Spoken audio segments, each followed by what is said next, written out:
Testing, 1, 2, 3. Testing. There we go. All right. We'll be streaming this live on our YouTube and Facebook channels. And here we go. Welcome to the Houston International Quilt Festival. I'm Barbara Douthat from AllBrands.com. We're a Brother dealer, and we're so happy to be here representing Brother and inviting all of these amazing ambassadors that we have throughout the day. So we'll be having stage demonstrations the whole time. First off, we have Wendy Chow, the Weekend Quilter. Enjoy.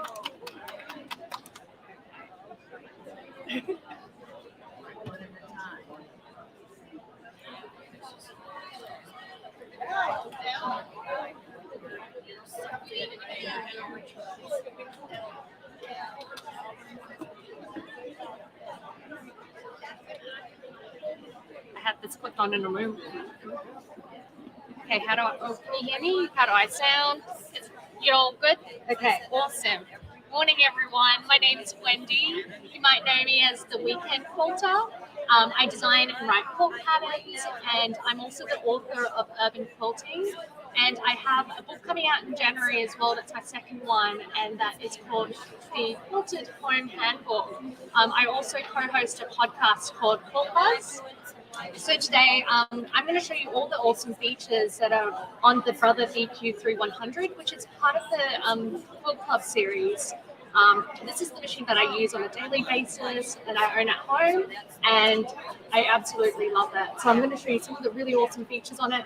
If you do have any questions or want more information about it, or you want to give it a go, you can drop by the booth behind here or behind the stage and you can try it out, as well as be sure to ask AllBrands staff for the awesome deals and packages that are going on, because they're going to be the best ones throughout the year. Anyway, so without further ado, I am going to get started. So the first feature that I'm going to show you on the machine is the Sew Straight Laser Vision Guide. So I'm going to turn that on the machine. Yeah.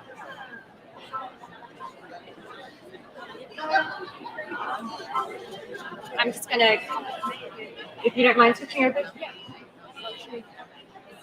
Oops, I'm going to just switch over to this. So I don't know if you can see, there's this sort of red laser guide here. So this is the Sew Straight Laser Vision Guide. So this red light here enables you to sew straight lines without having to actually taking the time to draw out and mark out quilting guidelines. So that saves a lot of time and effort. So I'm gonna, and this quilting line here is great for many purposes throughout the quilting process. So if you want to join some binding strips together, you could use that as well. Or if you want to sew some parallel straight lines to finish up your project, you could use that too. Personally, I use it mostly for, sewing up together quick corner units or maybe fine piece units. So I'm going to quickly show you how that works. Okay, cool. A bit higher. Okay. All right. How does this sound? Is this better? All right. Maybe I might move it a little bit more. Just bear with me. Okay. Good. All right. Cool. Okay. So I am going to line up my pieces of fabric together. I'm going to do a quick corner unit with the Sew Straight Laser Vision Guide. I'm going to lower the presser foot down. And the great thing about the machine is that you have all those buttons to be able to move those, do those functions. And I'm going to sew this on. So when you are sewing, making that, so you can see I'm making that diagonal line here without having to draw a quilting guideline or a sewing guide. So that saves up a lot of time. It does take a little while for you to sort of retrain your brain to use this laser guide. I'm just going to quickly show you this. So how neat is that? So I don't have to, nice and straight. Didn't have to use any sewing guides. And when you're using the Sew Straight Laser Vision Guide, you have to sort of retrain your brain a little bit, because when you are piecing, it is you're so used to focusing on like the needle area. So when you are using the Sew Straight Laser Vision Guide, you need to sort of make sure that your eye is focused on where you want to finish up at. So that's an example of it.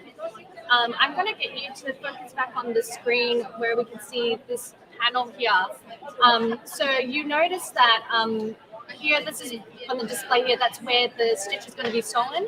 The cool thing about the Sew Straight Laser Vision Guide is that you're able to move it from left to right.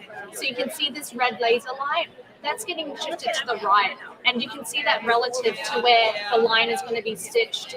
So that's where the blue line is. So as you can imagine, if I'm going to be sewing parallel lines together, that you can kind of sort of plan that out.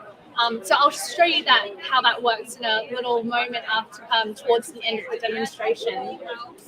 So I'm going to move on to the automatic height adjuster, which is a very unique feature on the Brother BQ3100. So essentially what that is the pressure foot pressure remains constant while you're sewing. So that means that you're, if you're sewing through really thick materials or different types of materials at a time, the stitch lengths remain consistent and they're all nice and even. So I've prepared this a little patch here. Imagine this is a quilt jacket. This bit here is actually, there's 2 layers of quilt sandwiches. This is like, the quilt jacket body. This is the pocket. And as you can imagine, it gets pretty hefty when it gets around here because that's, the binding to, wrap up the raw edges of the pocket. So I'm going to machine bind this. So I'm going to fold this over. So you can imagine that's a lot of fabric there. So I'm going to quickly show you how that works. And while that happens, I do want you to focus on the presser foot and see how it sort of adjusts as we're going through many different layers of fabric, but also the stitch lengths. All right. I'm going to speed this up. This is very slow. Here we go. Can you see that? This is like I'm already going through 2 layers of quilt sandwiches here. And it's going to get pretty interesting as well when I get to this little corner here, because that's where it gets a little hefty. And personally, when I go through that corner, I like to sort of tie a knot here, so I get that nice crisp line, and then I don't have to like reverse stitch. So I'm going to put this down and pivot.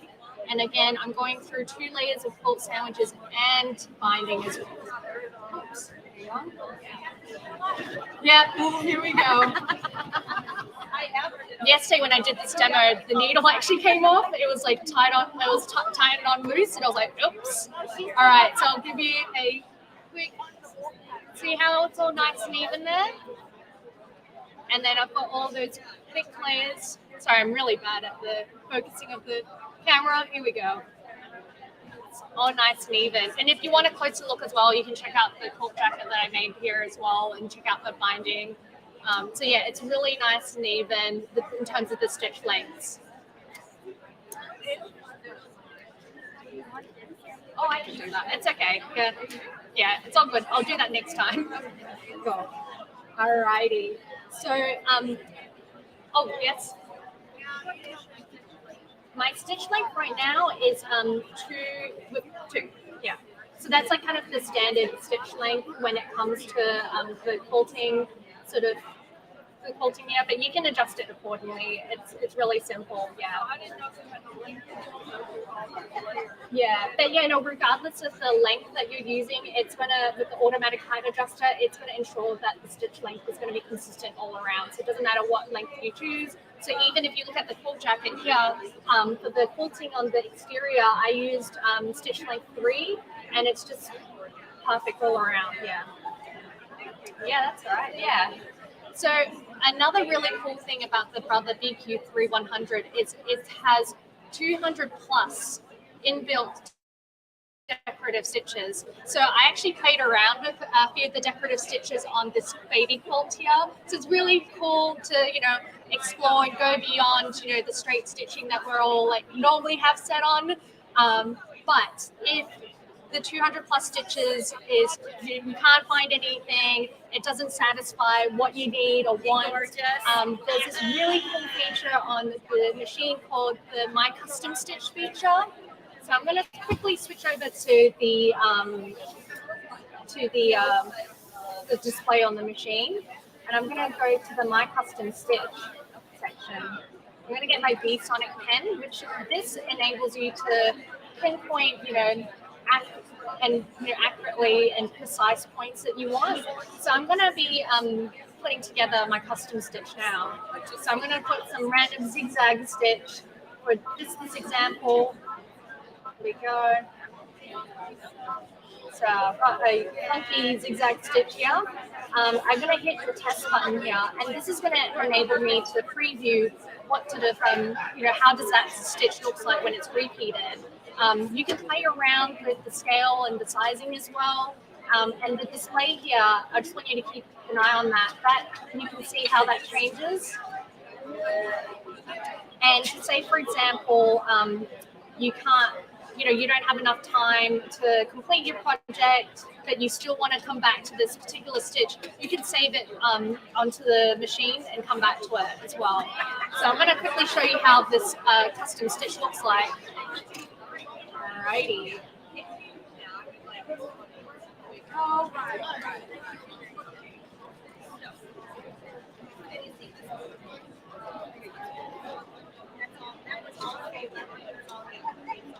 Alright, so you guys ready for the comparison? Here we go. So we're going to go back to the screen. Here we go. So you can see the stitch that was on the display here versus what actually came out. So it's pretty cool. Alright, so I'm going to switch on over to this little mechanism. So I'll go back to this camera here. Here we go. Yep. So this is the rather Move It digital dual feed. So what makes this contraption here, which comes with the Brother BQ3100 unique, is that there's a sort of like a conveyor belt-like mechanism at the bottom. So this gives you better handling of different materials or thicknesses of material. Oops. Thank you for helping me out and focusing on it. Yeah, so this works better in comparison to previous versions of the dual feed, as well as traditional walking quilts, because this conveyor belt-like mechanism has constant contact with the fabric. And it feeds the fabric not only just from the bottom, but also from the top as well. So, for example, unlike with traditional walking quilts, it only feeds the fabric from the bottom and when the needle is in the down position.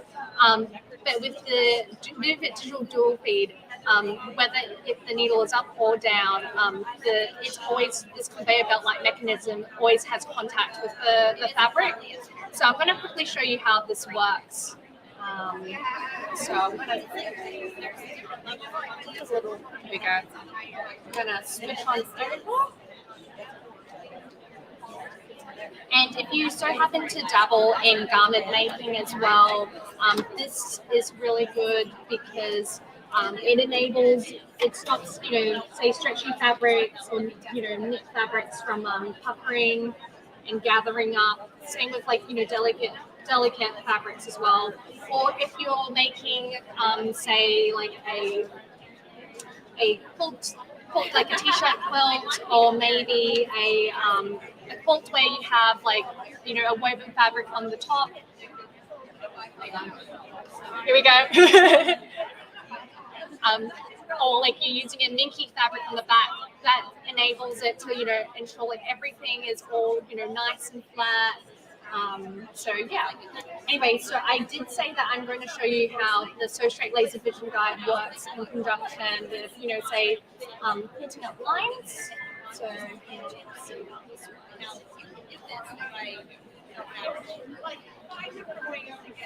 to turn this back on. Alrighty, so I'm going to line this Sew Straight Laser Vision Guide with the previously sewn line. And I mentioned that the great thing about the Sew Straight Laser Vision Guide is you actually don't have to take the time to, mark out your quilting guidelines. So I'm just going to use this as a guide and sew away. So see how that laser light, I'm making sure that that matches up with the previously sewn line. All right, so you ready for the comparison and see how nice and parallel it is? Here we go. See now how nice and parallel it is to the previously sewn line. So it just saves a lot of time from having to just do all that, marking up of the lines. So yeah, that's pretty much it in terms of all the some of the really cool features on the machine. That's going to really enhance and make your quilting experience more enjoyable and faster. So yeah. And if you have any questions as well and you want more information or you want to give this machine a go, I'll be hanging out behind the stage at the Quilt Club series section. And you can try it out. And like I mentioned, be sure to ask the AllBrands staff as well for the deals that I've got going on, because there's definitely some really good stuff there. Yeah. And before you leave as well, I do want to give you this nice little neat pattern. It's the pattern for this quilt here. So I did actually use the Sew Straight Laser Vision Guide to create this. And the great thing about the Sew Straight Laser Vision Guide is it cut out a lot of time for me from actually having to draw out those quilting guidelines. So usually it will take me probably about a good day or so to put that quilt top together. But with the Sew Straight Laser Vision Guide, it cut out all that time from having to draw out the guidelines. So that only took me about half a day. So as a thank you for your time today, this morning, I'm just going to give you this. I'm going to walk down. Here you go. So there's a pattern for not only a baby size, which you see right now, but also a growth size as well. You're welcome. Thank you.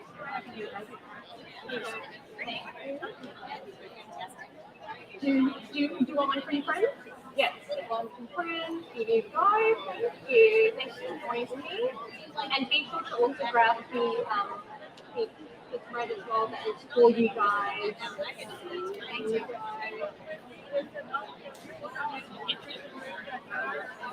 You can move it any position to that with the guys, yeah. You can have that.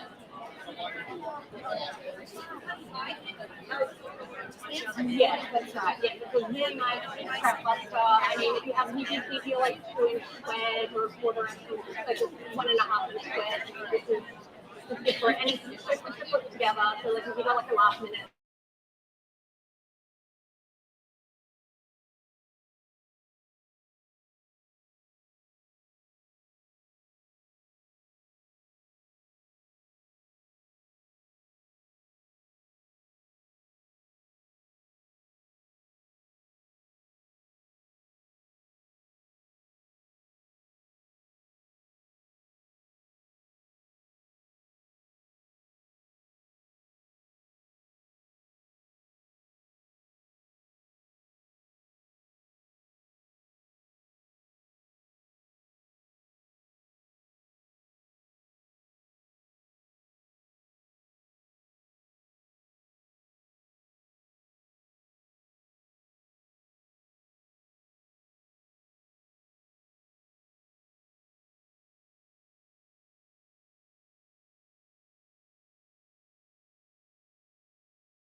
How's that? Good over there? Okay. Well, good. I'll just get this machine ready.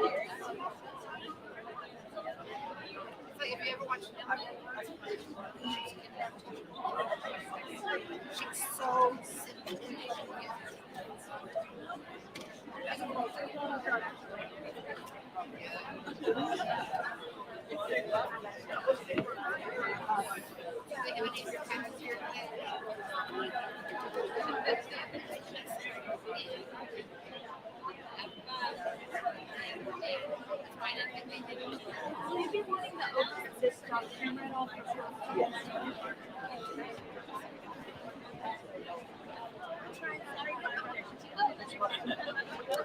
All right, so while we're just finishing getting set up, I'll explain to you what we're going to be doing today.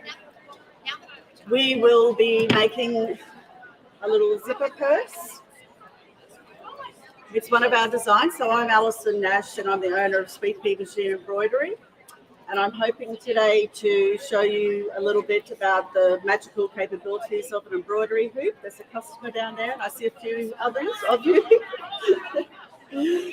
All right, so I've done a very quick design so we can do it in like 20 minutes or whatever that I have. So I'll have to get straight to it and I'll just have a chat to you while we're going.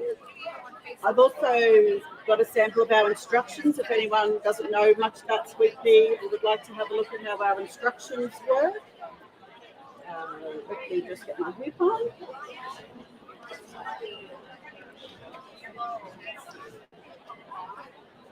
That's all right, looks like you can see that. So this is the first step of this design. It's what we call a placement line. So it's basically using the tearaway stabilizer that I have in the hoop. And it's just basically a guide on there for me.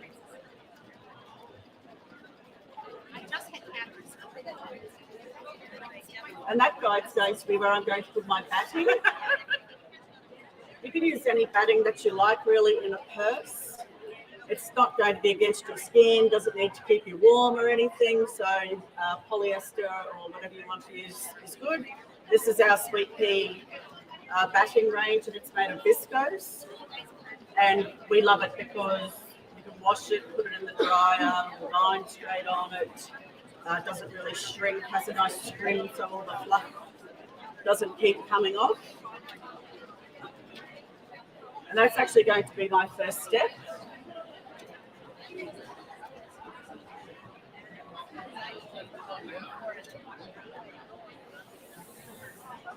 I don't think I hooped up my stabilizer very well or it got a bit bumped when I was on my way down here, so let's hope we don't have any trouble with that.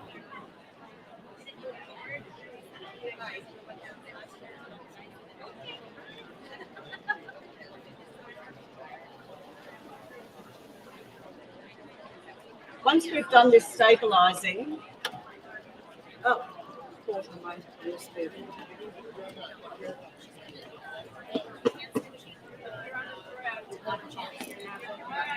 think it's flagging because the stabilizer's not tight enough.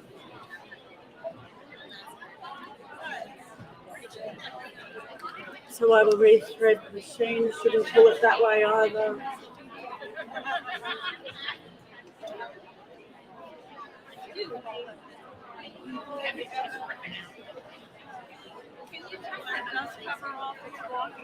This one? The screen, yeah. This one?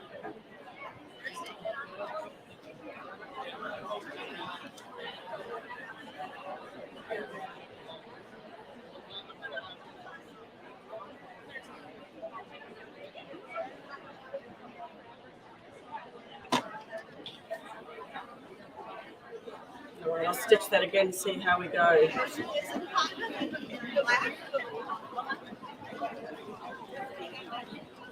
This is not my machine and I don't think it's going real well. Now we've got a broken needle. You might have to get someone.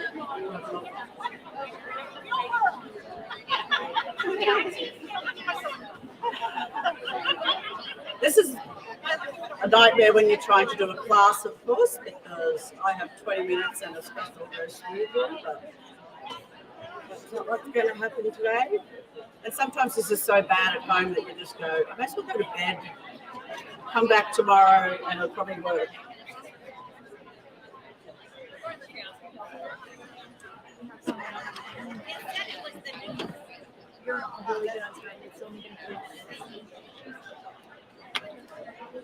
Just replace the bobbin as well. So for those of you who don't know much about our company, we basically started as a family business, and we still are. I started the business and my first employee was my sister. These days we also employ my son. He looks after our YouTube channel. My daughter is in charge of marketing. I have 3 nieces work for me. I have a nephew, and I have the nephew's girlfriend. Which is fun. However, if you know anything about siblings and that sort of thing, sometimes there could be some tense moments at work. And then other times where we would have usually socialized a bit more, we all think, well, we've been together all day, what's the point? You know what's wrong?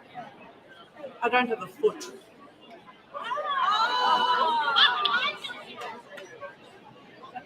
That's silly.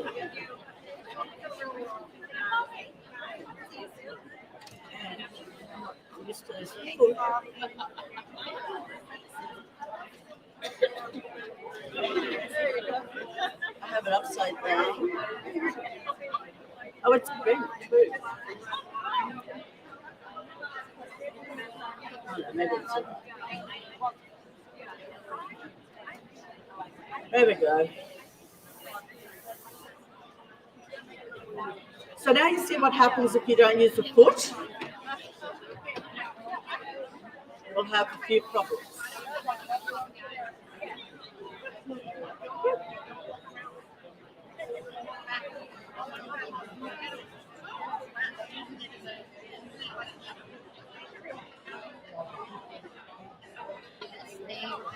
All right, that looks a bit better.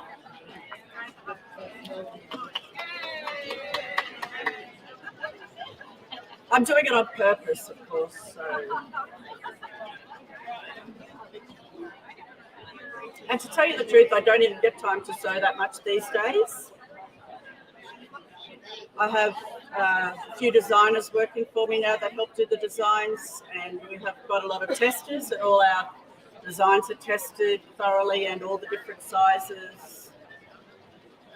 On the website, we also have, in our product description and photos, we also put there a lot of our customers' photos. So if you see something on our site that you like the photo, but you'd like some ideas, you have a look through those photos on the website. And we actually also have a Facebook group that has, well, we have about 5 Facebook groups, but our main Facebook group has about 80,000 people in it.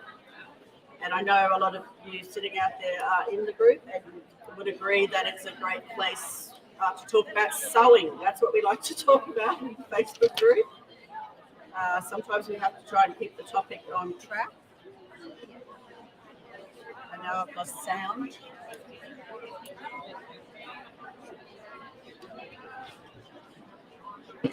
Oh, no, it's back on. We're back on. I must have just bumped the thing. Anyway, so what I did, I sewed this placement line, that's the back of the hoop, and then I put the batting and stitched that down, and now I'm trimming that around it. And the reason that we're doing that is so we don't end up with batting in the seams of the purse. As you probably know, the more batting, etc., that you have in the seams just makes it that little bit harder to turn a purse out later on. So I've just trimmed this off camera. I'm trying to do it fast, so I'll probably tear my stabilizer or something silly. You're right.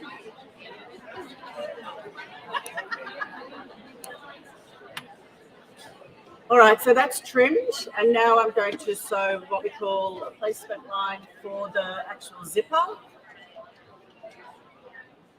Oh.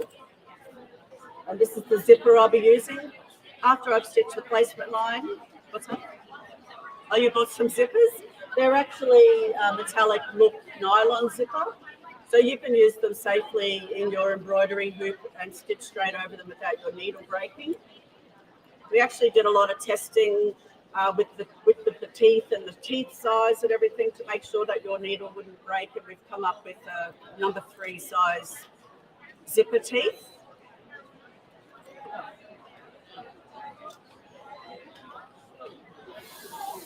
Now I don't think I have my washi tape. Okay, I'll find some of that. Normally I would tape the zipper down.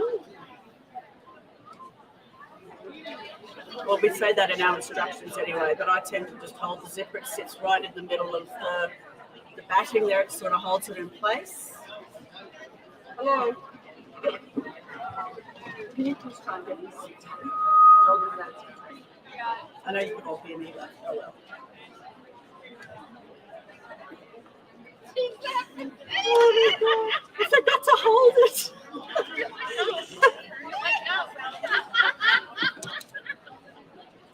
Okay, so we have a product called a Stitch Buster.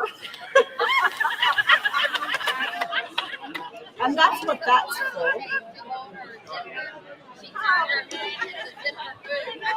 You know, yesterday I demonstrated this purse about 10 times without any problems. Yeah, it's been way more fun, thanks.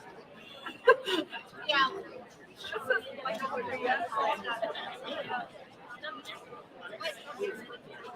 This stitch is just to keep the zip in place anyway, ready for the next steps.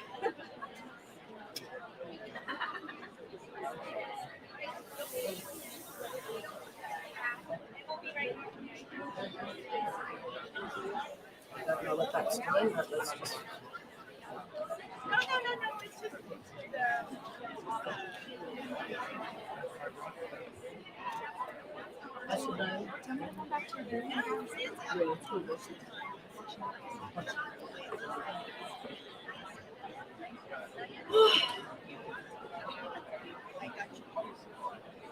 I'm going to have to reload the design, I think.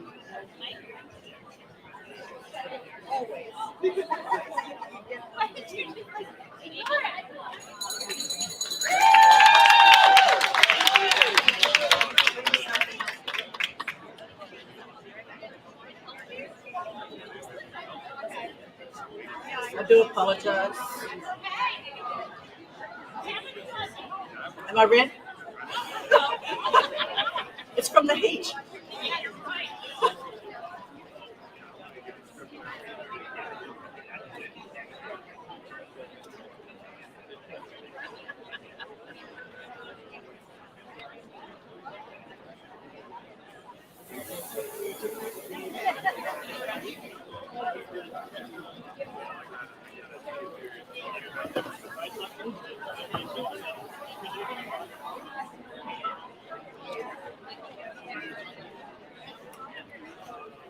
All right, so now that zipper is attached to the hoop, as you can see, and now I'm going to, on the back of the hoop, I'm going to place some lining, and I'll show you how I do that.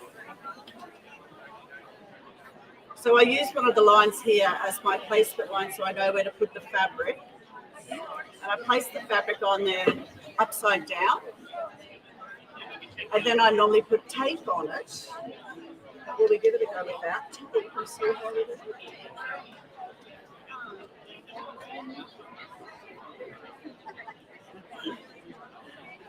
This could only be bad.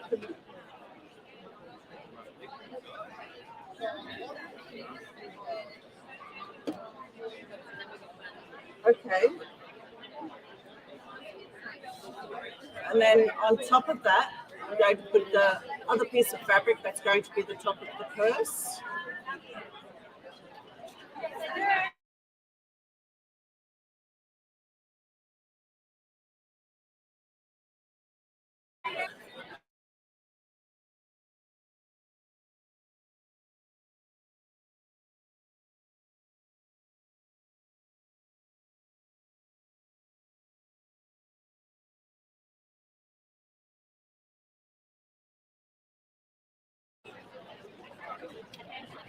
So what you'll see is that this is actually stitching down the fabric on the top of the purse, which is actually this fabric. And then it's also doing some lining that will be inside the fabric. So I think that's all right. Later on that will get turned up.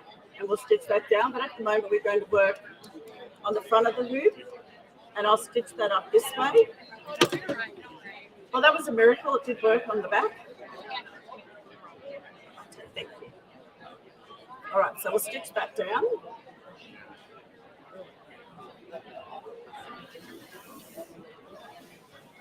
I'm using some faux leather, and surprisingly enough, we use it just like fabric. We don't change our needle, foot, or anything. And we like using it on our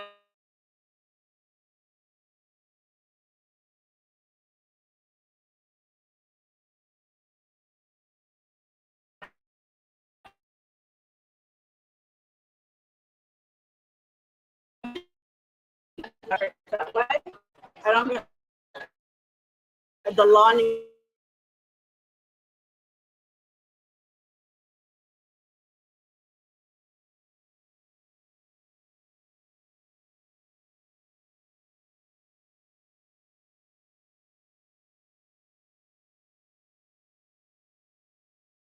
This is our product. You don't have to use our product. It could be in part of the purse at a scene or whatever, and we want to be able to rip it out. And if it's not paper tape, you'll never get that tape out of there, but it just holds things nicely in place while we're sewing.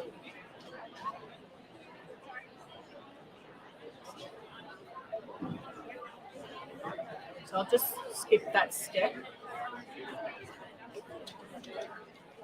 Now this step will stitch that lining up on the back of the purse.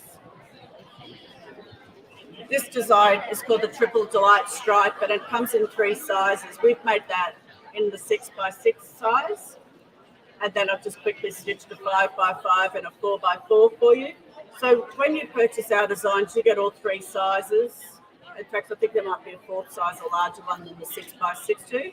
So you can actually use it to make this off a little coin purse or make something like that. And inside the purse, there's actually no raw seams.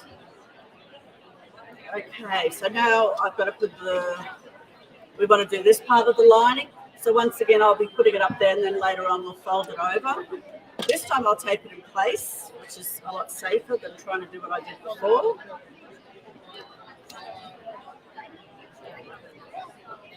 And I'll just say that's my sister's fault too, that my washi tape wasn't in my bag, because I had it all in a nice sweet pea basket to bring down here, and one of our customers was buying a whole pile of PU faux leather, which the customer might even be here, and my sister gave them the shopping basket. So, and when it's your sister, you can blame them. And, you know. If it was an employee, I wouldn't have got anything. Sorry?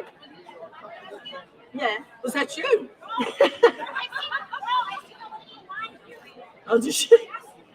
That was my nice basket I had. Yeah. Okay, so that's on there. And then also now I want to do the second stripe. So at the same time, I'll place this fabric on the hoop wrong side up.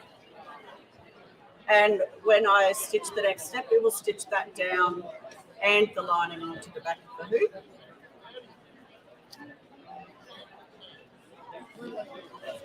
We also have a lot of sew-alongs, and they're advertised on our website and in our newsletter, and we have separate Facebook groups for the sew-alongs as well. And what happens there is we'll release a design each month and say, this is this month's sew-along. You can just choose if you want to do it or not. And if you like that design, you just join in and get 30% off, and that's stitch that on the back. But now I'll actually fold this one down and stitch that down. And the sew-alongs are a lot of fun because everyone's doing the same thing. There's a whole lot of chatter about what fabrics to use and how do you do this and how do you do that. And people who are learning as well get the opportunity to ask a lot of questions about that particular design in that Facebook group. I actually love sewing, and that's why I started the business. And I think that's why a lot of people like our company, because it's about sewing and about the love of sewing. And then it's like and machine embroidery, which I consider sewing. Some people, traditionalists, like to think that it's not real sewing, but I say that it's sewing, so it is. And most of our designs are just things that I like. Okay, so that's now stitched on there. The next step now is another decorative quilting stitch, which I'll step, and we leave the lining up while we do that. So I'll just skip stitch that step, and then I'll tell you what the next one is. Now the next step is to stitch this last part. And I'm going to use blue, and it'll be put on there the wrong way up to, then we'll fold it down. So I will put that back in my hoop. In our instructions, we say to tape it down, but once you're used to sewing a lot of machine embroidery designs, you'll get used to which things need to be taped properly and that, number of needles on.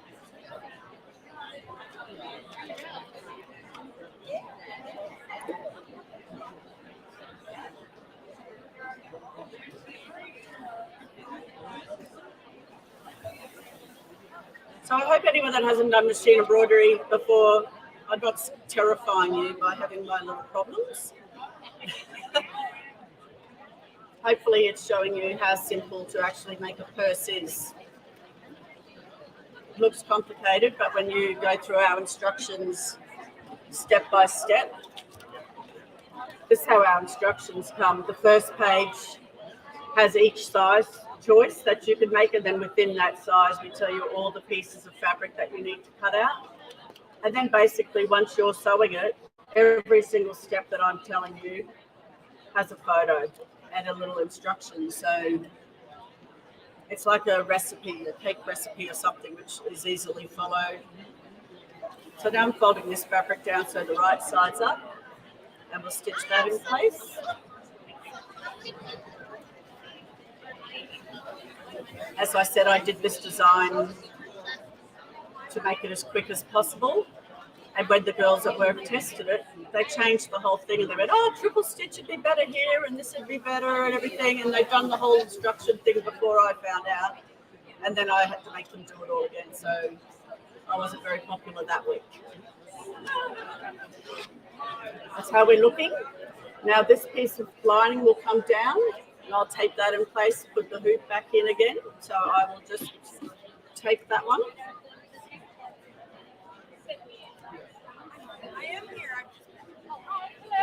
I'll just reuse some of that tape up there. So that's taped down, and I'll put that back in the machine. And now we'll stitch that down. So we really only have a couple of steps to go after this. As you can see inside the finished purse, there's no raw seams or anything. There will be a seam open in there that I'll explain to you later that you can just glue shut or hand sew shut.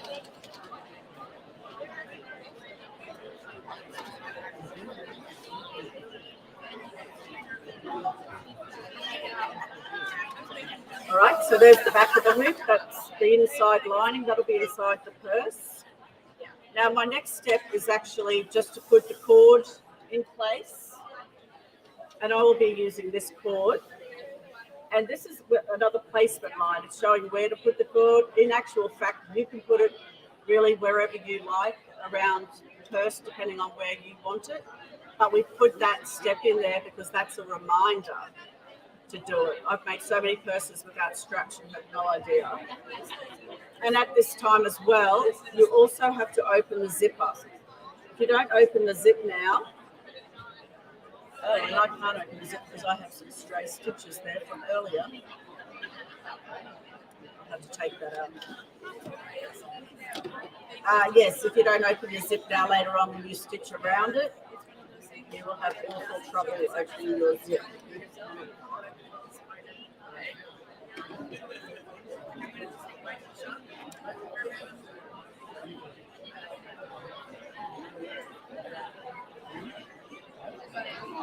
Also, don't have it on etiquette.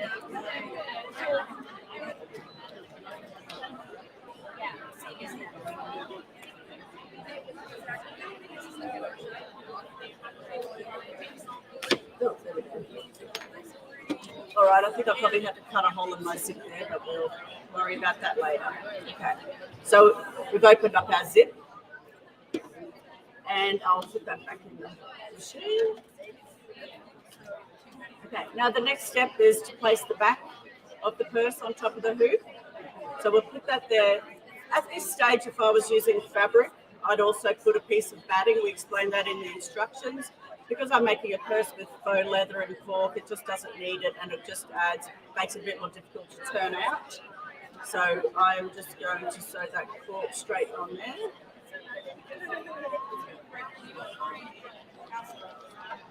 If you haven't used cork fabric before, it's amazing. It's actually really the cork, which is the bark of a tree. And on the back of it, it has a woven fabric, which makes it, you can't tear it, you can't really do anything or damage it at all. And the cork doesn't peel off over time or anything.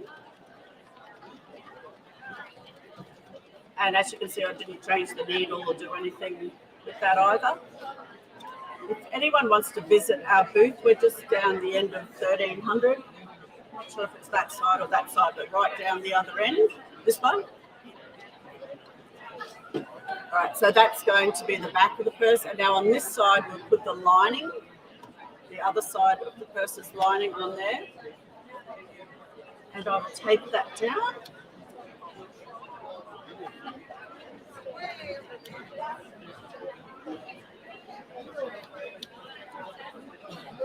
They say never to work with pets or children, don't they? Wherever they should never work with a machine.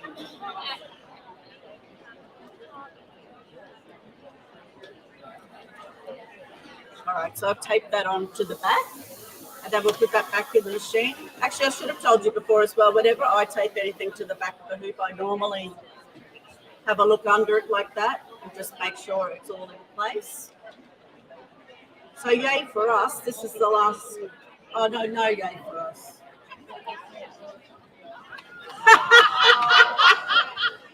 I didn't want a strap on this particular purse. I thought it'd be much nicer without one. If I had put it on, I would have put the loop in towards the center of the purse and then this part across the edge softly. And we would have had a lovely strap. But straps are overrated, so we won't worry about that. Oh gosh. There's always tomorrow, isn't there? Come back tomorrow, we'll have like complete success. We have a lot of fun at work too.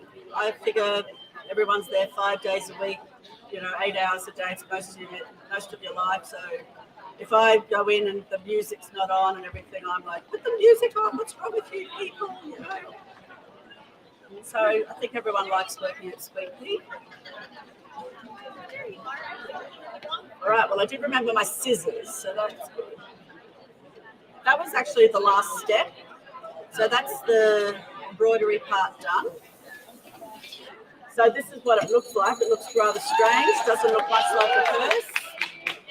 Oh, actually, I didn't tell you either that you might notice I've got some pins put in there around the edge of the hoop. And we do that to stop our stabilizer slipping. A lot of people use a double-sided adhesive tape or something for that, but we don't like using adhesive, and the pins are just an extra added measure. So I'll just take them out.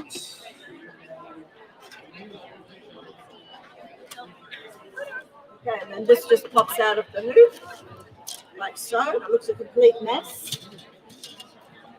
I would probably normally use a rotary cutter and a ruler cutter, but I mean, it's just as easy with scissors.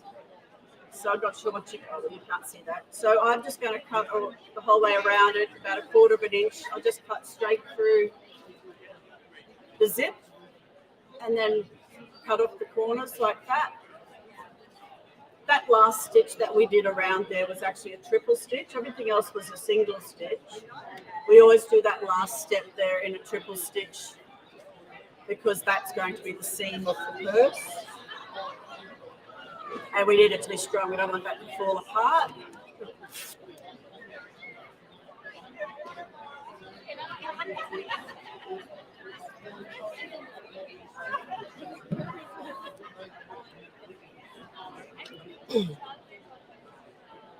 And then there was an opening left in that last stitching just along here.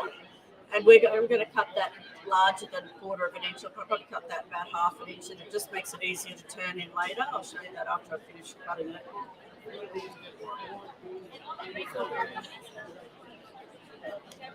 All right, so that's how it looks now.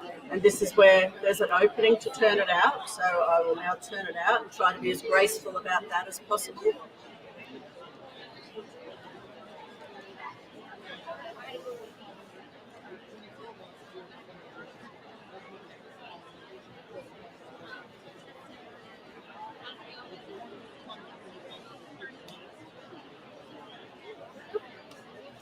Okay, I'll just push out my corners using my scissors, which is a total no-no really as well, because you can poke a hole in your fabric. There you go. All right, so now this is what we have. It doesn't look much like a purse yet, and that's because this is the inside of the purse. This open part here at this stage you would turn in. You can either hand stitch that closed if you're fussy, or like me, you can use fabric glue. And fabric glue is perfect there. It's not against your skin or anything, so it's not going to be scratchy. So now the next trick is how we're going to turn that again. And that's through here. That's why we used the tearaway stabilizer. So I will just rip all that off.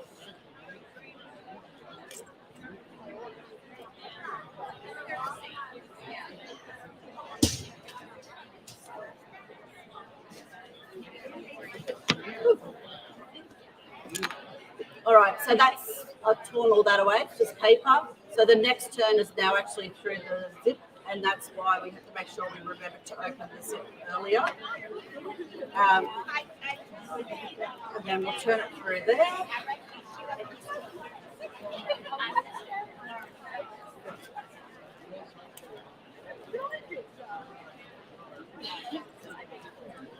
And I should spend a bit more time at the corners, but basically that's our finished purse. There's a few threads. Just glad we got there, aren't we, really? And inside that purse, there's no raw seams or anything. There was just that seam that's down the bottom there that you would have glued shut. So that's actually a really simple design and something that even a beginner really could make. We have much fancier designs. We have backpacks, handbags, quilts, all sorts of things. So if you want to come and have a look, we're at the end of the aisle. And I will also give you a discount code. I'll hand them out now. So thank you all for coming.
of it now.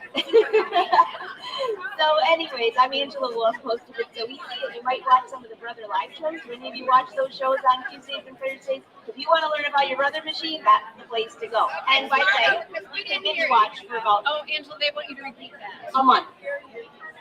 What did you say about that's the place to go? Tuesdays and Thursdays at brothersews.com. And we do live videos and all the replays are there. Got it? brothersews.com. All right, so we've got little giveaways. So Colleen's going to show off the 10 needle here. While I walk around and give you these, we're going to do a fabulous giveaway. And Barbara, can we just give a round of applause for AllBrands? And Barbara, why don't you tell them what you're giving away? Well, thank you, Angela, and thank you, everyone, for being here. We're AllBrands.com, a family-owned and operated business since 1976, and part of the family that owns the business. We're a brother dealer, and we have a website, AllBrands.com. We ship all over the world. We were actually the first internet retailer of sewing machines on the World Wide Web in 1996. So we'll be giving away a AllBrands hat and bag combo, like the hat that I'm wearing now, and a $100 AllBrands.com e-gift card to the winner. And we will draw it after Colleen's presentation. Yay. And just a piece of news, I bought my first machine from AllBrands way back when I started my business in 1995 or 96, I think it was, 96. So, and it still works. I don't know if it's because of them or they're just fabulous. So anyways, enjoy Colleen. If you didn't get your name in the drawing, and those of you that are wearing an Angela Wolf pattern, you get 2 entries because it's a Wolf Pack meet and greet. All right. If you don't know what that is, it's a t-shirt, pants, any of my patterns. But thank you for coming, and Colleen, take it away because you got to have one of these for embroidery. Now, I can't hold it and talk, so I'm just going to put it up here and hope you can hear me. Yes? Okay, great. So my name is Colleen. I'm an educator for Brother. They lend me out. So I'm here at the show to work with you, and I get to show you the PR. So if you've not seen the PR before, how many of you have a Luminaire or Stellaire or Dream or one of those Brother machines? Okay? Lucky you, this is exactly the same machine. I'm not kidding. I'm not kidding. Every screen icon, everything on here is identical to what you already know. The difference is this is a free arm machine. So when I want to do a sleeve or a pant leg or a Christmas stocking, I don't have to take it apart. Can I talk any louder?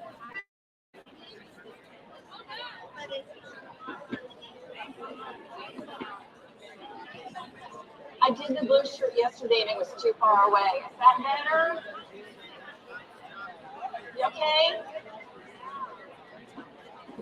How's that? Okay. I'll try to talk really loud. So, the free arm is the difference. So when you're wanting to do a sleeve or a pant leg or a pair of shorts or a kid's garment, there's none of that taken apart. Now, everything you know about your other machine is identical. There's one more difference. You thread all 10 needles the first time. So on your home machine, if you're doing red, white, blue, and red again, you've threaded 4 colors, correct? Well, this guy goes red, white, blue. Oh, red's over here. I don't need her. I'll just go get red on my own and finish. Do you love that? So those are the 2 differences. You thread up all 10 needles the first time. It uses its own needle threader, same as your Luminaire, your home machine. Automatic needle threader for each and every needle. Sounds pretty hard to learn, doesn't it? Yeah, not. So I am totally in love with this guy. I actually bought the first 6 needle in the marketplace, and I have never looked at it because the things that I can do, a backpack, a purse, Think about monogramming your leather purse. Is that cool? So you can do all those kinds of things. So I want to show you how hard this is to use because it's really a challenge. Now, if you are not familiar with the program called My Design Center, My Design Center is basically a digitizing program that lives on the screen. Several of our other machines have it on it. It's very, very difficult to learn. Are you ready? I'm going to teach you. You touch the My Design Center icon right here. And I'm going to reach across the machine so that you can watch the screen. But I'm going to use my magic finger because I don't know where my stylus is. But I usually know where this is.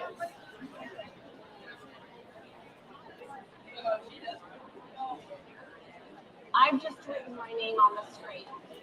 I'm going to turn that into a digitized design. Are you ready? Please do not blink because you will miss. I'm going to touch the word next. There it is. I'm going to touch the word set. Now there were about 15 different styles of stitching I could use. I just chose the one that came up because that's my default. And I'm going to touch OK. And that is an embroidery file ready to stitch. I did.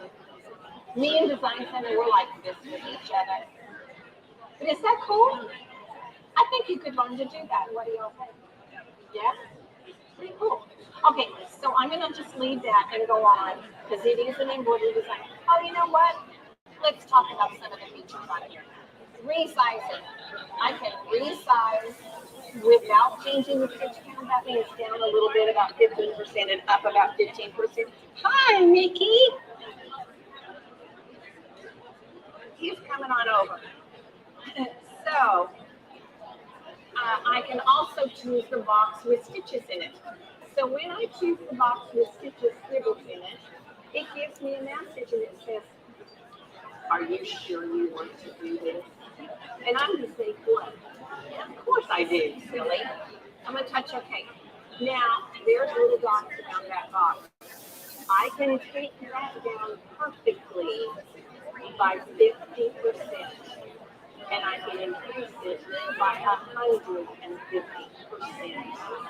And it will remain perfect because the machine recalculates the stitch count to make it stay perfect. Do you not love that? All right, so I'm just going to make it little because I can. And I'm going to touch I'm happy.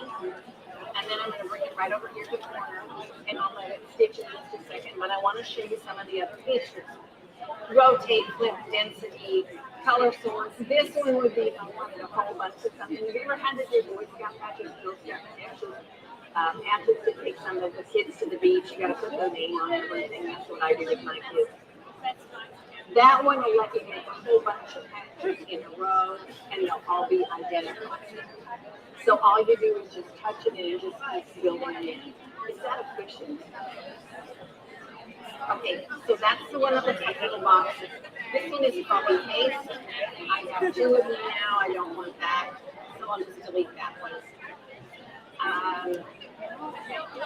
This one will turn it into an applique patch. And there's all kinds of different choices, but I like this one. So, boom, I have an applique patch. I know that was hard, but if you come over there later, I'll show you how to do it. Okay, quilting around it. I don't want to quilting around it, but I have it.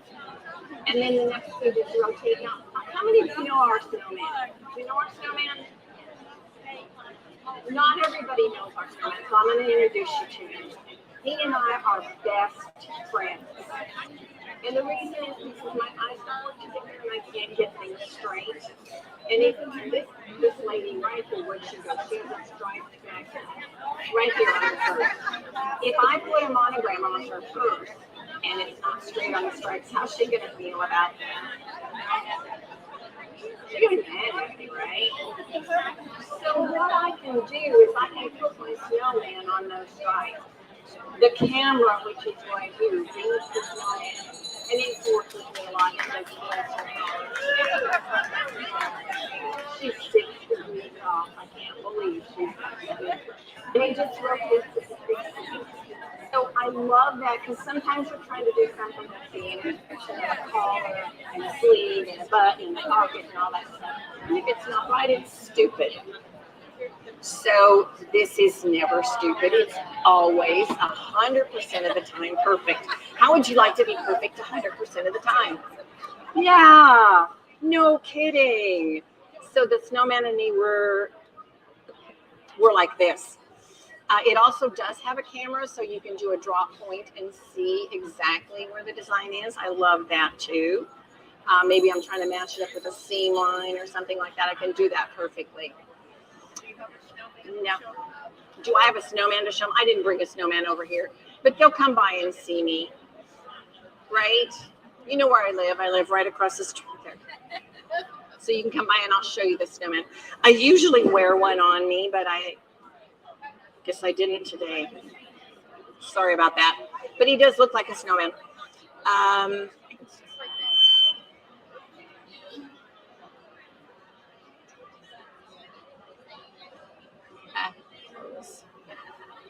I'm going to go back and I'm going to move me over here. Come on. Come on. There we go. So I'm going to put the hoop in so you can hear it. I'm sorry about that. Apparently, I'm a problem child. And I know it. So I'm going to let this start stitching. And I want to show you some fun things that you can do. Everything I've shown you so far is pretty challenging, isn't it? And you're laughing at me because you know I'm right. It's easy peasy. So I'm going to let this guy start stitching. I'm just going to tell him to go to embroidery. I'm going to tell him that I want to stitch this in red because that's my favorite color. And that is color number 1. So I'm just going to tell it to go get to work. Now, let me show you some fun stuff, okay? You ready? I have more fun stuff than we have time for.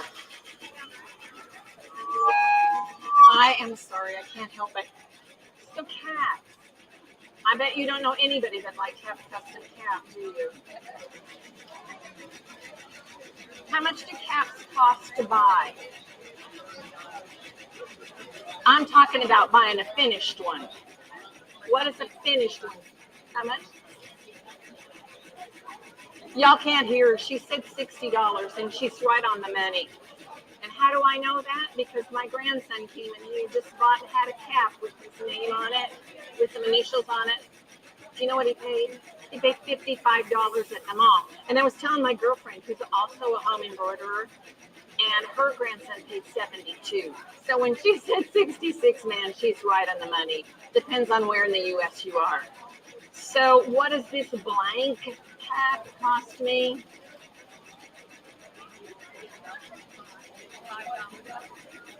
Any profit to be made there? Want to have the grandchildren that adore you? I made matching caps for my grandson and my husband and I because we were going to the beach, and our grandson is one that can get lost pretty easily as a 3-year-old. Bright orange caps. Always knew where the little devil was. So there's all kinds of pretty caps, and they're easy to do. You don't have to take anything apart because remember, this is a free arm, and we have a cap driver that'll just rotate these. So I'm going to go through these really quick. This is the flat brim. This is the big style with the kids. They love it. This one is an ear to ear. So the cap driver that comes with this one right now will do ear to ear, a single design or multiple. Your choice. So if you wanted to do a great big design, yes, you can do that. And if you wanted to do a center design and a flag and a name and things like that, you can do that also. Is that cool? People love these. Love them. Okay. Now, right now, I showed you how to draw and write your name in my design center, correct? Well, my talent, because I don't have any, but I know how to take a coloring book. That's a coloring book page right there. And I printed it out and I put it on our scan mat. It'll scan this right up into the machine. I'm going to let her stitch a little faster.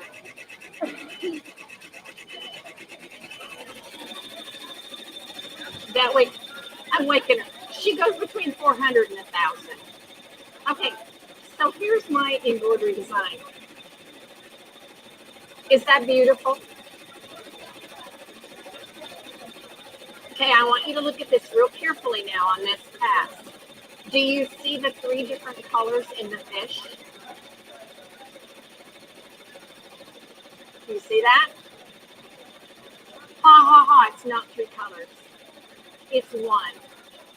Because I'm too lazy to change the thread even on my 10 needle, but I can change the direction. And your very clever human eye sees this as a different color because the light reflects differently.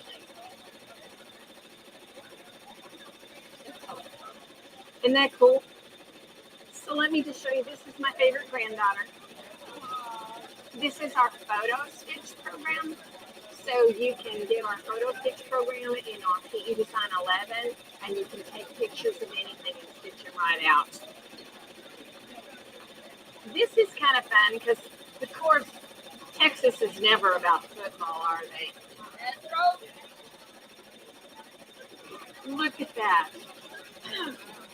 That is genuine leather. It looks like leather. It feels like leather. And it cuts like fabric. Okay? Now, how would you like to be able to do the sleeve and not take it apart? I just have what they call a sleeve hoop, and I use it for sleeves. Now, don't tell anybody else this secret. You can use the sleeve hoop on your pant legs. You can use it on toddler t-shirt. Just don't tell anybody, okay? Brother names the hoop what they think it's going to be, and you look at it and say, I would use that. Girlfriend, you get it, and you use it for that, because it'll work just perfectly. What else have I got in here? Oh, this is another coloring book page.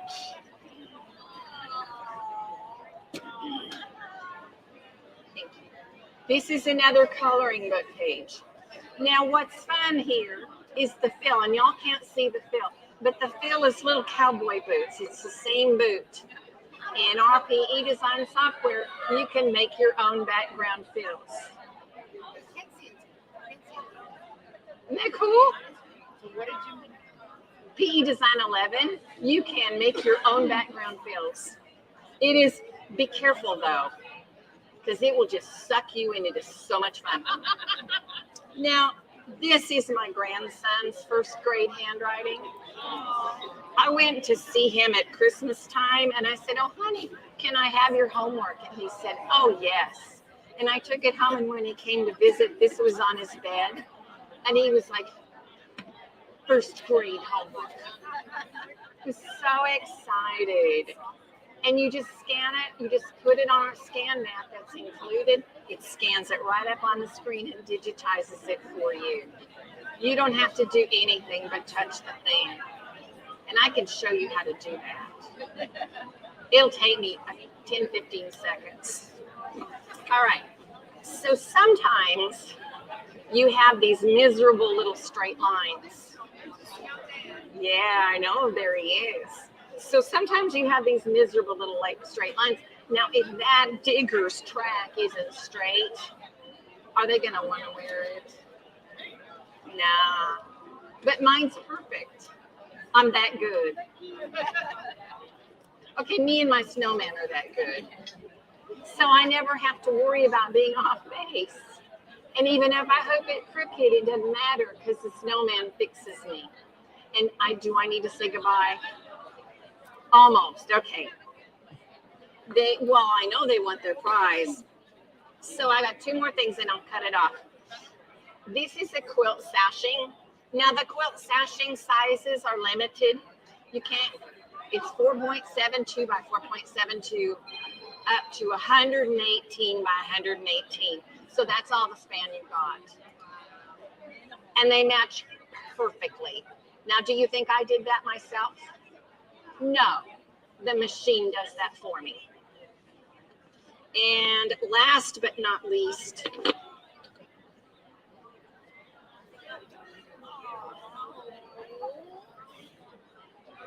now it's cute, but it's got a practical side. You ever seen a kid lose a shoe? This one comes right back. But look at this. Okay, this also has a practical side. Toddlers always want to put their own shoes on. Do they put them on the right feet? Never. And then they walk all wonky. But if you put a design on the outside of the shoe goes on the right foot every time. So it's not just fun, it's useful. Yes. And educational, and it shows them how. So I hope that I've given you the tip of the iceberg. This is very, very difficult machine to use. You saw that. You saw it in action. And it's quiet enough for me to talk over it.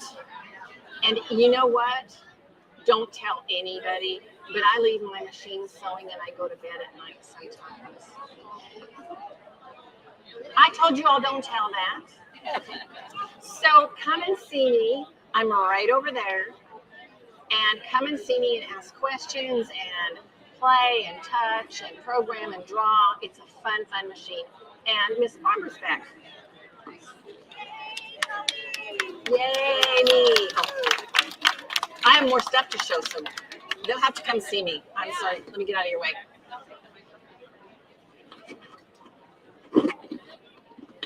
Do you want my necklace too? Yes, it's gorgeous. Thank you. It's my husband's first. Oh, thank you so much, Colleen. Wasn't that wonderful? So while we switch over the stage to going to Becky Thompson, and we have Angela Wolf coming up. But before that, I wanted to introduce you to a very special, special lady that AllBrands has had a very great relationship with for a number of years. Margaret Jankowski from the sewingmachineproject.org. Hi, everybody. Just taking a moment of your time. So I'm kind of in the middle of the aisle here. Hi. My name is Margaret. I'm from the Sewing Machine Project. We are a nonprofit. We're based in Wisconsin, and we collect donated sewing machines from individuals and from companies all over the United States. It's really remarkable. And then groups apply for those machines, groups that are helping people through sewing. Now, how awesome is that? So we work with women's shelters. You bet. We work with women's shelters. We work with libraries. We work with after-school groups, all different kinds of organizations that are helping people through sewing. How cool. And over the years, we have developed a huge partnership with AllBrands, and we couldn't be more grateful. Way back when, AllBrands helped us by giving us machines that we sent to Haiti after the earthquake in 2010. We worked together to send machines to shelters. We worked with LSU and their theater department, all different types of groups. More recently, AllBrands donated 25 machines last fall that we distributed to after-school programs all over the country. And now AllBrands has helped us to develop a partnership with Brother. And so we're working on a partnership where Brother is going to be helping us help others, and we couldn't be more grateful. So thank you so much.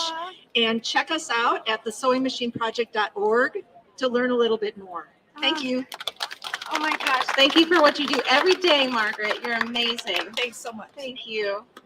Okay, where's Angela Wolf? Right here. Hey!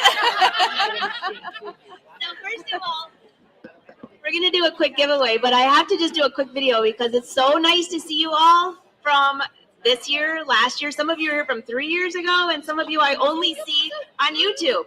So I hope to see you 1:30 Wednesdays, and I love AllBrands. Thank you so much for this fabulous giveaway. So while I do a video, can you all just give like a little hoop and holler for the wolf pack? All right, so I'll count down. Okay. Count down. 3, 2, 1. All right. Everybody smile. And 3, 2, 1. Cheese! Wolfpack! So anyways, for those of you that are buying some of these fabulous brother machines, or you have one, we have a great show on Tuesdays and Thursdays typically. You can also binge watch for days, but it's on Brothers YouTube channel. So on YouTube, you can find it at Brothers Sews. That's the YouTube channel, or Angela Wolf, and that's on Wednesdays. You'll learn all about your machines and fishing if you're bored. All right, Becky's going to pull the name. Becky, what do we got? Winner of a $100 gift card, a hat, and a bag from AllBrands. Thank you, AllBrands. There you go. I don't have my... Judy, you're going to have to wait for the last name. Hold on. Starts with a B. I read that. Back? Back. And Judy just bought a scan and cut, not to let the cat out of the bag, but I kind of heard that going on over there. So thank you, everyone. Enjoy the demos today. We'll be here, and we love seeing you. Tomorrow we'll do another Wolfpack meet and greet and a giveaway at 11:30 as well. So have fun. Happy shopping. No problem. That's all right.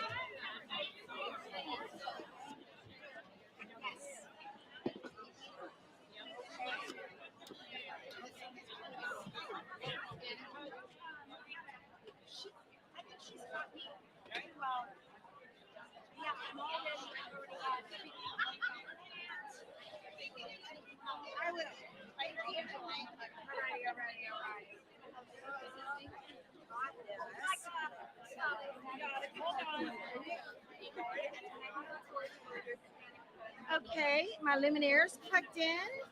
Yay and on. I love that. Hi, everybody. Yay! I know y'all haven't heard of me before. My name is Becky Thompson, and I have the YouTube channel Power Tools with Thread and blog by the same name.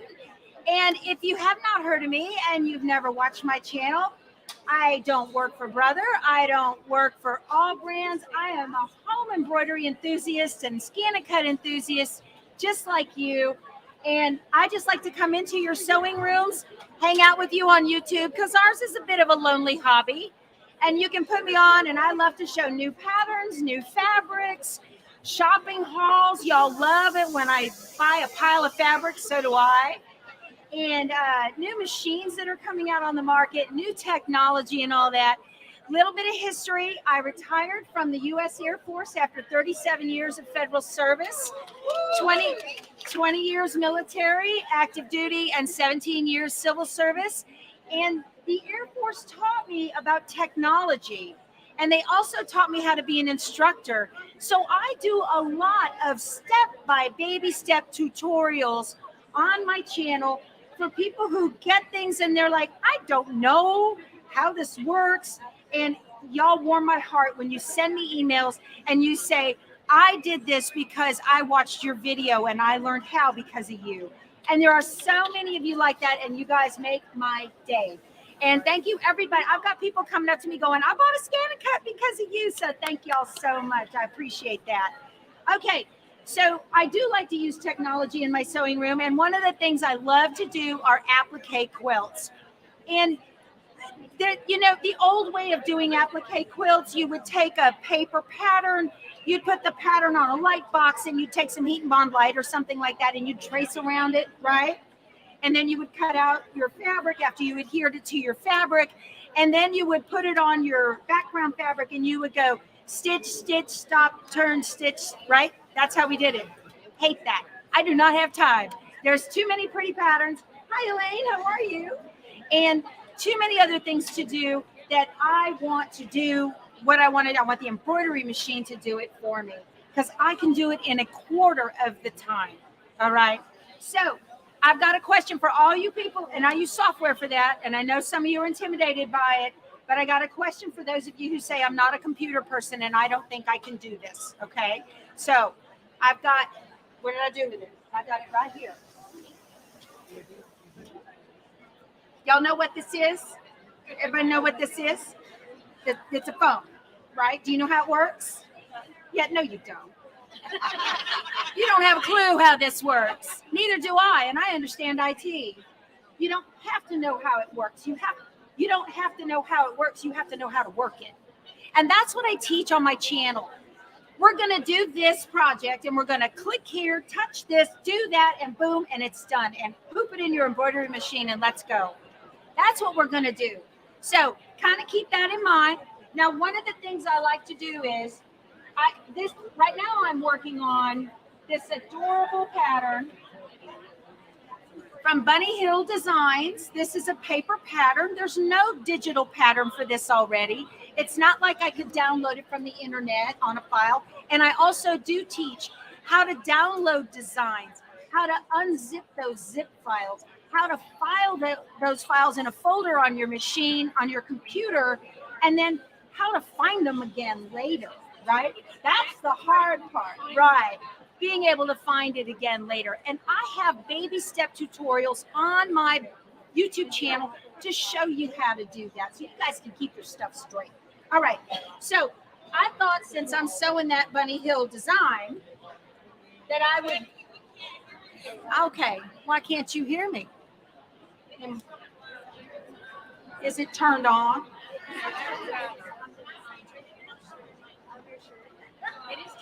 Operator error. Hold on, she said put it right here. Is that better? Operator error. That never happens, right? Okay, so I'm making this Bunny Hill design and I thought that we would make it together. I wanted to finish it and we had to leave for Houston. So I said, well, I'll just make it while I'm there, all right? So this is what I'm gonna be doing here. I've already made one part of it. Yesterday I finished this. Today we have the little Santa sheep right here. And we're gonna cut out Santa's little hat and his hat brim and pom-pom. And I'm going to show you how I do that using the scan and cut and using the embroidery machine. So again, it is a paper pattern and I'm going to open this up. This is the scan and cut SDX 325. This is the exact machine that I have at home. And the beauty about this machine, if you guys come by right over here, I've got my little gnome pillow, that gnome tree farm pillow that I've made on my channel. I see a lot of heads nodding because you guys have watched me make these. That truck is larger than the 12-inch mat. So I use the 24-inch mat in order to cut the truck. But you have to have a 225F or higher in order to be able to cut on a 24-inch mat. So that's something to keep in mind if you're interested in a new scan and cut. So I have my scanning mat, and this is the page. I need this. Where you go? Don't things happen in the sewing room? Yeah, don't things happen in the sewing room?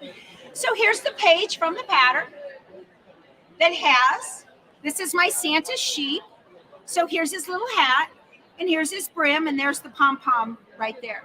All right, so I have all the pieces right here. I'm just going to take this and I'm going to put it into the scan and cut. And is there, Barbara, do we have the camera for the screen? Okay. Barbara is on it. Y'all.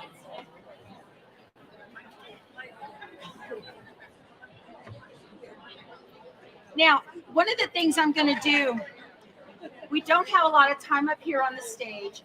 And so I'm going to pretend save and pretend transfer and all that. And for you guys to get actual how-tos of what I'm doing, if you haven't seen it, you can go to my channel on YouTube and you can see me do this a lot just on my channel. Or you can, on the YouTube, search just Power Tools with Thread Scan and Cut and playlists will come up. I have over 500 videos on YouTube showing how to do what I'm doing. There we go. All right. So on the scan and cut, you have two buttons when you first, that's the main menu. We have pattern and we have scan. Patterns are the patterns that are in the machine when you bought it. Those are the fonts and the shapes and the little cut files that are all there when you bought the machine. Now we have scan, and that's what I want to do. So I'm going to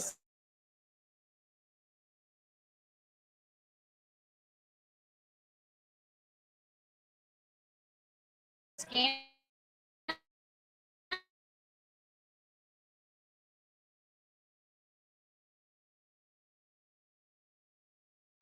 and then I'm going to, and so now you're going to be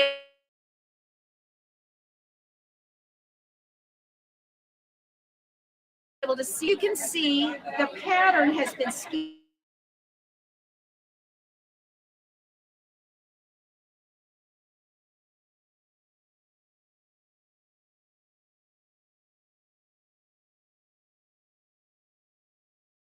drag this around, and or a lot of times what I'll do is I'll get rid of everything I don't need and just leave the pieces that I do need. Okay, so I'm just going to go ahead and get out of this. So I've scanned the pattern. I would tell it okay, and it's recognizing just that little hat right now. It takes a little bit of time. Okay, and then it wants to know, do you want the outside only or the inside and outside? Well, if you have letters that have like a B or an O or an R or a P, something that has an inside, you would want to use inside, outside. But that little hat, I just need outside. And so I would tell it outside only, and it would process it, and I would tell it, okay. This is how simple this is. You know, you just, I think I know. And then it wants to know where I want to save it. Do I want to save it in the machine, in the cloud, or to a USB? And I would tell it to save it wherever. Okay, so I have them on a USB with me right now. So I'm going to go ahead and hit home because I'm all done with that. And I'm going to, is it okay to delete all patterns? Because we were just scanning. That's all we were doing was scanning. I'm going to tell it okay. Now, I need to take my USB because I have them saved to the USB. Got it here. Where's the USB? Here it is. I'm totally prepared, y'all, completely. Can you pop that? I know you. Do you have another hand? Come on, you need to have 3 or 4 hands. Okay, so y'all are following me so far. We scanned in a paper pattern, right? We saved the design to the USB is what we did. All right. Can you pop it in there?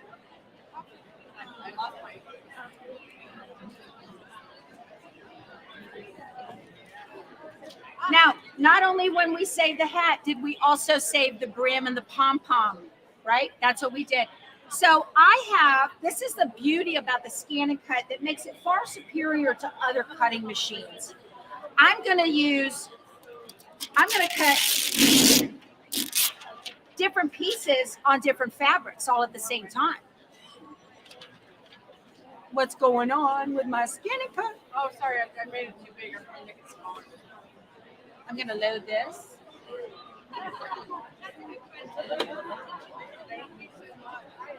How do I unzoom it? There's there's a minus. Your finger's right on it, right there. Does that work? Yeah, I'm sorry. you're all right. Oh, No.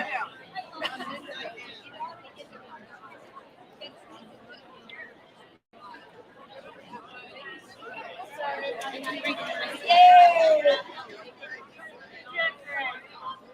Try not to touch any buttons. There we go.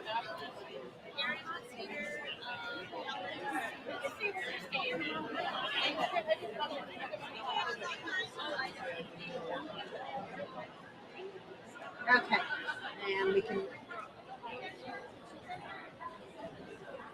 try to load that needle. There we go. Okay, so all right now. So now you can see I've got 2 different colors of fabric on the mat. This is the low tack mat, and my fabric already has heat and bond light on the back. All right. This is a very new mat, so it's super sticky. As you use your mats, they lose a little bit of stickiness. That's normal. You can keep them clean with little Cottonelle wipes or maybe some LA's Totally Awesome. And then you can restick and restick forever. They work great. Now, what I want to do now is I want to get those designs that I saved. And remember, I told you this one was patterns that are in the machine when you bought it. Well, I don't want that. I want this retrieve data button right here.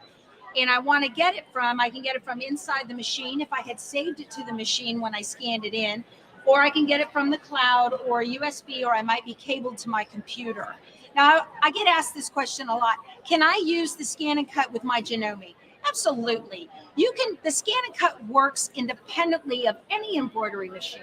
So you can use it with everything. You don't have to have a brother machine, but you do want a brother machine, and you want to go get one right back here when we're done. Okay, so I want to get it from the USB. I'm going to touch that, and it's not inserted, so I'm going to mess with it a little bit. Try it again.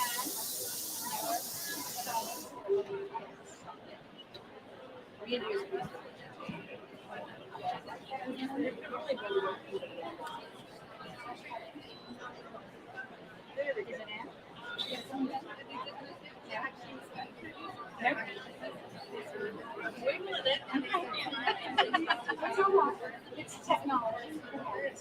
Turn it to the side, just a little bit. Am I right on? I can't see. You guide it. I got this. Come on, baby. It's okay. Sometimes they just need a little love. Yeah. It's all right. It means it's registering the files in there. Nope, it doesn't like it. Does not like that. Yeah, there is a little USB right here. Yes. You can only go in one direction. And mine looks here perfect. Okay, I'm going to go back to home.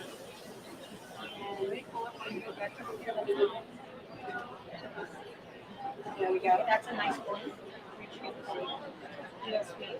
All right. So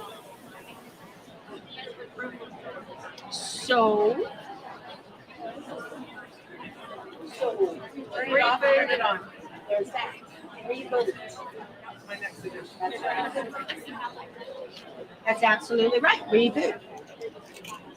These things happen. This is when we go get a Diet Coke. Right? That's right. All right. I'm going to turn it on.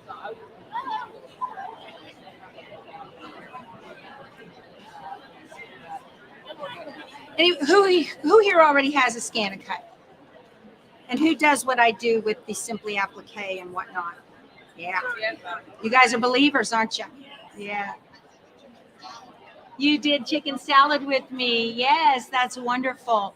So what I did with chicken salad, you familiar with Lori Holt quilts, right? Chicken salad, Be Happy, Farm Girl, whatever, right? And she will take her simple shape, and she has you put sew-in interfacing on top of the fabric. You trace around it with a pencil, her simple shape, and then snip it, the interfacing, and turn it, and then stitch it down. It's kind of like a 3D. Well, I took her simple shapes, and I put them on a piece of printer paper and traced around it with a number 2 pencil, and then ran that paper through the scan and cut out all the wattles in one go, all of the combs in one go. Okay, it was wonderful to be able to do that. So I am going to put this in here again. And we're lit up, and I'm going to retrieve data from USB. Yay! All right. So what I have on here are the FCM files. Now, everybody's heard of an SVG file, right? Those are cut files. Well, the scan and cut has a cut file too. It's called FCM. Now, that FCM file, it acts just like an SVG file. It is a cut file. It's just like it, okay? Nothing to be afraid of. But what I want is the hat. You're all right. Let's see. Star shape, reindeer shape, Santa shape. And I will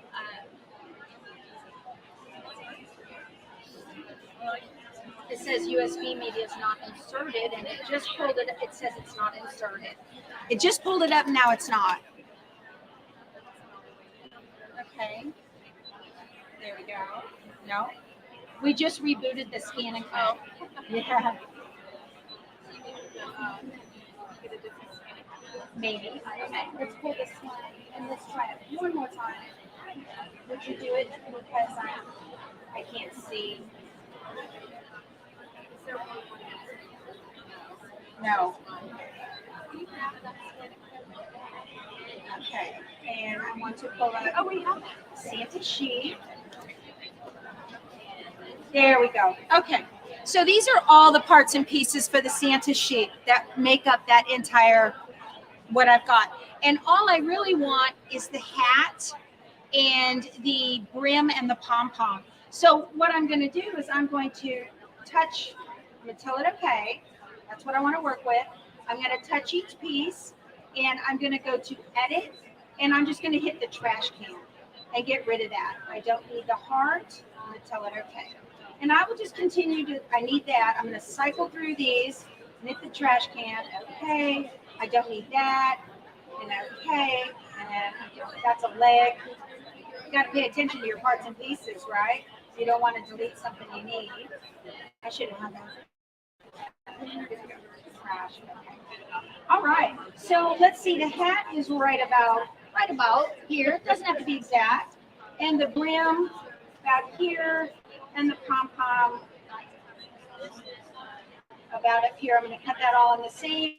I'm going to tell it, okay, I need to load the mat.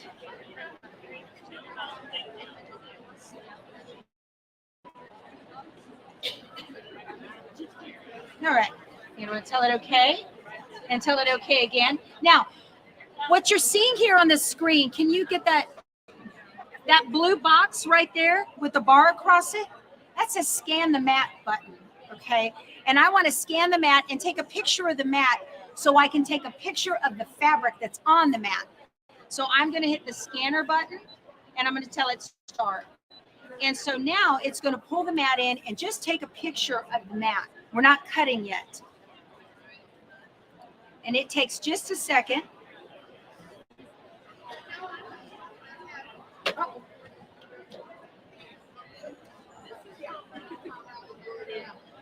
Now look at that. Can you see how I would have missed it? This is the beauty of the scan and cut over other cutting machines. You cannot scan your fabric. You kind of got to really get it right. So I'm just going to take the hat. I'm going to put it right up here in the middle of that. And I got it. Yeah, that's there. And this I'm going to put up. I hope I have enough gray fabric. My goodness. Now that I want to turn it. I'm going to go edit and object edit and rotate 90 and bring it up. I may not have enough. Now I want to get in there and double check that I'm real close to it. So I'm going to hit the magnifying glass. And now I can see. I'm going to nudge up that pom-pom just a little bit, and that'll work. Yep. I'm going to tell it okay. Tell it okay. It's very insecure. You have to keep telling it that it's okay. It's okay. It's okay. Yeah. And then I'm just, please select and cut. And it says it's going to take just a second, just a couple seconds. It's going to cut out my pieces. So what this machine is doing now is it's sensing auto depth. You can cut stuff other than quilting cottons. I made Reen Wilcoxon's snowballs with her fleece on the scan and cut. You can cut wool with the scan and cut. You just have to switch your blades. You would have to, you might want to, oh, we're done. Look how quick that was. So let's check out the magic. I'm going to tell it okay, and I'm going to eject.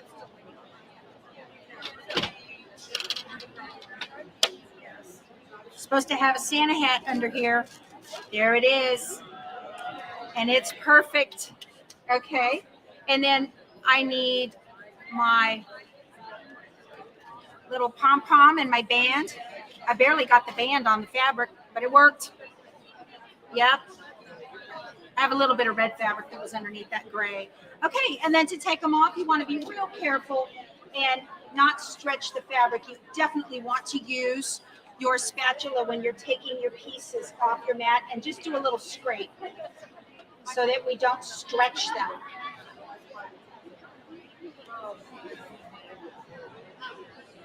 Okay. Alrighty, so now we are finished with scanning. So I saved that FCM file. now comes the technology. All right, here's the technology. And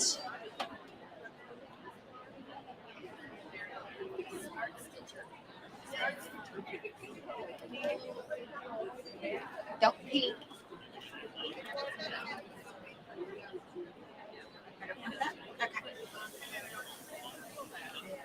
Okay, so now I'm going to use this software application called Simply Applique, and it's this A right here. This Simply Applique is a module that is located inside the software called BES4. So if you ever bought a Brother machine and you got BES4 as a +1, you don't need to purchase this. Simply Applique is a module that's in there, and they just extracted the part out that I'm about to show you out of BES4. And it's very inexpensive. You get the best price for Simply Applique today at the show, right over here at the registers under the red tent. Okay, so we got, all right. And I have it all pulled up. I need my USB. Pardon my rage. And I'm going to put my USB in right here. I actually have it on my desktop. I saved it to the desktop. So remember, I told you for software, you just have to know what button to push. I don't care about everything that this software does. I just want it for this one purpose. And this is what I use it for exclusively. I'm going to touch the A. You know how, like, when you're on a Word document, you go File, Save As, something like that, right? So that A is like the File button. I'm going to go File. And right down here at the bottom, it says, right there, Import FCM. Remember that FCM file is the cut file from the Scan and Cut, right? So I want to import FCM. If I can find it, because I'm looking sideways. It says, where do you want to get it from? Well, I have it stored on my desktop, or I could pull it off the USB. But I'm going to use right here, Houston 2022. I am going to get Santa sheet. Is that right? What? Okay, that's fine. Hey, Angela Wolf hogged my time. Right? So I'm going to get my Santa sheet, and I'm going to tell it open. All right? And all I really need, can you see it on there? All I really need is my hat. All right? I'm going to touch this, and I'm going to hit delete on my keyboard. Make it go away. All of these pieces that are not the hat, let me hit delete. I'm sorry, I should have had these all done. We're going to hit delete. And let me hit control, that one, and delete. There we go. All right. So now I'm going to, I want the hat to stitch first. So this is your stitch order. And you got to think about that when you're doing applique, right? So we have the hat, and then the pom-pom, and then the hat band. And that's perfect. That's exactly just fine. And so what you would do is you would touch each piece, and you would manipulate them. Usually you use a mouse. I don't have a mouse. I didn't bring my mouse. Oh, okay. So you would put them into the shape of the hat, okay? And then what you do is, see, and I need a mouse is what I need. It's not letting me on the touch screen here. Let me try this pointer. See if that will work. No? And can I move it? No. Can I move it? Oh, no.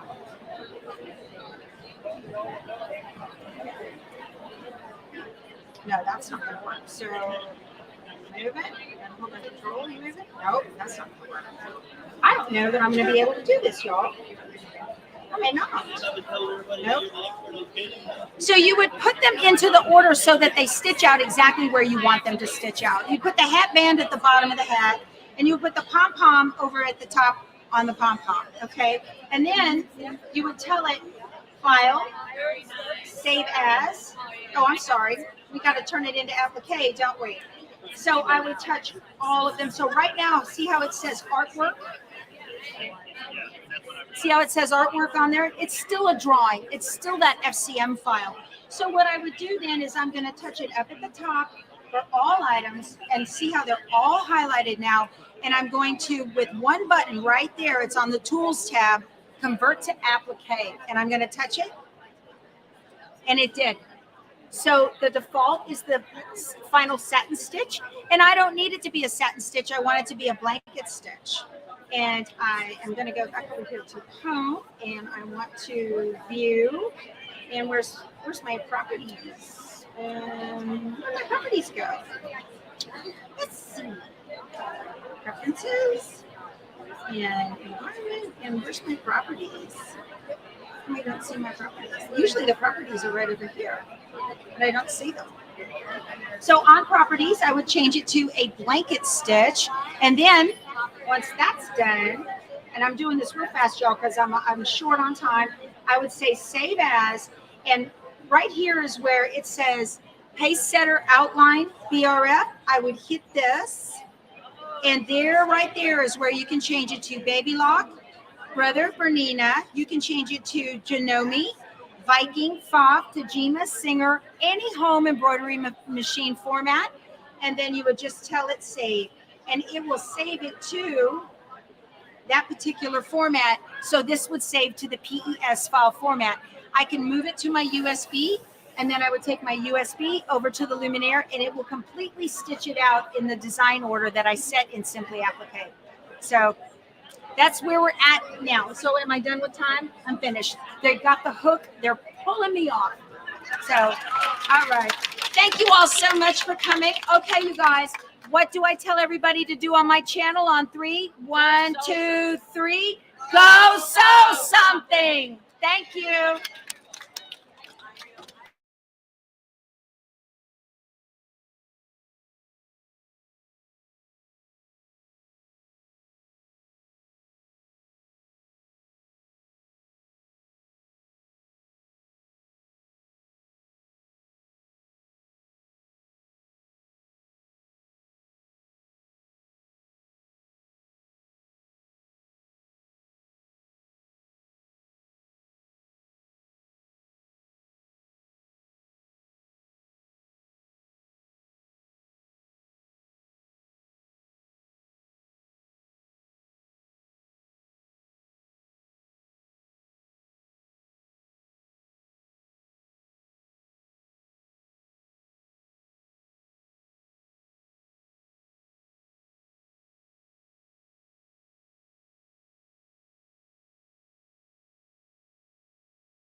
Clear? Wonderful. I like to be loud and clear. If I'm not loud and clear, then you're not getting to enjoy anything, right? All right. So good to see everybody today. Welcome, welcome, welcome. And I need to say welcome to everybody out there in internet land too. I neglected to do that yesterday.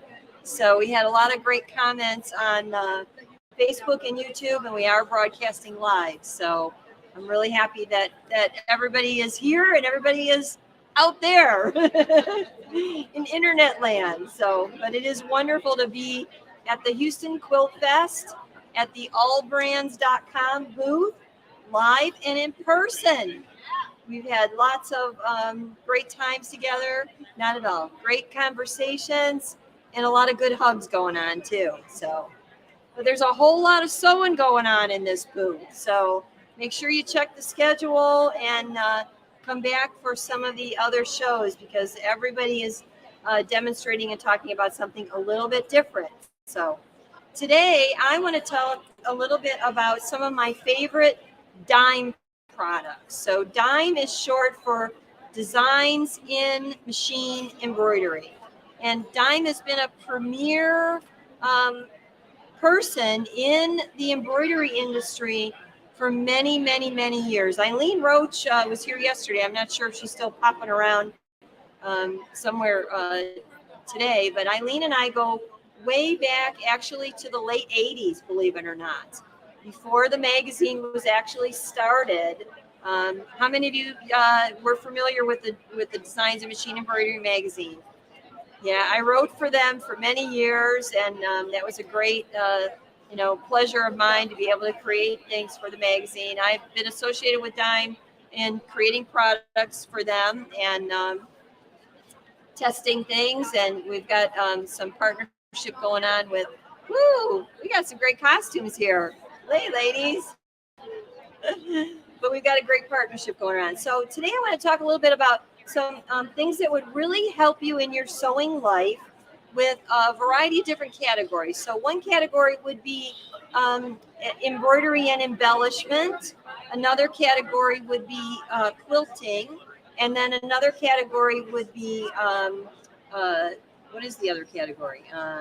Embroidery, quilting, bag making. That was the other thing I wanted to talk about a little bit. So how many of you like to make bags? All right, great.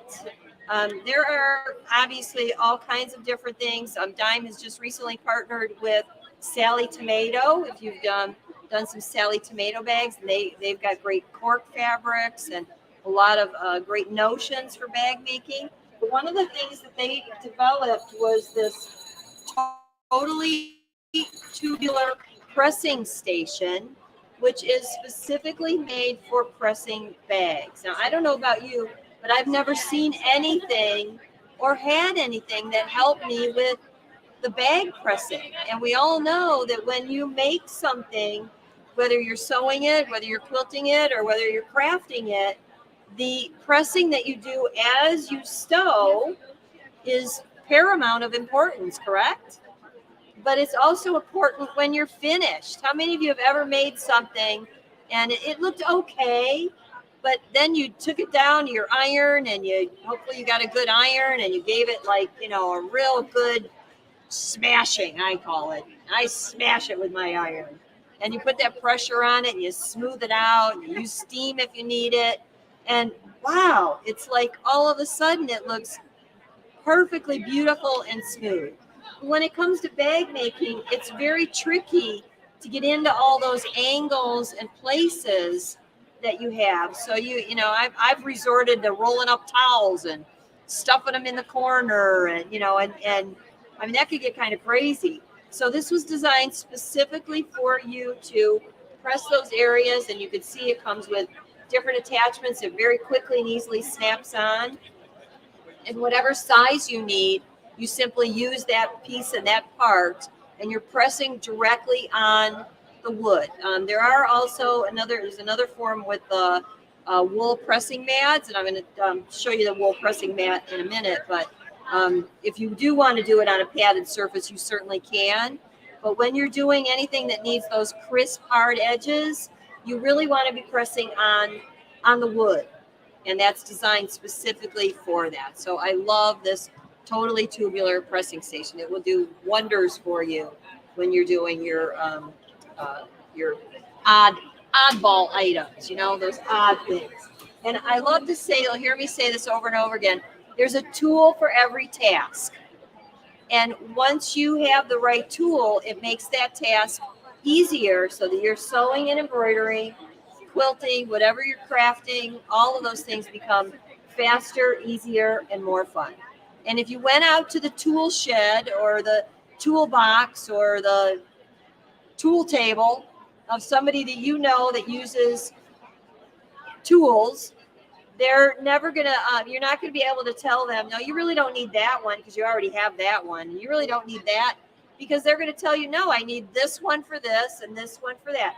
It shouldn't be any different with us. We need the same tools, and you get your money's worth out of them when you know what they do for you, and then you make it work for you. Okay. All right. So the next thing, bag making, is bags like this. And what's wonderful about working with cork fabric is that you get something that looks like it came from the best of ready-mades. And I don't know about you, but no matter what I'm doing, I try to make my items look as if they came from the boutique store. You know, whether that's a garment or a quilt, again, or a craft, because we have the ability and the capability to put our best work into it. But again, we need the right tools, and we need good quality materials to work with. So in this case, with cork, I like to find a design collection that is light and airy and doesn't have a lot of bulk and a lot of weight. So this collection was actually done by my friend, maybe your friend too, Reen Wilcoxon from Embroidery Garden. Reen Wilcoxon is also partnered with Dime to create not one, but two collections, two embroidery design collections. And the purse you see here is from the hand-sketched florals. So this design collection is all made with lighter stitching and then applique that is done in a raw edge method. So when you do that raw edge method, you are not having to worry about the satin stitching and trimming even, and it's kind of like free form, kind of that loosey-goosey style that we like to do every once in a while, because you don't have to be so perfect and we don't have to be so precise, right? It's kind of fun to give yourself a breather when you do that. So that's another great bag item. And then along the embroidery line, Reen also has a collection. Should I be putting this down like that? Is that better for you? Can you see that there? Yeah. An embroidery design collection called Garden Flower Lace Collection. So you can see that right up on the screen there. And that is freestanding lace designs. How many of you like to do freestanding lace? Freestanding lace is so much fun, especially when it's a single color design and you can get it all loaded up in your hoop and just press the button and go do something else while it's stitching away for you. When you come back, you have something great. So then my friend Angela Wolf has also done collections. She's done lace collections. So those are, again, freestanding lace that are both, you see that good? Hard to know. Which way am I going? All right, that's great. Those are again designed to be done on, you can do it on netting or freestanding so that you've got your own lace pieces. Now, how many of you have shopped for lace or trim in recent times? It's crazy. The bulk prices, the yardage prices are like sticker shock. Absolutely. And, you know, when you could make your own, not only are you saving money, but you're also creating it in the colors that you love and the colors that you can't find when you go shop. So isn't that another thing about the beauty of creating is you can pick your own colors and not be subject to just what everybody else has out there. So you could be truly, truly unique. So speaking of unique, I love to do jean jacket embroidery. So I've got a new collection from with my friends at Dime called Just Jackets, and I'm wearing one of them. My friend Cindy here has more than one that she has done. Isn't that beautiful? So I'll turn around so you can see the back of mine matches hers for those out in the internet land that can't see. So this collection actually includes 3 collections in one. You want me to turn around? Okay, very good. 3 collections in one. It has stars, sparkling stars, which you see here. It has lovely roses, and then it also has folk art motifs. So again, for embroidery, we've got lots and lots of options. Now, have you ever made a mistake when you were embroidering? Nobody here has ever done that. Have you ever tried to rip out your embroidery stitches? Not fun. Dime has you covered for that as well, because they have something called the stitch eraser. So you literally take this, you turn over to the wrong side, you turn this baby on, and you just start cutting those bobbin threads. And when you cut those bobbin threads, there is nothing to hold the top threads together. Yep. Right there. Let me put it on screen so they can see it on in internet land as well. So it's very, very easy to do, and you're protected by your stabilizer, so you don't have to worry about cutting into your fabric. You're pretty much almost always going to have stabilizer there, and so you're just cutting through those bobbin threads. This comes with 2 blade sizes, the smaller one that you see here, and then also the larger one. So if you're doing larger areas, you can get done really, really fast. Yeah. So I don't know of any other stitch eraser that has the capability of doing dual like that. All right. So we have another great tool here that I love to show, and that is called the PAL. And I won't take the time to get it perfectly perfect here, but can you see my laser beam there? I simply line that up with the center of my hoop. And then if I've got fabric that I've got a template for, or if I've got my fabric marked, I can simply put that on there, line that up perfectly with my template.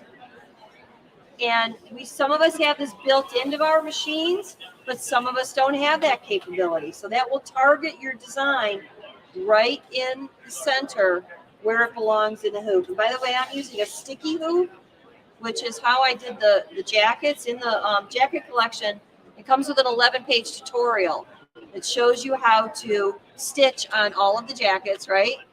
Exactly the way you need to do it. Whether you want to use a sticky hoop like this or a standard hoop that you have hooped sticky paper in that standard hoop. And if you have more questions after, you feel free to follow me wherever I land after I leave here, and I can help you out. Okay. So I also want to talk about Dime metallic threads, because I'm trying to hopefully solve problems for you today. Issues. We have issues in the sewing room at times, right? Have you ever had, no. We conquer them all, but have you ever had the issue of having nasty fights with metallic thread spools? Most of the time, it's the thread and not you. So don't blame yourself, because there is the good, the bad, and the ugly when it comes to all threads, but in particular when it comes to metallic threads. This Dime King Star metallic thread is it's better than good. It's the best. It's the best there is. Once you use it, you will never want to go back to any other brand. It is terrific. But look at that gorgeous sample. Let me get my laser beam off of there. At that gorgeous sample of Thankful, Grateful, Blessed, and how beautiful that stitching is. Now, I know you want to see the wrong side, don't you? Because if you have bad metallic thread, you know what you end up with on the wrong side? Bumps and knots. So look how smooth and even that is. So that is a beautiful, beautiful finish. So I would highly recommend that thread. So we're about ready to wrap up here. I'm going to show you one last thing really quick. This is another new product that Dime has come out with, and they are wool pressing pads. So how many of you have used wool pressing pads for your quilt blocks? Yeah. Well, how about for your embroidery hoops? Who would have thunk, right? Who would have thunk we needed it for that? But when you're doing in the hoop work, whether you're placing pieces or whether you're pressing pieces, you can get press pads that fit the size of your hoop so that it fills in all that gap. And when you lay that on and you're doing your pressing, you don't have movement and you don't have distortion. So the key with embroidery is to have everything hooped firm and snug and taut. And when you're playing around within the hoop things, it's very easy to get that wiggled out into place somehow. This will help you immensely. So thank you for being here at 4 o'clock. 4 o'clock, I will be back and I will be doing a presentation called Meet the Feet. And when you meet the feet, you will see some of my other samples, such as my Pashmina wraps from the book that's published by Dime, which is, what did I call it? Wrapped in embroidery. So I hope you'll be able to come back for that. Thank you. Enjoy yourself while you're here. Wow, good to see all of you. Happy sewing.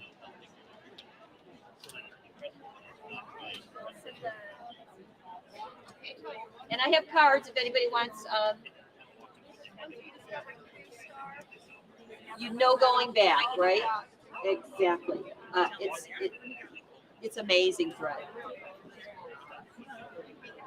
Absolutely. Please do. Sure, go take the chunk and pass them around. You're hired. Let me just hand this to you here. I'll get out of your way. Yeah, stitch eraser makes a mess. So I didn't grab your scarf this time. I didn't know where it was, but I showed your collections. Oh, that's fine. I wonder where it went. Is it not hanging on the? It might have been, and I just didn't hurry. So much to gather up, Can I help you? Do you need to do anything else? I need to put a machine up here, and I can help you carry some of this. I think I can do it, hon. I'm good. Just hug it all. Big bear hug. Scoop it all up and.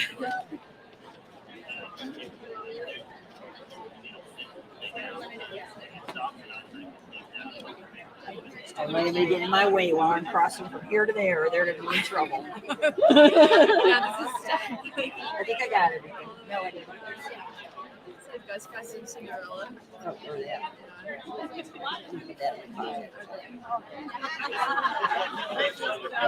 I still got to find a pin for you. I was thinking about it last night when I was trying to go sleep. Oh my God.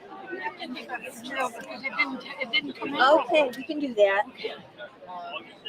We can do that. I'm going over the dime booth to put this stuff away.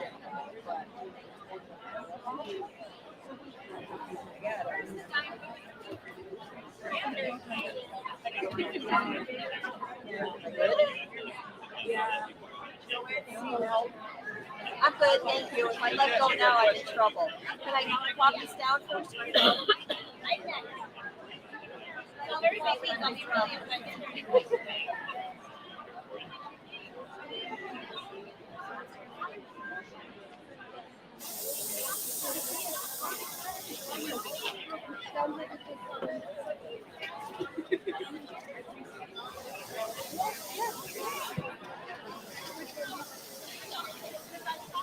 Angela, do you need a Or the and the record. Oh, that's fine. So I'll get my glasses on. Yeah, I need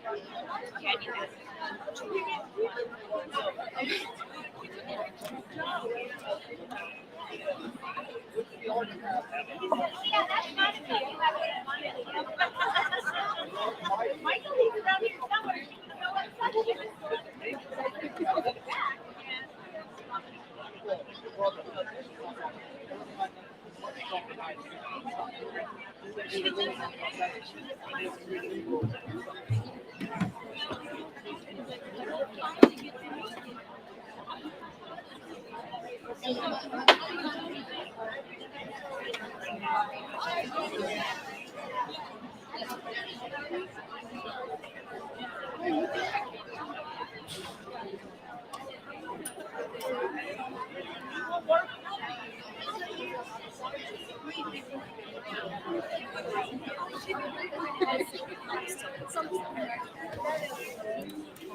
It's like a little box. Yeah.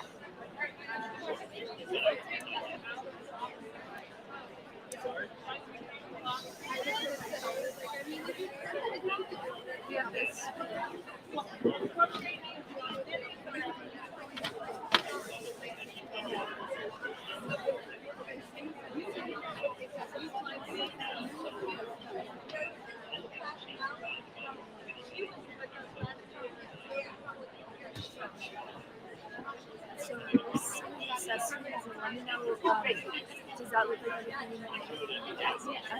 Okay. Thank you.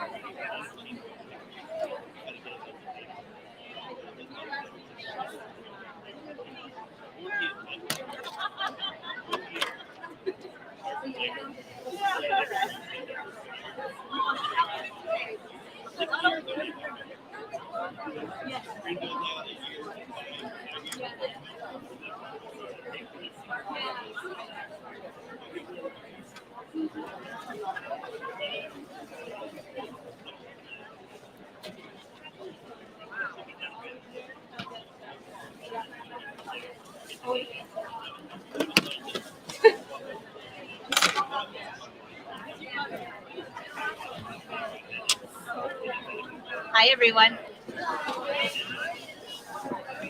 Can you hear me okay? Trying to not come undressed up here. It would not be good for a garment sewer, right? So, welcome Wolfpack. I see you all here, and there's a few more roaming around. So if you come up, say hi to yourselves. So this presentation, can you hear me okay? I can never tell, and I know I'm loud. Good.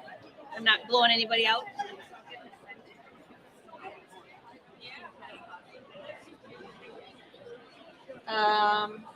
How's that? Okay. I've got it. All right, so this presentation is going to be about the luminaire and about sewing and quilting, of course. And then my presentation at 2 will be about the luminaire with embroidery. And in between that will be Barb with the luminaire and edge-to-edge quilting. So I hope everyone took their bathroom break, has some coffee. Yes, and this is so much fun. So how many of you have a Brother Luminaire in the first place? Any? 1, 2, 3? Oh, wow. Any Brother machine at all? Oh, wonderful. Okay, so the Luminaire has a lot of features that are different than the other machines. The biggest thing was the projector. How did Win know we're here? Hi, Win. I hung up on him. Okay, so that was my husband, in case you didn't know. He's fishing by himself today. He's really bummed about it. Congratulations. All right, so the difference between the XP1, XP2, and XP3, which just came out, is just a few things. The lipstick. Now, those of you that have kids probably have stickers all over your machine anyways, so it doesn't matter. So that part doesn't matter. But if you have an XP1 or XP2, they do have an upgrade, which makes your machine exactly like this one, which I was pretty happy about, because sometimes when you buy a new machine, you know there's new ones that come out every year, but you're like, oh, dang it, if I waited one more year. So at least the upgrade will give you everything that's on here except for that lipstick. All right, so what's new this year? The Move It Foot. How many of you do quilting? Probably everybody. Yeah, oh, good. Jenny's like me. Yeah. Oh, at my first quilting project. Of course, I did it live on Facebook. Do any of you watch the Brother Lives on Tuesdays and Thursdays? They're really live. This was my first quilting project. And don't look closely at my points. So everyone take your glasses off. And it looks great. But anyways, it turned out cute, right? Well, it works for me. And then this was my next quilting project for here. At least I'm getting it down. I used the laser light on here, which made it very easy. Okay, so the new Move It Foot, it's a little thinner than the thicker one that we used to have, which is kind of nice. If you've ever used this foot, it plugs into the back of the machine, which makes it different than a walking foot. So you control how fast this layer here goes versus the feed dogs. So if you're working on quite a few layers of fabric, you're moving it through, a walking foot just walks it. This one, this part is electronic, and so are your feed dogs. So it really moves over the fabric. Now the nice part is if you have this on the machine, this little knob right here, up or down. If it's down, it's inactive. That's a big word for the morning. It means it works. If you put it up, that means you can just sew with it. It's not using this. So it's a great foot if you haven't tried it. Have you tried this on your other machine at all? Now the bigger version, a lot of times I'd be working on a lot of fabric, it would kind of bulk. I mean, we made it work, but now it went on a diet and it's much better. All right, a few other new things for this. Oh, the end foot. So I will sit down for a few minutes and show you a couple features on the screen. And I'm just going to bring this up. I'll bring this on camera, but you can see from there. See these little white plastic things here? All right, so let's go to this camera.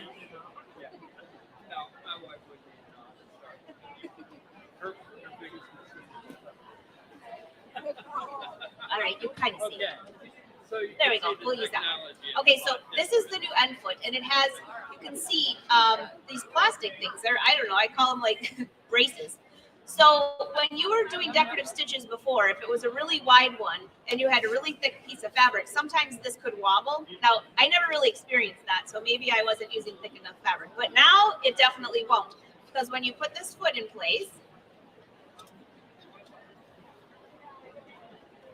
get this out of the way and put it on sewing. It's like braces on each side of your machine. All right, hold on, it just turned on.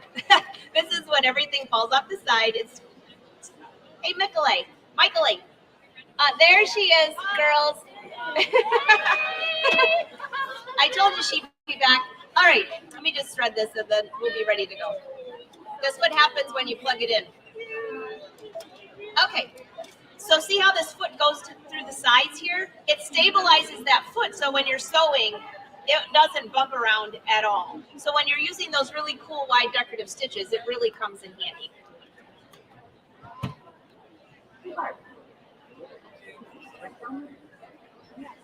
Oh, I found it. I got it. Okay. The next thing I want to point out is the snowman and the snowballs.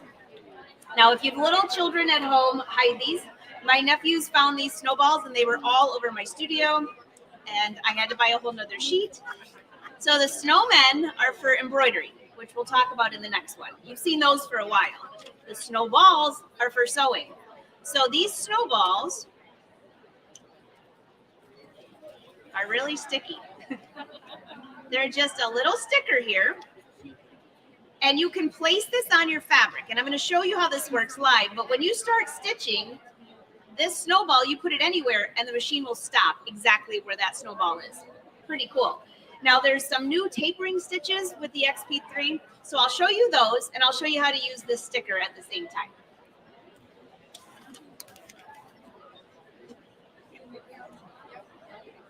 All right.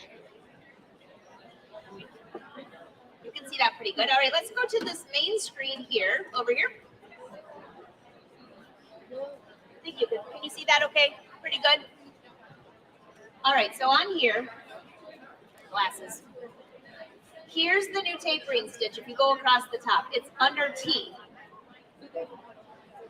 So these are all the different tapering stitches. Now, it doesn't matter if you do quilting or sewing or decorative stitching, this is going to be very, very cool. So I'm just going to choose one that you can see a little bit.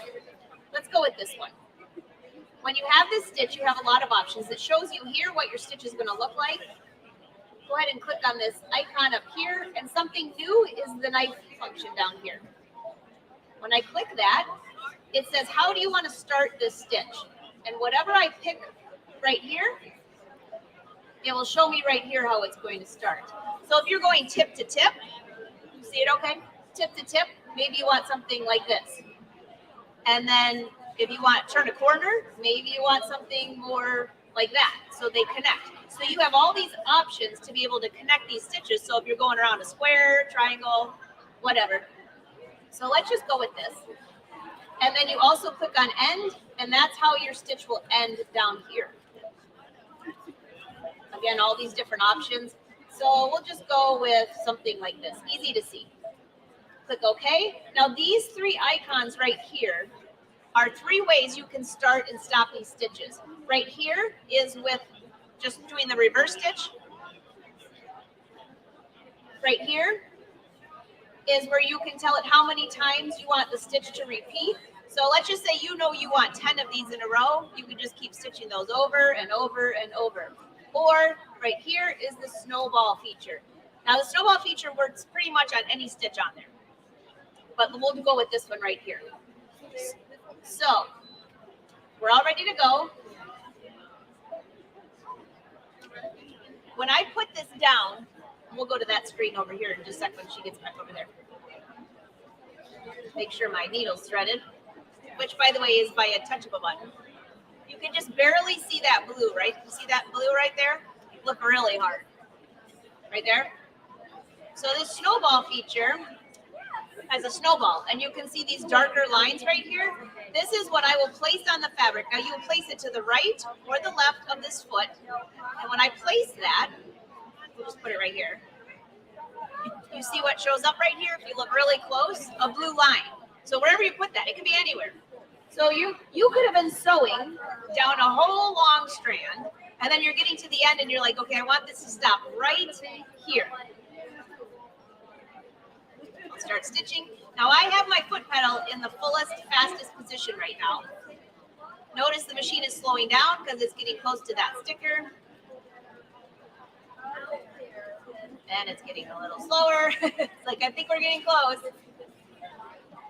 And assuming the machine had its coffee today, it will stop right there.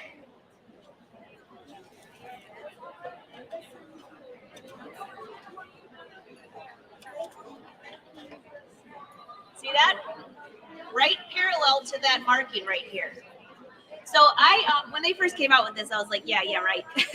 You know, I like to like push it to the limit. So I would stitch and I would go into corners and then I would do circles and then I go up and down. And you know, there was one time it didn't work and it was because I put the sticker on up and down.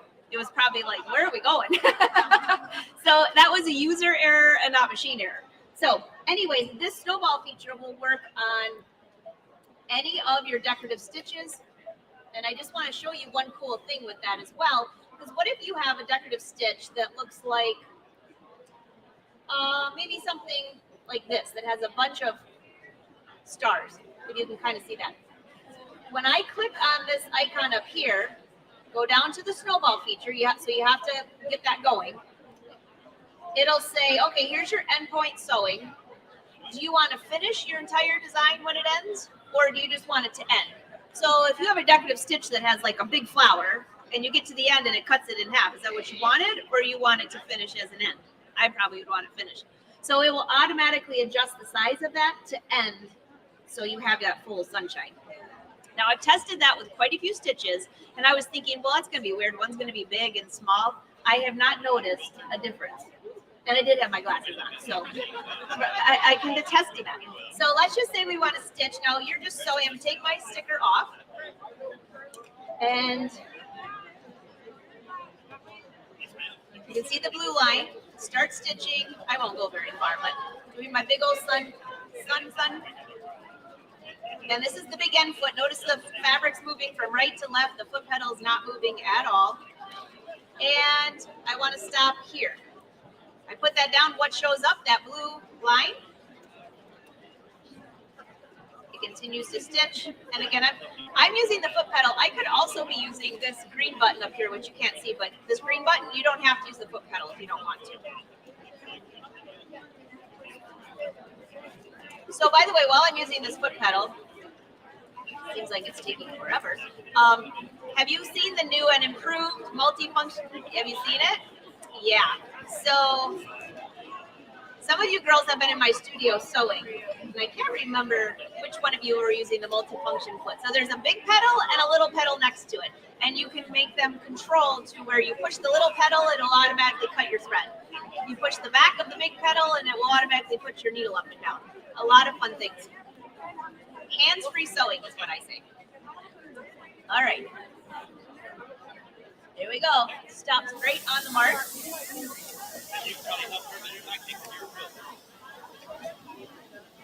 And check it out.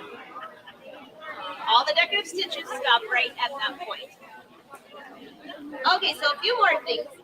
For those of you that like to sew straight, now, there goes my, not my pants, my mic. So for those of you that like to sew straight, I am a Brother brand ambassador. I don't know if I made that clear. And there are a ton of videos if you buy a Brother machine on their YouTube channel and mine, if you go to Angela Walker. But the laser light, when that first came out, I was like, I do not need that. I sew every day for 12 hours a day. I can sew straight with my eyes closed. So I decided to test it and see what I thought. Well, since then, I'm addicted to it. And since then, the laser light has gotten better and better and better. So let me tell you how I did this jacket with the stitching in a different color. Is that for the machine or that my pants didn't fall down? Both. Congratulations. All right, so back to the screen here. I'm just gonna choose a regular stitch. All right, there's just a straight stitch. And on here, you have a projector feature and another feature. So let's go to the projector feature. I'm gonna take my snowball off of here for now. For those of you who haven't seen this, we'll go to this. Oh, okay, thank you. We got 5 minutes, I'll talk really fast. But if you'd like to learn more about this, we'll be over there. Can you see the screen right here? All right, so this is where you can actually change your stitch and see it right on your fabric. So if I go to character decorative stitch, which shows a bunch of different stitches, I think you'll see that better. You can see that right here, right? You've got this little pen, which you don't want to lose. It just takes a battery, nothing special, just a cheapo battery. If I click this icon here, it will change my background. So depending on the fabric that you're using, you might want a darker color or a lighter color. So right now I can see the stitch, you can't, so I'll go back to the darker. All right, what else can you do here? Click this icon here, and all I'm doing is pressing this button and touching. Now it will show me the stitch, and in a lighter blue, you can see the stitch on either side. As I click the arrows, it scrolls through all the stitches. So if you're looking at your fabric, your garment, your quilt, you can see exactly what that stitch is going to look like on your fabric, which, by the way, really saves from ripping out stitches. I mean, it doesn't mean you're not going to rip out stitches, but you have a higher percentage that you won't. And then when you have it here, you can make this larger, wider, longer, shorter, whatever. You have all those options. Now let's go sew. Excuse me. Now look what comes up. This is the grid. My mic is making a really weird noise.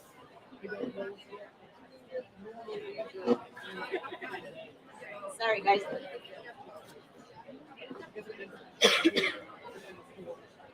Okay. I'm going to pick just a straight stitch for this one.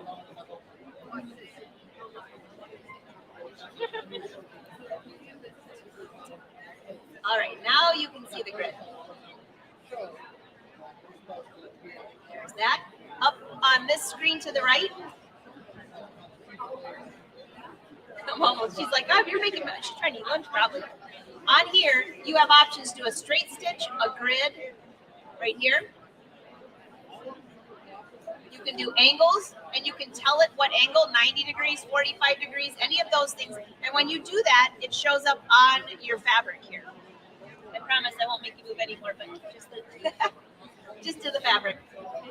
So what I did is I used this grid, and once I did this first line of stitching, I made the grid really big. And when I did that, I could line up one row of stitching way over here or way over here as I stitch.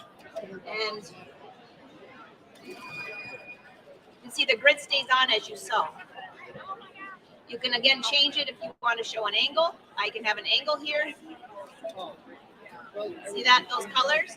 They stay there. So that grid will help you sew straight.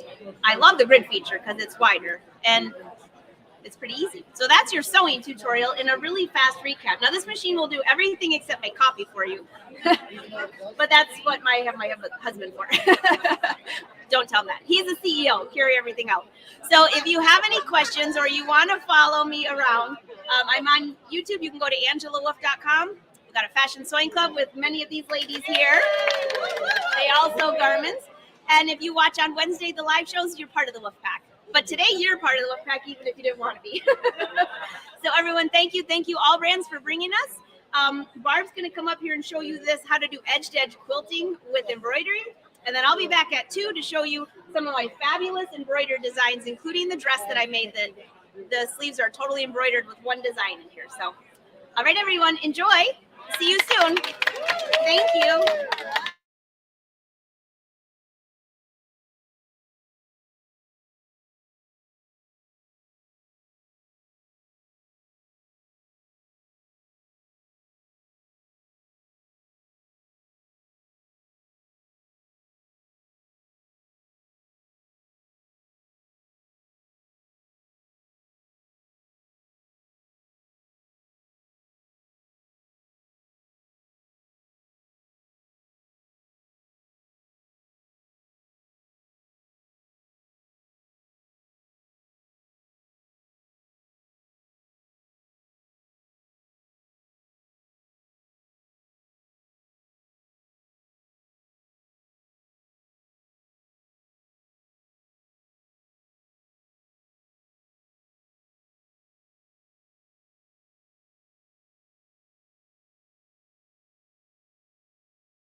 So I use the biggest tube.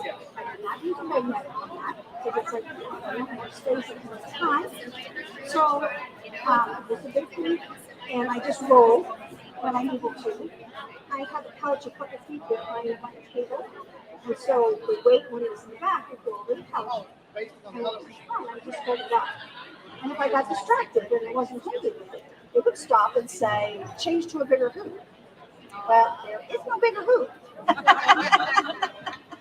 So I knew it was throwing the sensor off. So all I did was pick it up, press go again, and it went. You know, the other thing to remember is when you're doing this, you do it in hoopings. And it seems like a million hoopings, but they go so fast. And I was getting to a point. Let's say life gets in the way and you can't continue, you can't finish. You're in the middle of it. No problem. Because like when you're embroidering and you turn off your machine and you turn it back on, it says you want to resume. Yes, thank you. It does the same thing with this in the middle of the program. So it goes back to the section you were doing. No problem. Now, I'll show you. Can you do a what? Of course. Placemats, bags, table runners, wall hangings, everything. Are we ready to start? Oh, we're live?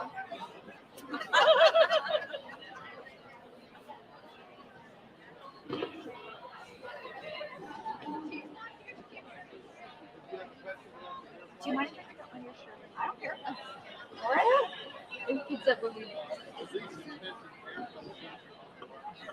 Okay. Good. Okay. Okay. So I'm going to start since I'm Barb Michaelajczyk. I'm a brother educator. Maybe some of you have seen me on some YouTubes and Facebooks and all that stuff. I am a retired teacher. I love teaching. So ask your questions. Have me show you whatever you need to see. Because we can say it over and over again, but when you touch it is when you get it. Sorry, but that's the way life works. We're all visual people, and that's what gets us, yeah, we're smart, but just talking about it doesn't get it. All right, so let me get up here.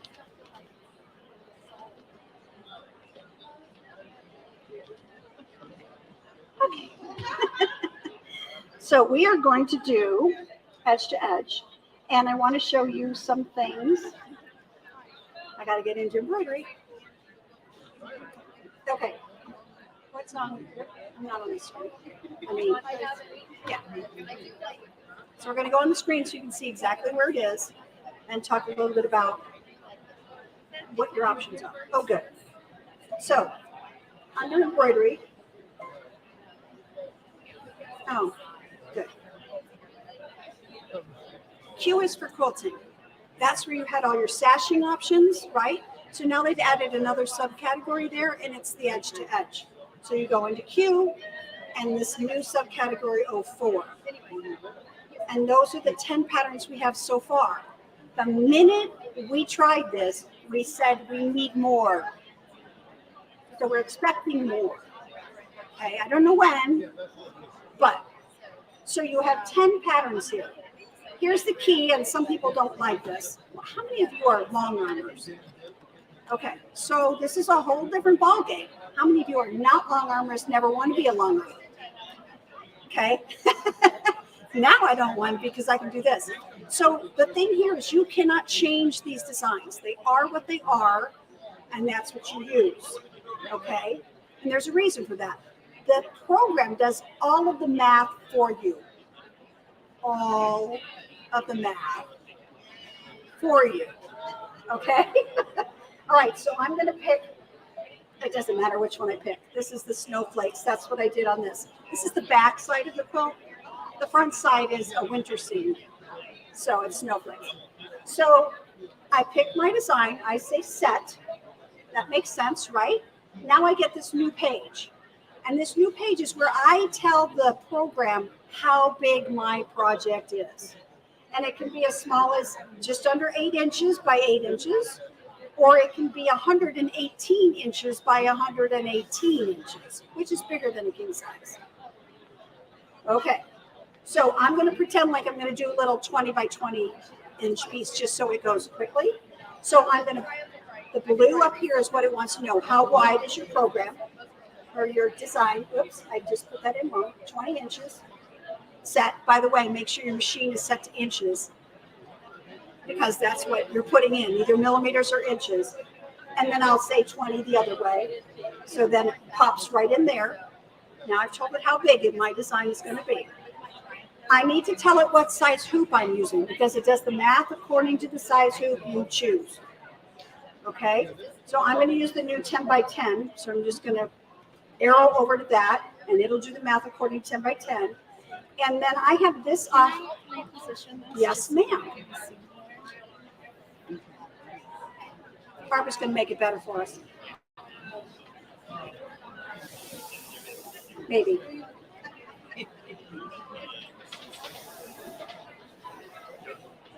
Anyway, the next thing I'm going to show you is you get to choose the option you like best for how it's going to connect. And I'll show you how the look is different, and you get to choose which one you like. Okay, cool. So flip option is your fourth thing. So we did how wide, how long, and what size hoop. Now we're going to do flip option. So I press select and watch the screen as I flip through these. Hopefully you can see that well enough. Why is it bouncing? I don't know.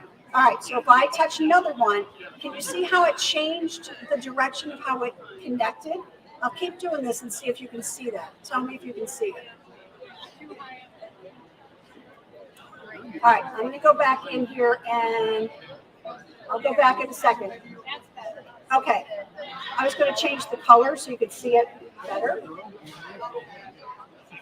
Now let's see if you can see it better. So we're going to go flip option. So see how where the connection is, and it changes the look. And you get to choose whichever one you like best, because it's flipping it, you know, mirror imaging it or flipping it, rotating it. So I'm going to choose the fourth one. I'm going to say okay, and now it's just telling me I'm going to have 5 pieces across, and I'm going to have 3 rows down to do this piece in this size hoop. Okay, so I'm good with that. I'm going to say next. Now on next, it tells me I have a total of 15 pieces. Well, if I'm going to do this, I'm not going to use the 10 by 10. I'm doing that here just so it goes quick. I used the big hoop, the 10 5/8 by 16 on that with my sandwich. It's very doable. You just loosen, loosen, loosen, loosen. Put the bottom down, put your sandwich in so that the top just fits in easily. Tighten it with the lever, you're good to go.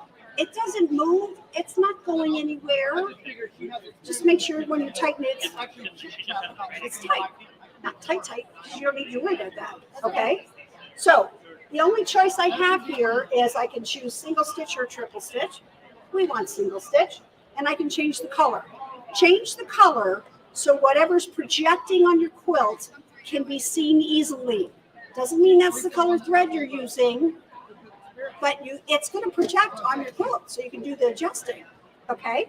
And then you get to go to memory. That's your only choice. So I choose memory, and it says it's going to be saved in my memory pocket. Okay. Oh, she did a scan. Let me go erase this scan. Don't need that. Delete. Okay, gone. Okay. So now in my memory pocket, I can choose the piece that I put in, and this is the one I put in today. So I did that, but now it gives me all these options. What the heck? I just want you to do this for me. The first one says there are 15 pieces. That's the one you want to choose. The others are all individual pieces. Why would you do it that way? Because it won't do it for you.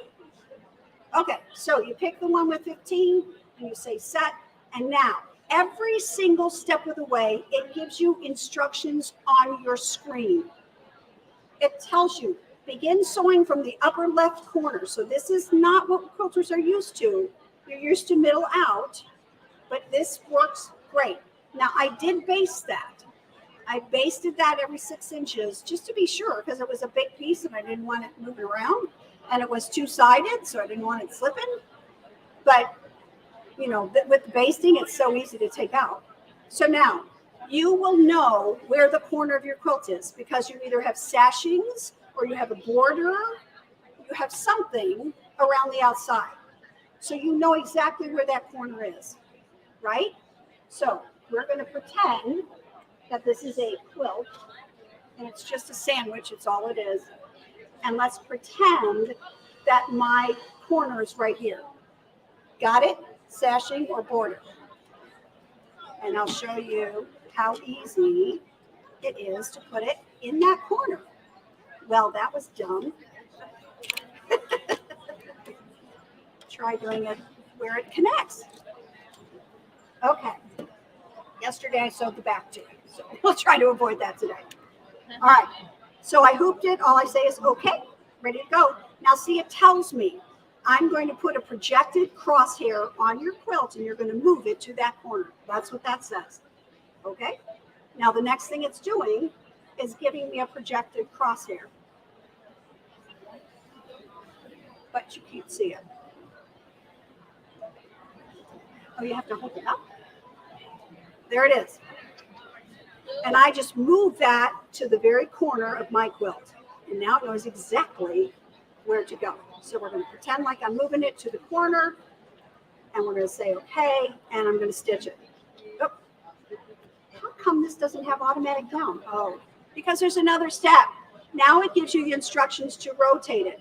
So just in case you don't hoop straight, no problem. Because now you're going to line up the second piece to that sashing or that border. So I'm going to say that's good to go and stitch. Okay, so did you get that? You do the first laser that's on your quilt, and you can see the pattern too. You do that for the corner, and then you do it for the rotation. So every single section you do, you line up the first crosshairs to something, and it'll tell you to what. And the second crosshair is going to be lined up to make sure that you keep it all straight. Because you're going to rehoop and rehoop and rehoop. There's no way you're going to rehoop it perfectly the same every time, even twice. Not going to happen. So here's the thing I learned. When you start, leave plenty of extra fabric on the outside of what you're working on because it needs space to be able to rotate and move. And if it won't fit where you have it, it's okay. It will tell you to move it, but leave extra space. It doesn't fill the whole hoop. It needs space. But if you don't hoop it within the embroidery area far enough, it'll say, can't move it there. Does that make sense? I see lots of heads going like this.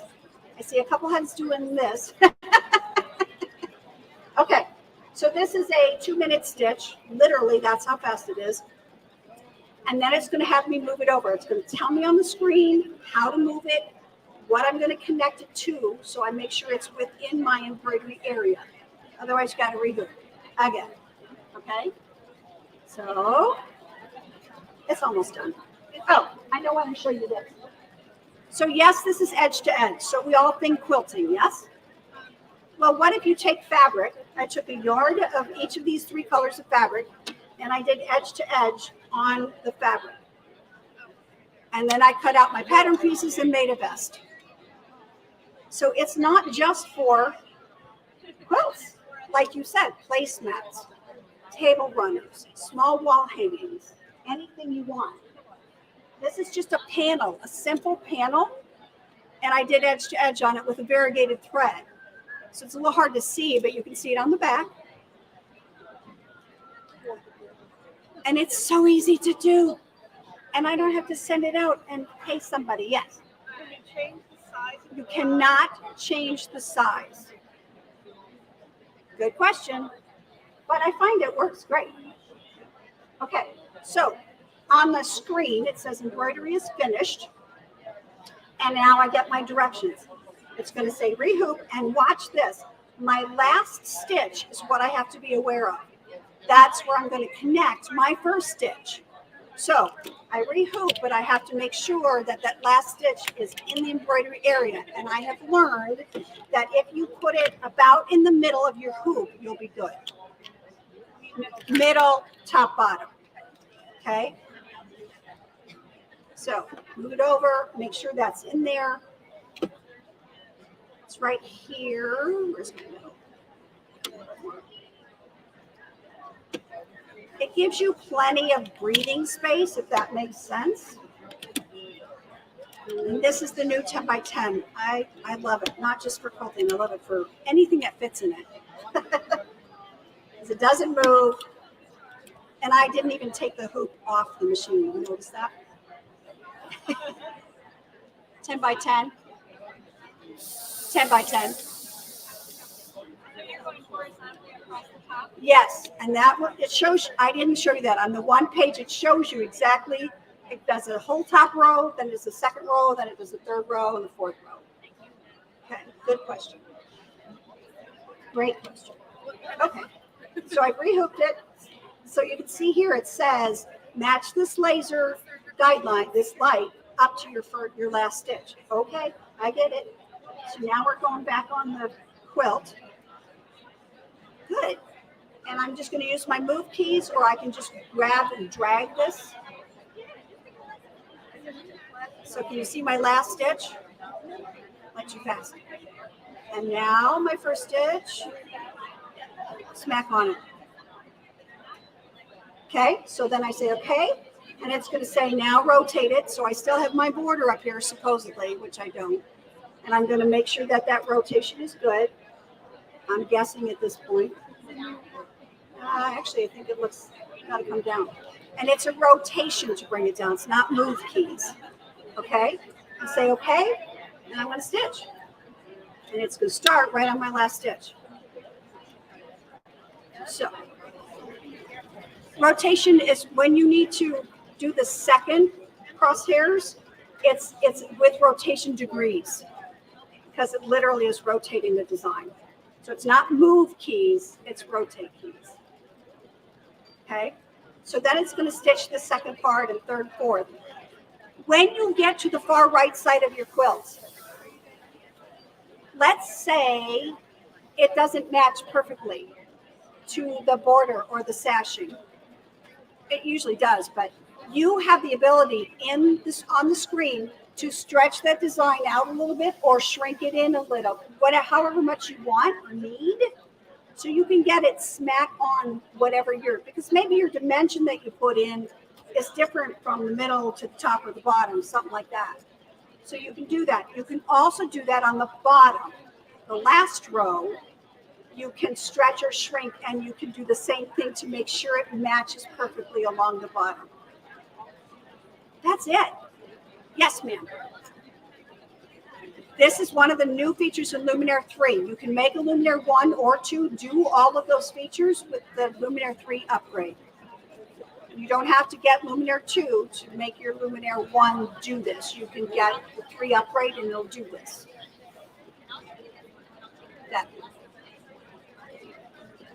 No, you need the upgrade. This is a new feature.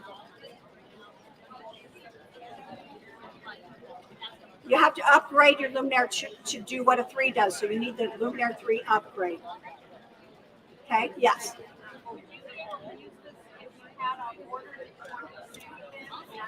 Okay, her question is a great question.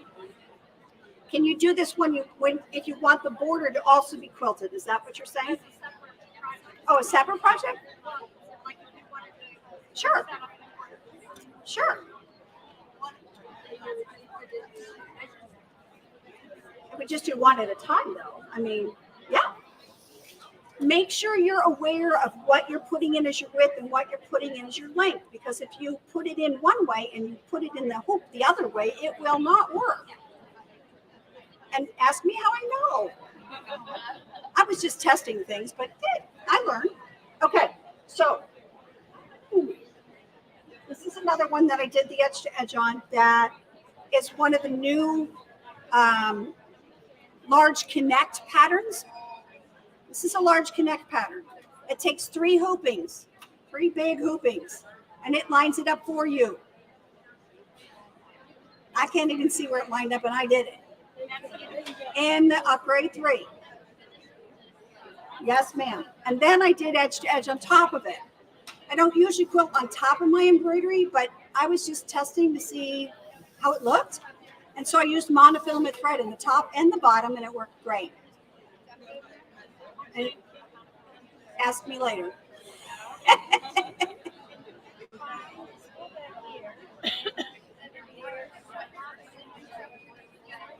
Not in the edge to edge.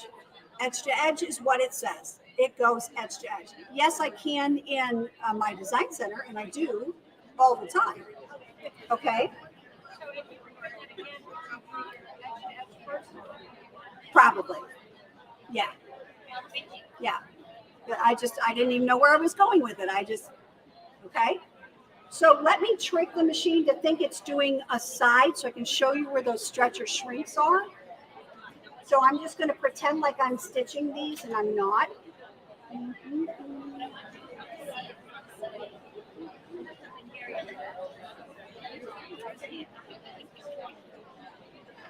Okay, so to stitch, to pretend here, see down here in this corner, it says I'm going to stitch segment 3 of 15. I found that out by going to this advanced or go backwards. Then you can find out what section you're on. Because I had to just quit doing this. I had to do something else on the Luminaire 3, and then I had to go back. So it wasn't saved anymore, but I knew which segment I was on. Good to go. I know.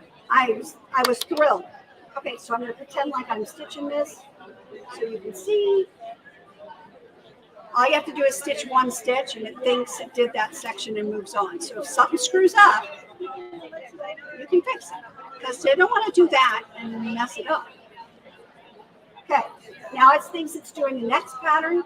I got to fast forward through one before I get to the stretch and shrink for you. Okay. If you don't hoop it straight, you can see it. You can see it. Okay. Plus and minus. Stitch. Okay, now I should be at the 5th one, and I can show you where those arrows are to do the stretching. What? Oh yes. Thank you. Done. Okay, next pattern. Come on. Come on. All right, so I'm just matching the first stitch with the last stitch. That tells me if you need to stretch or shrink to the side there, it's going to tell you to be aware of that. So I say, okay, here are the arrows right here. Stretch or shrink, and these are the arrows for the bottom. And you see your pattern on your quilt. Yes? Very cool? Wow. You guys are very good because I got done early. Why is that? Maybe I didn't stitch as much. Questions? Different patterns, absolutely. Okay, let's see the patterns. So here's the first one. It's the flower that I did on here. 2 minutes. Okay. This is a leaf that I did on something else, but I don't know if I have it up here. Anyway, it's pretty. This one's fun. Look at this. Sewing things. Uh-huh.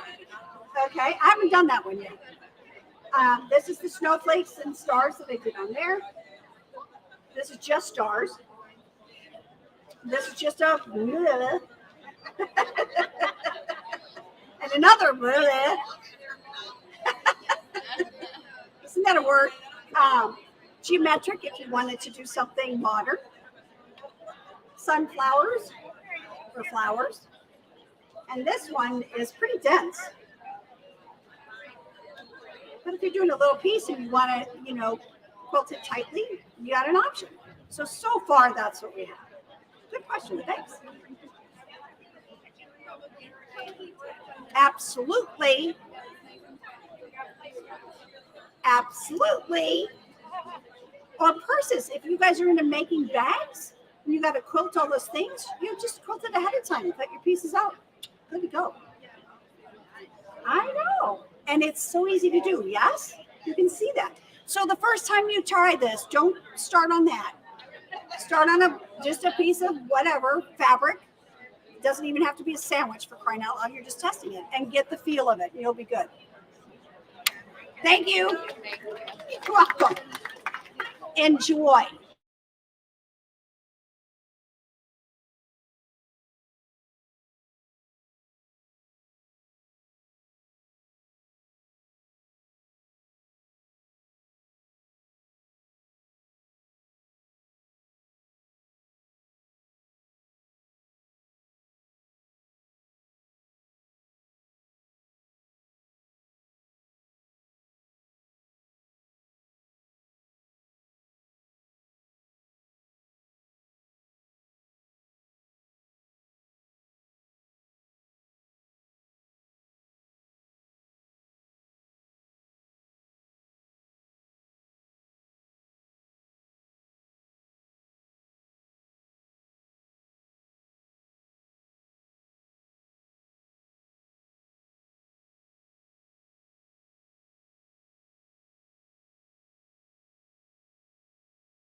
All right. Hi, everyone. Some of you are Well, welcome. You really did hang out. Did anyone bring us coffee or anything? That bell, we need to bring it up here. Hello. So welcome, everyone. I'm Angela Wolf, in case you don't know me. And hi, everyone online. Great to see you, Wolfpack. Arnell, I saw you on there, and a few other Wolfpack members. So first of all, thank you to AllBrands for having such a great event. They always have some of the best Brother machines. I'm a Brother brand ambassador. You can play on them all. They're all different price ranges. Has anyone seen the new Airflow serger that's coming out?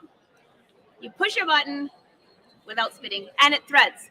And you also get, with, if you buy it here, they, number one, have a great deal on it.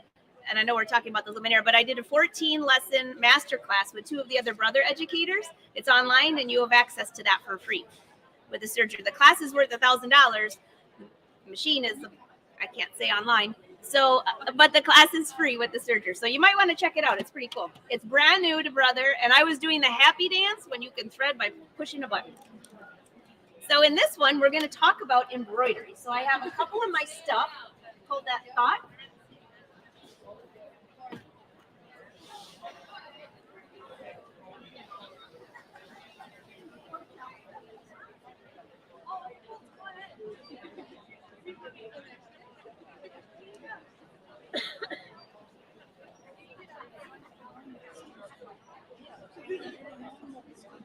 All right, the one thing I forgot to bring up here. Okay, so this machine, you can write a signature, scan it in.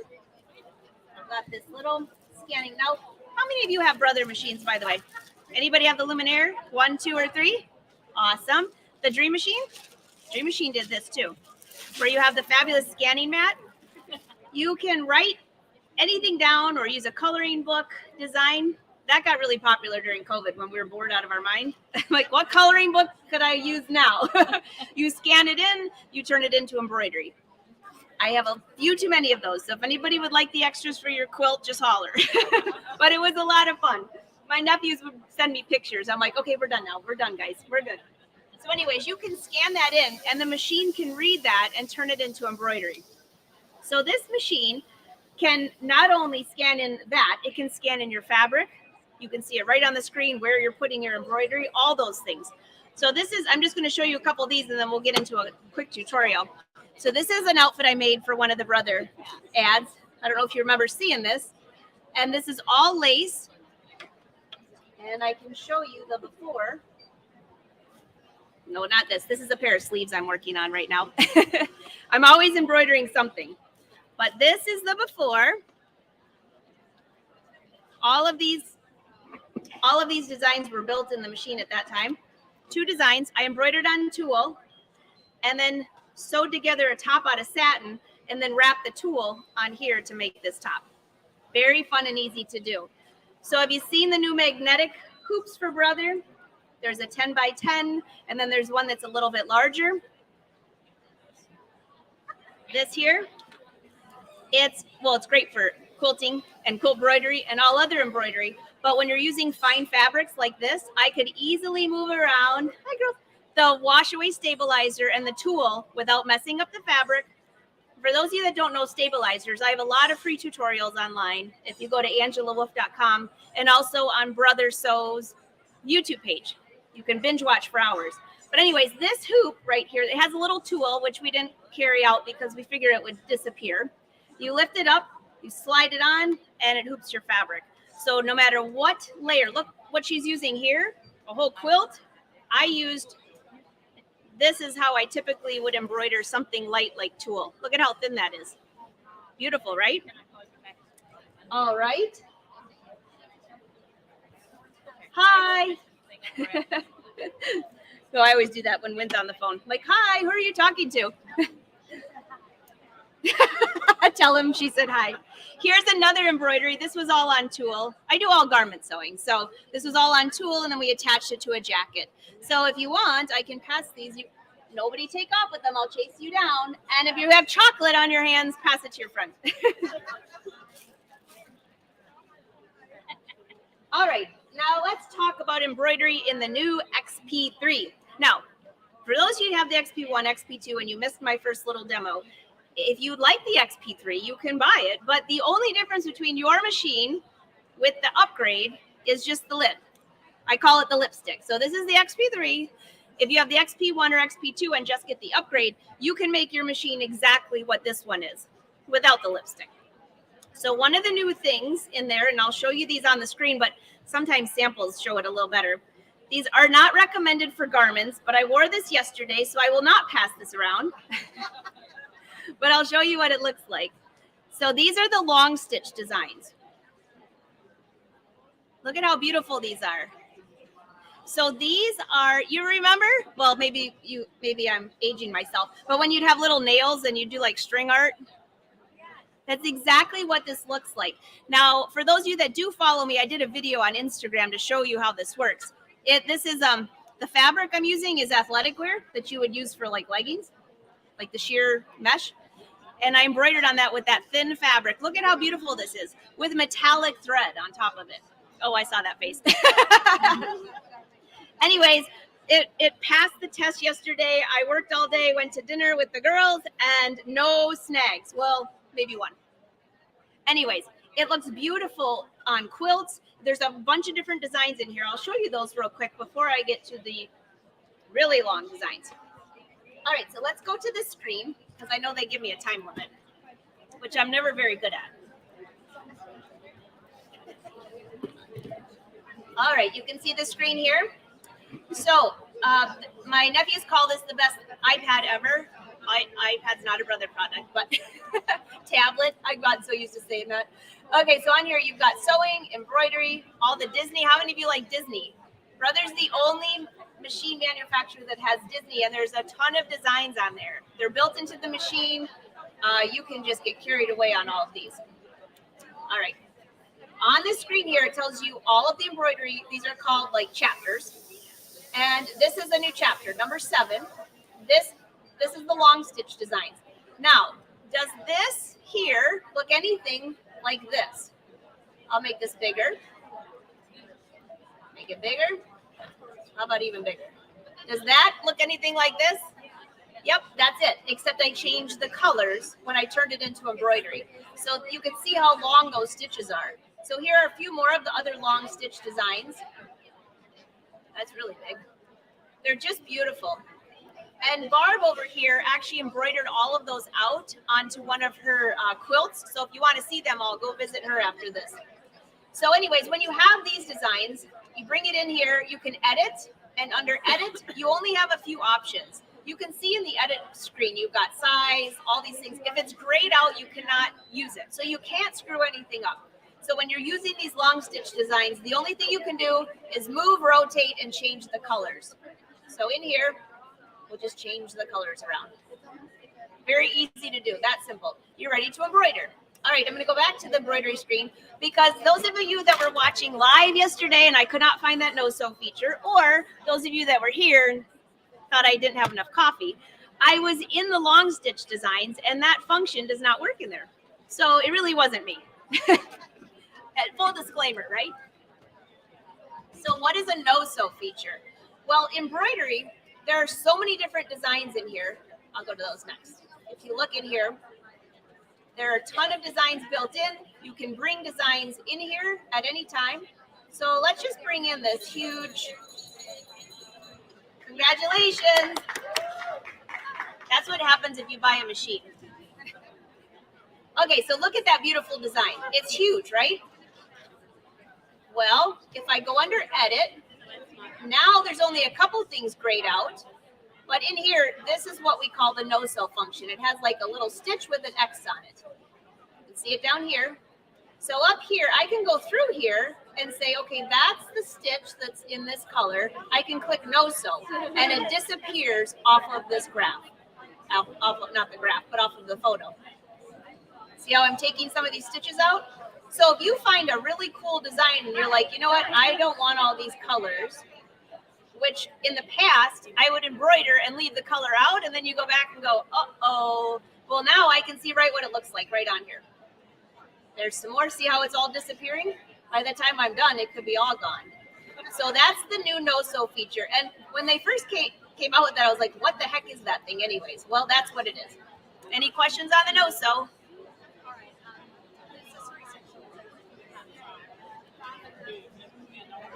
Uh-huh.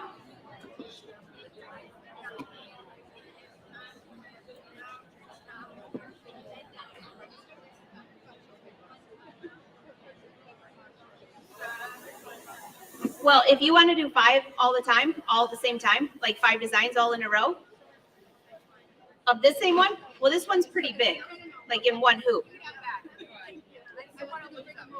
It'll tell you right here. So can I pick a smaller design or you want me to pick this biggest one? Let's pick a smaller one because you probably get one of these in there. All right, let me go back.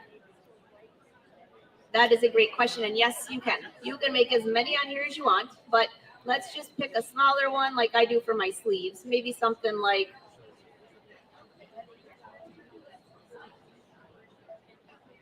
okay, they're all big. How about that? Strawberries. Is that what those are? I don't know. Strawberries, maybe. Okay, so you want this. You want me to do the no-sew feature on there or just multiply them?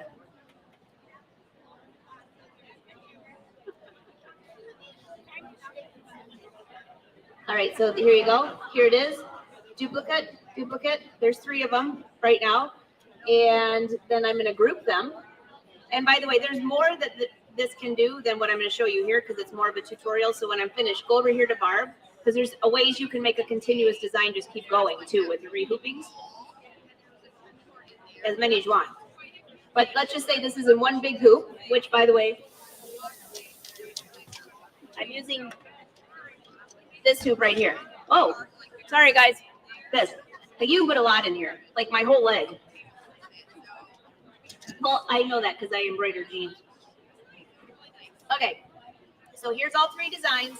You hit select, group them all, go back to here, and this icon right here is how you can align them, organize them. So now they're all lined up. See all these different options here. If you don't like it, you can change it. Now that I have them, I'll ungroup them. Hold on, ungroup. Click OK. There's one design. You're going to move it. There's one. And I have another one here too, right?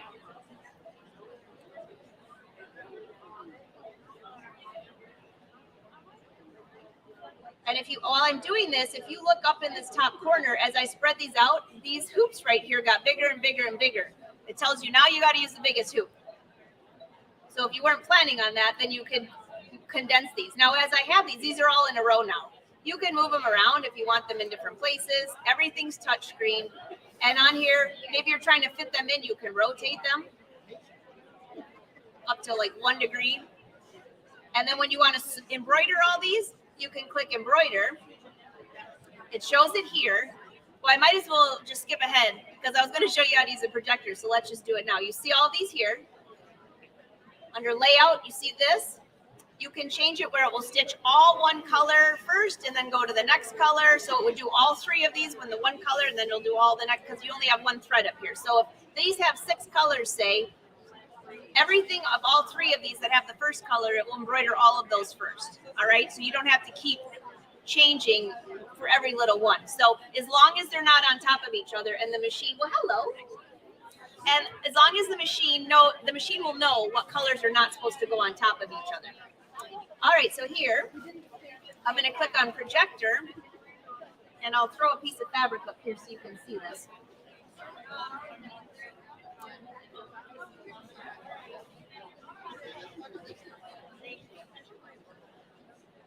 All right, I'll bring this big old magnetic hoop up here. If I can put it in the right way. This is a very expanded work area. Like, don't touch anything. All right, so I'll put this hoop on. You can see these little dots right here, right? Can you? Oh, you will in a sec. Hold on.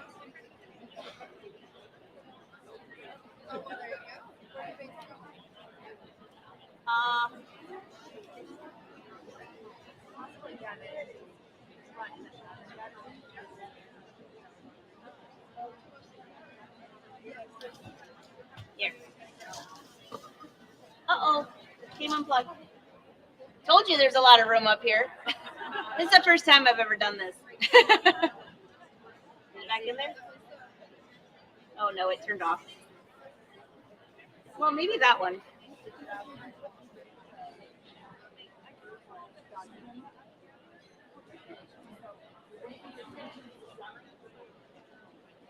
I'll use this one. I'll just bring this one over closer maybe. Oh, you can't move that one? Oh, wait, that's better. No, keep it out. There. You can just barely see this pink. You make it just a little darker. All right, so I'm going to move this box over on this side. Oh, it says change to a larger hoop. Dang it. Okay, so let me take the hoop off. Maybe you'll be able to see that.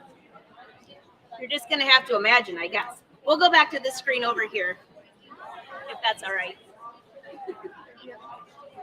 It's just not showing at all. Scratch that. Too many lights in here. So we'll go back to this screen. So on here, when I move this box around, what it's showing me in this red box, it's projecting right here onto this screen here. If you want to see that afterwards, we'll go over here. But you can see exactly where your design is going. So if you say, you know what, I want to embroider that, but I need to move it, then I can actually move the entire design, move it, turn it, all of those things. So that's what I was trying to show you. But by adding all those designs, my little hoop did work. So it won't let you embroider if it won't fit. But I want to talk about a couple more things because I know I'm going to get booted in about 10 minutes. In you have My Design Center, which I'll get to, but in embroidery, one more thing I want to talk about are the new designs in the XP3 or the XP3 upgrade, which, by the way, with the XP3, you get the masterclass for it, which is all the lessons. It's like, I don't know, 22 or 23 lessons now that walk you through how to use the machine. But look at, this is the new embroidery design. Isn't that fun? So I will pass this around as long as I get everything back. But this is 3 hoopings. It's a design built into the machine. I did it on both sleeves with no problem. And the machine walks you through this. There's actually a tutorial how to do this in the masterclass too. So you will embroider the first section, which I'll take you right here. Sorry, I'm making her get her exercise back there. All right, on here, look through here. It's a new section called 6. And these are the 5 new long designs, we call them. Not long stitches, that was the other one, this is long. So when I pick one of these are absolutely gorgeous. This is the one I did on my sleeve. And you can see there's 3 different sections. This one here is the design that will be all connected. And these 3 are the 3 embroidered designs. So you have options to use the whole thing or just part of it. So I'm not really sure where you'd want to put like one of those points, but we'll click this here. That's the first thing we're going to embroider. Click set. It will embroider the whole thing, and you can see how big that is. When you're in here, you can also change the colors, but that's the only thing you can change there, which you can see on the screen. So for mine, I think I changed one of these to like purple or something like that. Click OK. You'll embroider. You can still use the projector to project this down onto the your mat. It's not really your mat, your hoop. We'll see if this works this time. I don't know if I have a darker piece of fabric up here. We could try this, maybe. No. Is that working at all?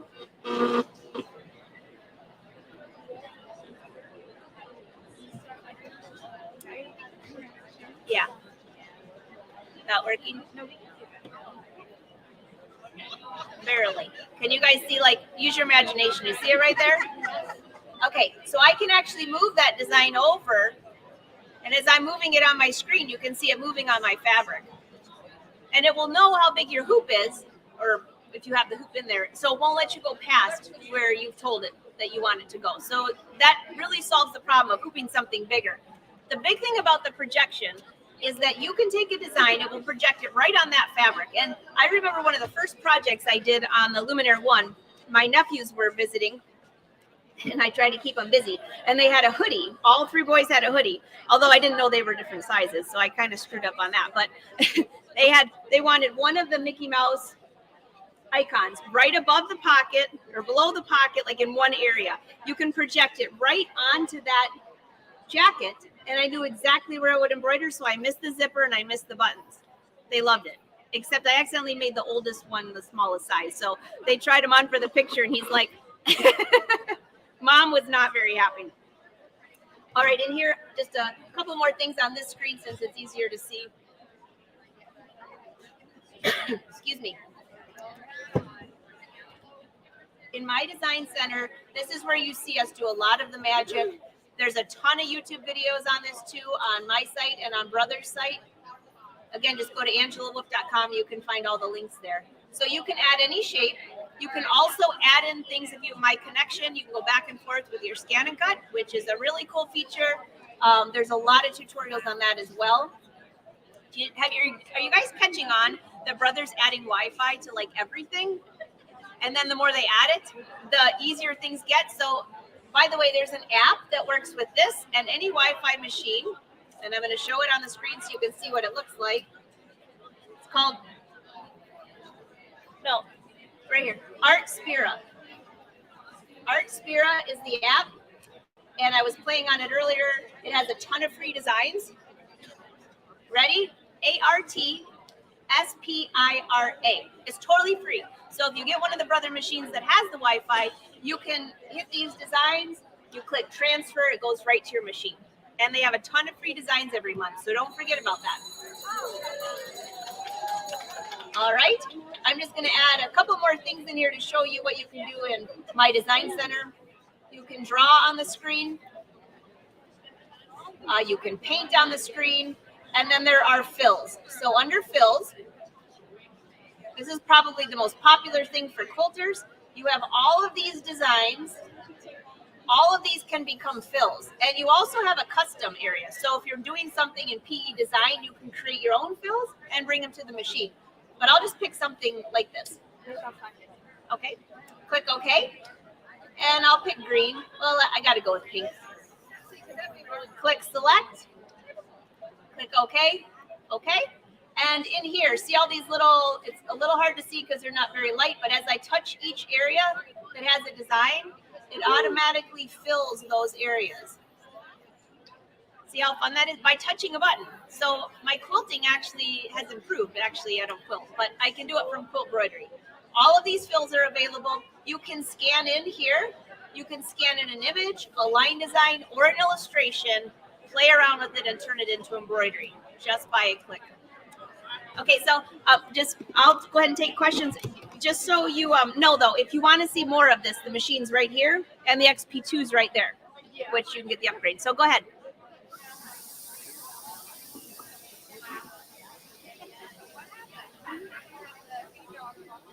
We'll work on a big quilt. Oh, actually, that's Barbara Jones over there with the Barbara. Hi. She did an episode on that quilt. You're talking about that huge quilt with all. She did something on there that. Oh, is that it? Is that what you're talking about? Oh, that it's on YouTube. You got to see this episode. Look what she did, all on this machine. Yeah.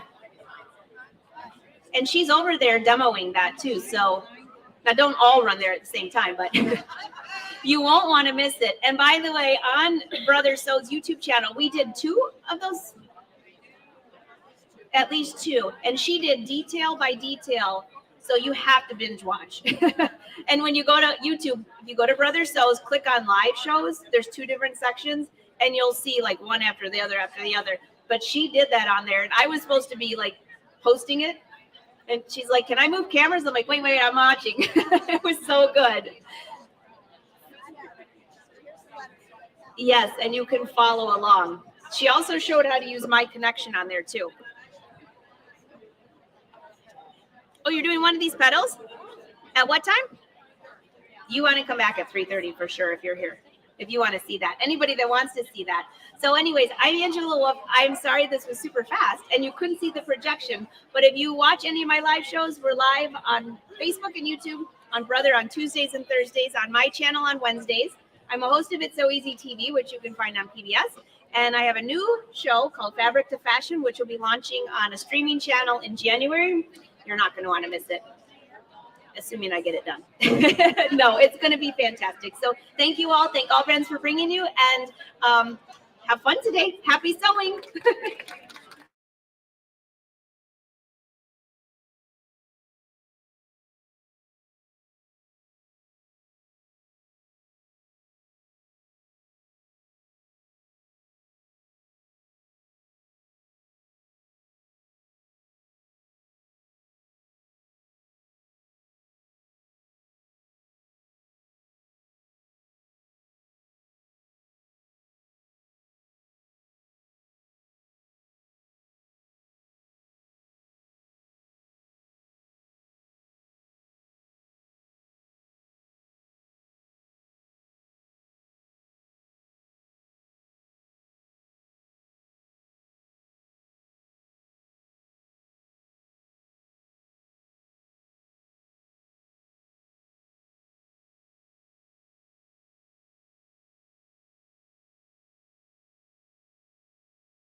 you can see there are 3 shapes, right? The iron and the scissors, and those are shapes in your scan and cut. So there's nothing about this that is actually embroidery. What we did was we took something that is an actual cut file that I would normally just create crafts with, maybe heat transfer vinyl or something like that. And I took it and I sent it over wirelessly to the Stellaire or your Luminaire, and I was able to add stitches to it. Now, in this case, we decided to make them appliques, but I also could have made them fill stitches. So it's totally up to you. So what this process of My Connection is doing is it's greatly increasing your design abilities. You're able to take all of these thousands of designs that are here and convert them into new things you want to make. Or if you like applique, you can just simply shoot your applique cut file from your embroidery machine over to the scan and cut wirelessly, cut it out, and be done. So this new wireless piece that we have going is really fast and convenient. I know you can do some of this with a USB drive, and that still's fine, but this is really fast. So I want to show you how this works. Here's an example of just a little zipper bag, and the scissors are the exact same scissors that I took here. They're just in the scan and cut. This little oval is just a scan and cut shape, an embroidery machine shape. So let's look at a couple things here. Let's start with the... Take this one more time. Yeah. Can we do the dot cam on the scan? Yeah, let me go find see if Barbie's available. Thank you. Sorry, guys. We're trying to show you 2 screens since we really need both machines to do this. So this works with the scan and cut 325 and the 330D. This was required. Now, some people will say, but I had the 225 or the 230. Why couldn't I use this with one of those scan and cuts? And her brother, when we talked to them about that, they had to change the brain. So they actually had to go into the new scan and cut, give it updates. It wasn't something that we could just send wirelessly through the mail, so to speak, and update it. So that's why I'm sorry it is these 2 new machines, but that is what it works with. Are you trying to set up with the camera? All right. Cool. So here's my 325. I do not have the Disney version up here, and I'm going to let her come on. Now, I have a hotspot because we are at a convention center. And, I need my other hotspot. Do you see that blue and orange bag? It has my hotspot phone in it. Sorry. Let's see. It looks like we're up. I'm going to just try it. Thank you. So at home, you just need Wi-Fi. You just need your own wireless network. That's all you need. It'll be very fast and instantaneous. Here at the convention center, it's a little slower. So do you need me to hold it? Let me show you something else while we're talking. Did anybody see this yesterday? Okay, great. That's a good thing. So here's another example of what I'm going to show you while we're getting the cameras set up. So this is in the scan and cut.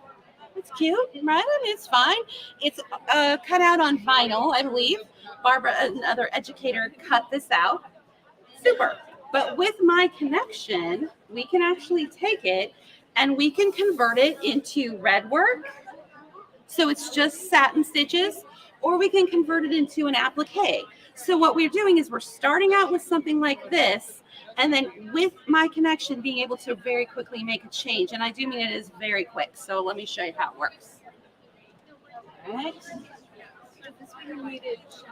I do, but I need this one first. Sorry. We're going to figure this out between the 2. Screen of the Stellaire. Thank you. All right, let's see if my hotspot's working. So at home, you are going to just use your Wi-Fi. It looks like I have Wi-Fi here and Wi-Fi here. Great, that's what I needed. So what I'm going to do is go to the home screen. And first, let's start with something that's in the machine. This right here is a little owl. And he is in the Stellaire, and he's just oh so cute, right? He's a little cutie, and he's just an applique. I didn't do anything to him. I didn't create an applique. So a lot of times you're just going to have that applique design and you're ready to go. So let's go ahead and pull that up. So I'm gonna go, oh, sorry, I kind of messed her up there. Gonna find my owl. Here he is. And I'm gonna set him on the screen. Oops, I'll turn off my background. All right, there we go. So there's my owl, and the little blank patch back there, that's the applique that I want to do. Now, all I want to do is, this is like the quickest application of my connection. I just want to shoot that cut file over to my Scan and Cut so I can cut it out and move on with my life. So down here at the bottom, there's a new button. If I press memory, see that little Scan and Cut icon? That was not there before. It's right, with my arm right down here in the bottom corner. So if I press that, fingers crossed, it's on wireless. Give it a sec. And I will say, it's faster at your house. It's all this stuff going on in the air here. So we're going to give it a sec. So what's happening is just that cut file is coming over to my Scan and Cut that I have it connected with. And then I cut it out of vinyl. Oh, really? Okay, this is okay because then you can kind of see what I need to do. So it's kicking me off because it's the convention center. So what I'm going to do is go back to the screen. Get her to come back. Perfect. And then I'm going to, so it says Heather's iPhone. I'm just going to go to my setup wizard. It's not a bad thing to see how this works because it is a fast process. Let it find my phone. And we will get this sent over so you can see. All right. Brush that. And we'll double check over here. It's on. Looks like it's on.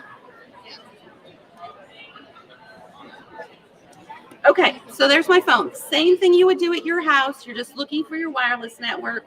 You're going to go ahead and press that and let it connect to the wireless. And give it a second to think. Perfect. We're going to head back to that design. Just as a refresher, I'm going to go to the memory and I'm going to press that little Scan and Cut button. So that little Scan and Cut button is totally new and you don't have that on any other machine. So here's what I wanted to see. Do you wish to transfer this wirelessly? It's asking me, and it's also saying that I'm going to replace anything else I sent earlier. So if I sent something earlier when I was demonstrating, it's all going to be gone. So you want to save this unless you want to transfer it again. So we'll say, yes, we want to transfer. Perfect. And then I'm going to stop. Poor people, they got to be Vanna. Okay, I'm going to go to my connection.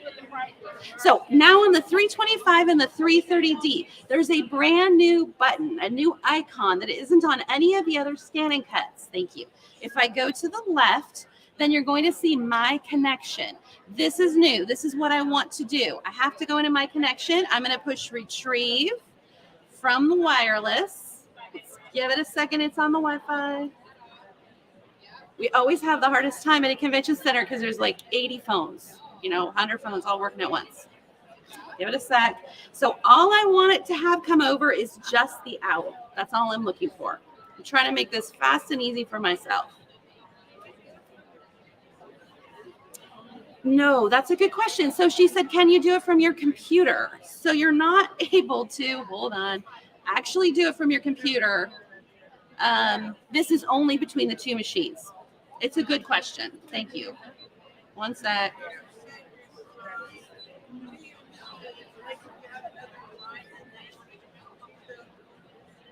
Oh,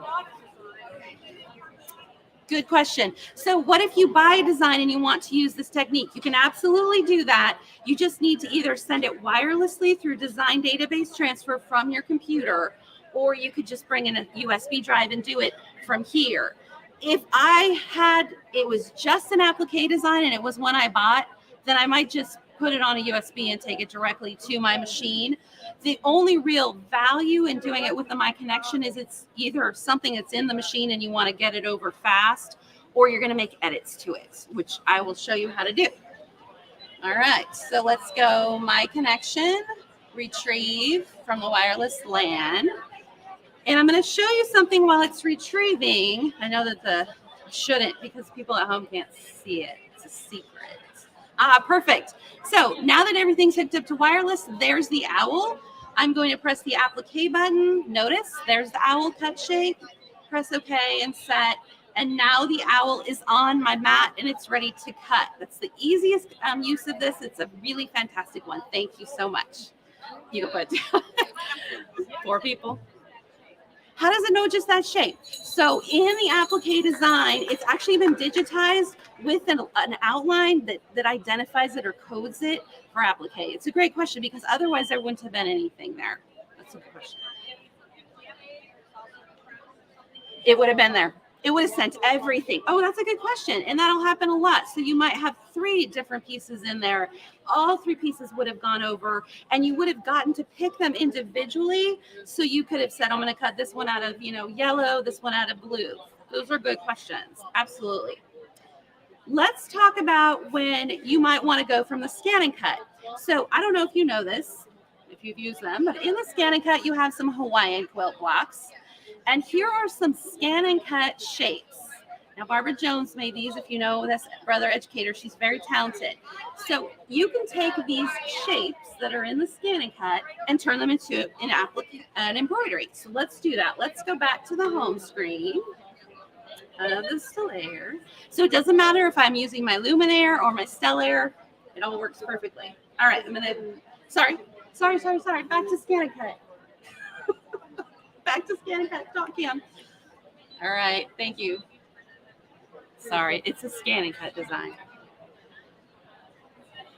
All right, it's hidden somewhere. Thank you. All right, we're going to pull up our design, our shape.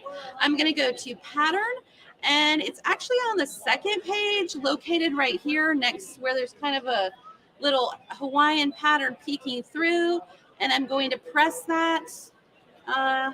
Doesn't really matter which one we do. Let's do this one. That'd be kind of cute. It's nothing but a cut file. I can draw it at this point. I can cut it out of vinyl, but that's all I can do with it. That's fine. Would that make it easier? Yeah. Thank you. It's a good floor shot we got going. Oh, sorry. Want me to move it? Yes. Yeah, of course. Absolutely. Whatever we can get to work. Perfect. Okay, so we pulled up this one, and I'll show it to you in more detail. But what we're doing is this one, but all of them are actually in there. And you can see that they are fabric. They're applique. So, give her a sec.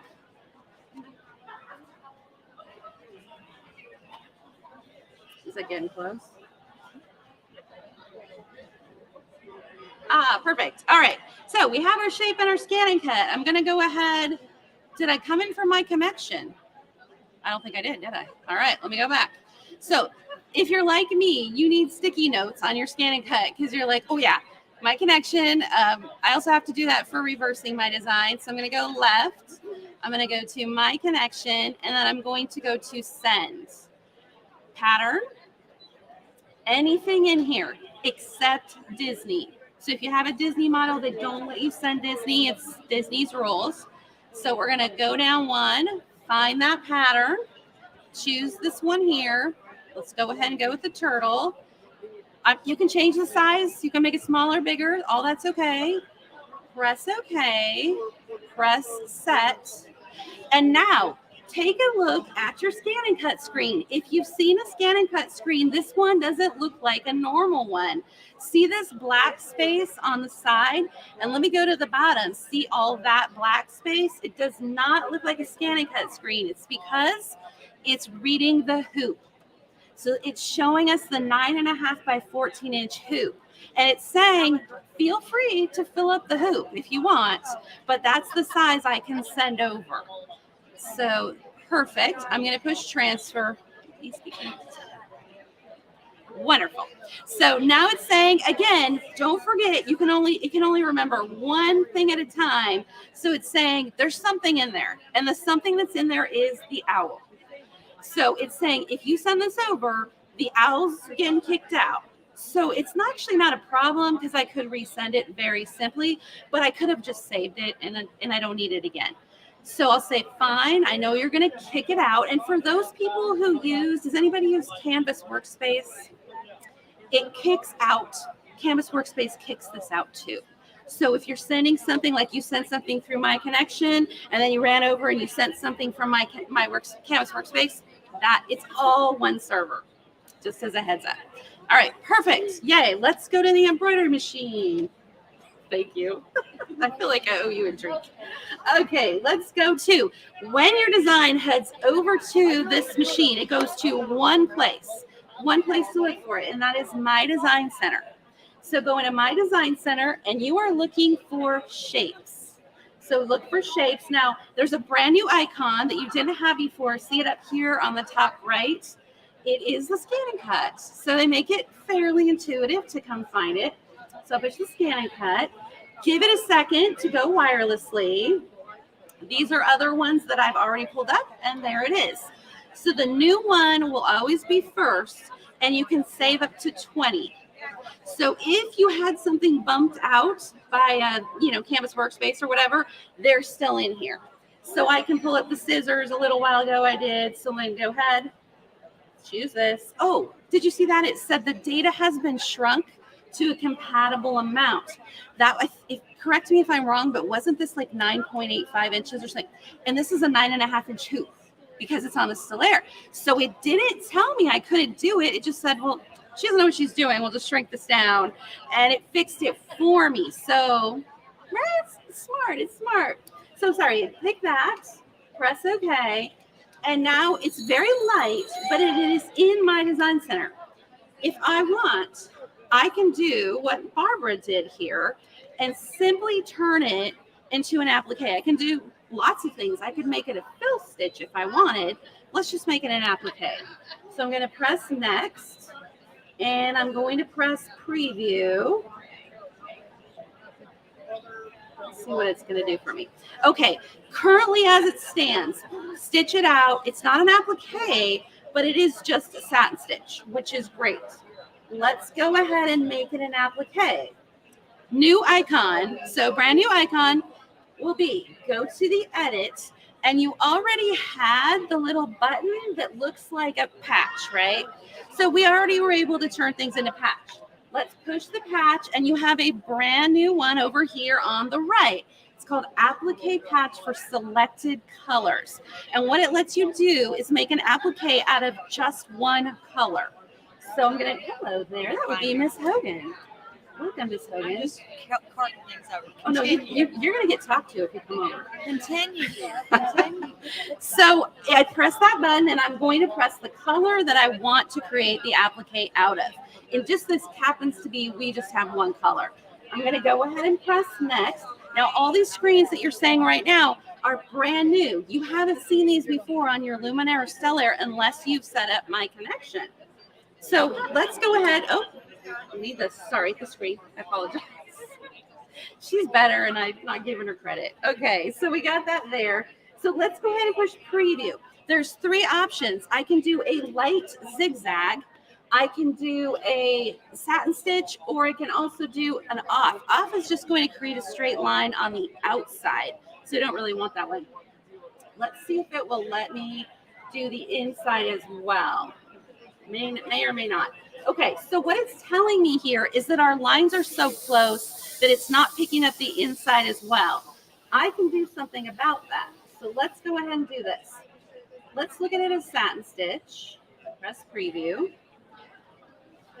Oh, now it's not. Oh, sorry, because I have inside and outside. I'm just going to take the outside, look at preview. Oh, that one too. I guess I should have done a better job in picking which one I was doing. Whoa, oh, sorry, let me go back here. Okay. So it's letting us pick the outside. Now we can also get the inside just like Barbara did. We need to turn this into a color in My Design Center. So I brought it over empty. Let me go back. Thank you very much.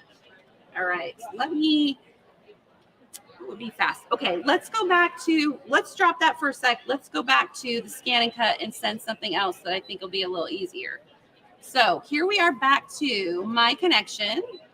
We're going to go to send again. pattern. Remember, all 1,300 patterns are at your disposal except Disney. Let's go ahead and do something else. We'll do the scissors because I showed that to you.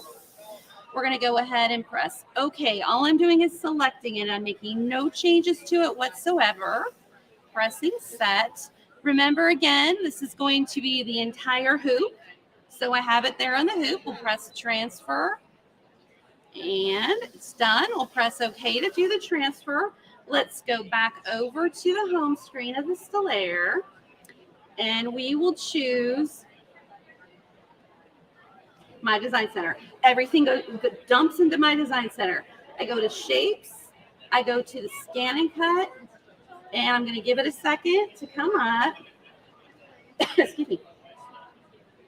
Scissors. There we go. So we'll go ahead and press OK. Now at this point, we can, let me go ahead and give this a color. And we'll fill that in. It just makes it a little bit easier to see. Oops. All right. So there's our scissors. Let's go ahead and leave My Design Center. Give it a sec. So it's not an applique at this point. It's a fill stitch. I could just put it in my hoop, stitch it out. It would be a complete fill stitch. But what I want to do is I want to turn it into an applique. So I'm going back to Edit, back to the patch, Applique patch for selected colors, choose my color that I want to turn into an applique, press Next. Now, do I want this light? It's a very light tack down. I actually like it. I use it in place a lot. Now, this time it should let us get the handles. So this time I was able to get the outside and the inside. Sometimes when the stitches are really close, it can't read it outside and inside, so something to play with. But you can see here now I have the inside. Let's look at satin stitch. So that is exactly what I did when I showed you the scissors before. It was not a design. Now it is. Now let's just do the last thing, which we would have to do, and send it back over to the Scan and Cut. Let's transfer. And now we can go back over to the Scan and Cut and bring it up. So I hope you're excited about this feature because it really, really adds well over 1,000 things you can do with your design just by choosing the things that are built into your Scan and Cut, choosing the things that are built into your, there's a lot more I didn't show. So tomorrow we'll do some more if you happen to be around, or you can catch the live stream. But I really appreciate you guys. You were a wonderful audience. Thank you very much. Thank you.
talk differently at the end of this presentation. Huh? You may say, she is just too low. Hi guys, I'm Cindy Hogan. If you don't know me, I do have lives on All Brothers software. Okay, I go live on Tuesdays at 3:30 Central Time on Cynthia's Embroidery YouTube or Facebook. Okay, goes to anybody. The topics come up from your questions. So it doesn't matter if it has to do with any Brother product. It has to be a Brother product, but any Brother software product. My Facebook page is at Cynthia's Embroidery 1. My YouTube channel is Cynthia's Embroidery YouTube channel. I mean, it's just Cynthia's Embroidery. And my website is Cynthia's Embroidery. You know, I was really original when I named my business about 20 years ago. So I had to do it in a day, and that's all we came up with. All right, guys. So today we're going to talk about how you can scan something in and take it into a piece of software to turn it into an applique file. That would be machine embroidery applique. We have a couple of programs that will do that. Today I'm going to focus on BES Blue. Now, having said that, if I'm in BES 4, it will do the same thing. Simply Applique will do something similar, okay? So let me put it to you this way. Simply Applique is your basic. BES Blue is a step above and almost as good as BES 4. BES 4 has all of the bells and whistles that it can have in the BES lineup. Then we have a PE Design lineup, which is our digitizing software, okay? So the BES, the Pulse software that we have is more of what I would call customizing with a little twist. So we have a lot of fun stuff that we can do with it, but just keep in mind, today we're talking about BES Blue, and it is what it is. It is not upgradable. Okay, so that is one of the biggest difference between it and BES 4. It will be what it is forever. P Design 11 is no, it doesn't have, it's not a BES line. It is our full digitizing program. No, it's not a component of it, nothing like it, totally different. If you have Simply Applique, you may would have wished you had gotten BES, but what I'm doing today will help you out. Okay, so without a doubt, if you've got Simply Applique, you're fine. The reason I said that is because there are more. Simply Applique is one module, basically one portion of those other two programs. The biggest difference happens to be the wireless and the upgradability. BES 4 is wireless, has BES Cloud, and is upgradable through Power Packs. BES Blue is not. So that is the big difference. So I'm going to take this right here, pretend this is a pattern I purchased, okay? Now I get a lot of questions about, okay, if you purchase a pattern and it's overlapping, what should I do? Well, I tell you, you can do it the other way, but the easiest way is if you trace it apart first, okay? Because then you're not trying to fight yourself. You can do it the other way, don't get me wrong, but you may not get the results that you would like. You may have to work with the computer more, and that's never, most people don't want to do that. I am the geek that would. You may not, okay? I love software. It is my thing, but it's not everybody's, and I get that. So I'm going to load my mat in here, and we're going to talk about scanning. Now, if you are planning on scanning to create your own stuff, I highly suggest a scan mat because it has no grid markings. I can simply lift my flap and tuck something up in there and then put the flap back down, and it will give me a nice pristine scan. So we're going to touch scan today, and we're going to say we are scanning to create data because I'm not cutting directly out what I've got here. And by the way, if I punch that button right there and try to do it, it will not let me. Start will not activate. It says this mat cannot be used for direct cut. So it doesn't let me make that mistake. I love that it's smarter than I am in that method. Okay. So we're going to say scan to cut data. If I choose scan to USB, that's going to save it out as a JPEG. Well, I don't need an image file today, but it does, just so you know, if you ever need a method to justify it to the husband or to the wife, it doubles as a household scanner. So you have two methods of scan. You have black and white and you have color. We're going to go ahead and change this one to black and white because I have a few more options there. And that's exactly what I have down here. I have a black and white image, line image.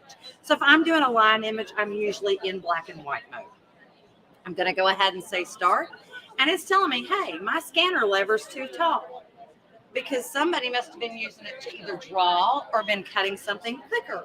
So if you're doing that, the scanner will automatically prompt you to raise your glass. If you're drawing, it does not want you to get ink on top of it. So it will say, hey guys, I'm down in position 1. And if you leave me here and you continue to draw, I'm going to get smeared and be nasty. So it does not let you do that. It will prompt you to raise it.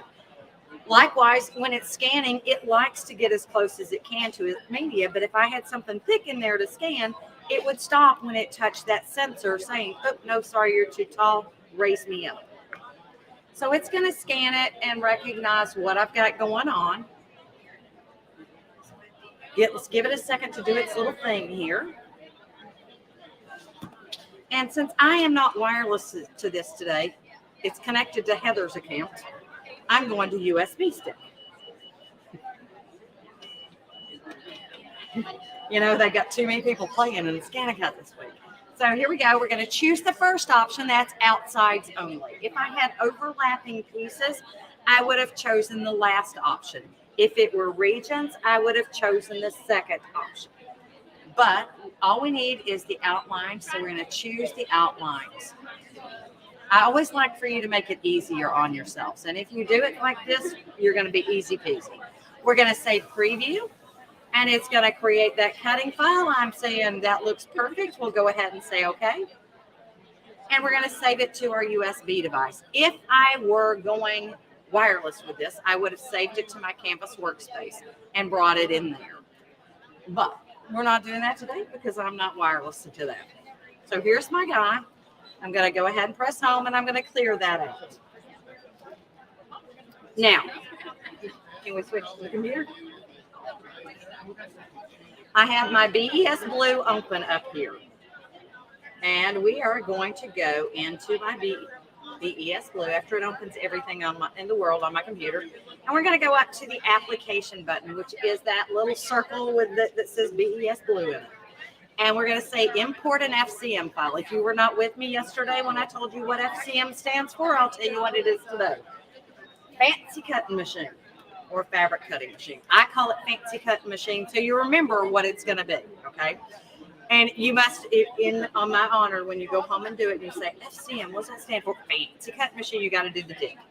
So we're going to say import FCM, and we're going to go find that file. So let me come down here and see. I'm guessing it will be this one right there. Yes, there we go. It's the last thing I scanned. That's the only reason I understand that that's what it is. We're going to go ahead and say open. And there we go. I have a cutting file in here ready to convert it to an applicator. Now, I do get a lot of questions from people saying, all right, do I need to change the size of my applique? Do I need to do this? Do I need to do that? In BES Blue, you can actually change your inset percentage when we create it. So let's first create our applique. So I clicked on the top part. I'm going to change the color of that just to brown so you can see that it's different from the bottom of the acorn. We're going to go to our Tools tab, and we're going to say Convert to Applique. Bam. Wasn't that hard. Oops. I do have to hit the Convert to Applique button. You can tell I'm a mouse girl. I am not an internal mouse person. I am a mouse girl. So I've now converted it to an applique. If I am planning on cutting it with my cutting machine, the best method to make this work and make sure that all the fabric gets caught is to come over here and change my inset percentage from 50%. Let's go to 75%. 75 or 80. It's not an exact science. You don't have to be perfect. And then click apply. And what that is going to do for you is it's going to change the placement of that cutting line. So do you see how my cutting line, right? Let me change the color of this so you can see what it looks like.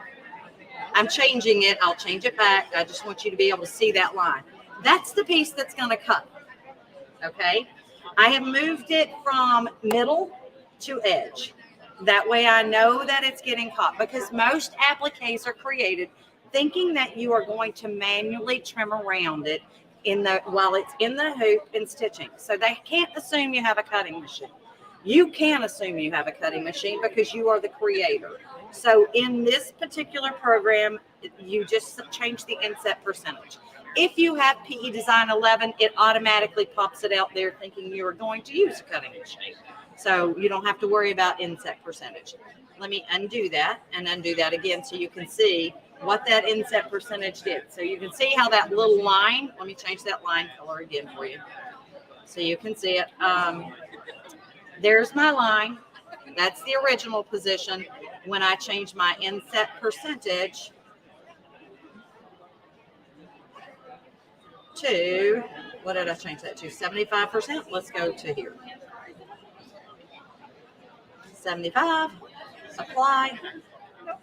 There you go. So you can see the difference as to what it does. Now I am going to change that color of that first piece back to applique material, because that is the magical thing. If I come to the end of the Brother color palette, and it does have to be the Brother color palette, we choose applique material so that when we hit the scan and cut key to generate our file to go back to actually cut it at the size we want it, we're good. So I did create this applique a little bit larger than I actually wanted. That's okay. We're going to go ahead. I'll resize here in a minute. I think I have a monster size acorn, and I don't really want a monster size acorn because where did my fabric go? This is what I have to cut it out of. Okay, these are the only ones I could find that was close to the color of an acorn. So we're going to come down here, and we're just going to do the same thing. We're going to say tools, convert to applique, bam, it's done. We want to make sure that we give it 75% and apply. If you don't, you can also hit. So I want to make sure that I have overlaps. Okay, I want this to be where I want it to be. So I would actually want my acorn bottom to sew first, correct? So I would take this and I would drag it above. Now I've reordered my pieces. I'm good. But I want to remove overlaps. Since let's see here. Do we like it there? Do we like it down here? Where do y'all like it? Pretend that right there? Okay. Now let's go ahead and make this smaller because as I said, I have the monster size acorn. So let's grab it all. Control A. And let's shrink this bad boy down. I'm just going to pull it from the corner. That'll resize it proportionally. So what have I got now? That's 2 by 3. That's probably an appropriate size acorn, although it's still a little bit big for what actually falls off of the tree. Will work pretty well. Okay, so we need to remove some overlaps. Well, you know, we do have a remove overlaps feature, but what I will tell you is if they are not sitting exactly on top of each other, that is not going to work. In your BES blue, you can come in and you can grab the tools tab. So I'm going to grab my black and I'm going to go to the edit shape tool and I can come in and I can move these to where, let's zoom in because y'all can't see this in miniature. Let's zoom in here. I can come in with my tools, edit shape, and I can delete some points if I want. So I can come in here and say delete you. I can come down here and move you in, or you can sew it with the hump on and not worry about it. That is all up to you and what you plan to do. If it doesn't bother you that there's a hump there for it to go over, by all means, have fun. Have at it, go for it. Somebody, you know, there is no right or wrong. There's only your level of perfectionism. So if I'm not selling this, I might not it may not matter to me. If I'm selling this design for somebody else to use, it might matter to me. But as long as it looks pretty from the outside, we are our own worst critics and our own worst enemies. So you get to choose what you want to do. I'm just kind of removing a few nodes, moving this thing down so that when I got to remove overlaps, it'll actually get rid of those pieces underneath it. And this is fiddle-dee-dee. Went a little too far. I picked something a little more challenging for you guys today, just so you could kind of get an idea of what you would have to do. Okay, is it hard? No. Is it a little more challenging than what I did yesterday? Of course. All right, so let's right mouse click out here and see what we've got. We're about over the top of each other. Almost. So let's go tools, grab this edit shape tool again, click on this guy right here, move this dude down, and I will be flat out honest with you. It is so much easier if you have a real mouse attached to your computer. Okay, so we're kind of, I'm going to talk flat. I will tell you that it will not be perfect because I have not been finessing. But what we can do now is we can say remove overlap stitches. So all I have to do is come up here and right mouse click on this guy and say remove my overlap stitches. I want that overlap distance be down to 0. I don't want any overlap remaining. So we want that to take down all the way down to 0, and it will have removed as much as it can. So there's not going to be that hump, but you all can see that I was not perfect. So you can tell that when I moved my brown down at the bottom, I got a little bit extra in there. Is that a big deal? Really, no. Okay, because I can get rid of it. I can go down here to the bottom, and let's watch this bad boy stitch. Oh, there we go. So you see that right there? When it pops to that stitch right there, I'm going to hit the stop button twice. And guess what? It separated that part out. So now let's come and fast forward it down to this a little bit. Where's my pink? There we go. Let's go find the end of this guy. Here we go. Oh, right there. We're going to press, went too far. Slide you back. There we go. Press that stop button twice again. And now I have another piece. We're going to get rid of these two. So here, delete that. And up here. Oh, we don't want to delete all that. So let's go fast forward through this again. Right there. We need to press stop. Now you have that little piece right there. All of your overlaps are removed. Okay, so you can do it. It just takes a little bit of work. If you don't care, you don't care. Once you've got it done, you're going to send it back to the machine. So I am going to press my scan and cut button. We're going to go back to the tools tab and we're going to say scan and cut. Because I have changed the size of this, I want to make sure it's going to actually fit, correct? So once you select the scan and cut button, your artwork is there. You have your two pieces. Let's unload our scanning mat, and we are going to use the rotary auto blade today. Okay. How many blades do I have? I have a lot. Actually, there are 4 main blades. You have a rotary auto blade, which comes as a kit, the rotary auto blade kit. You have, I think I brought them all in my pocket, the black standard auto blade that comes with the machine.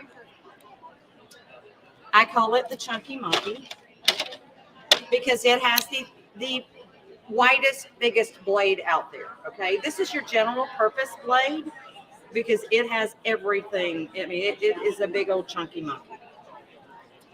This guy right here is your thin fabric auto blade. So thin cotton fabric auto blade.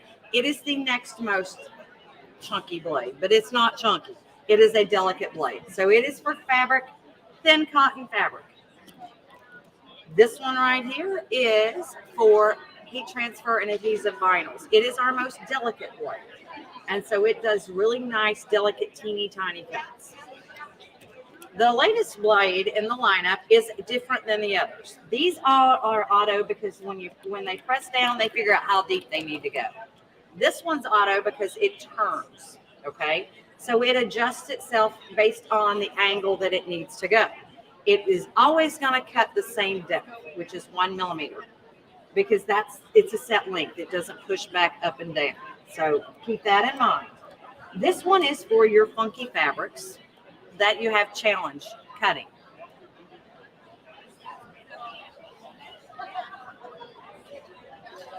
That does not come with, well, it depends on which machine you get, okay? It is coming with both of the ones this weekend, but if you bought any, it will fit on any DX model. You must buy the rotary blade kit.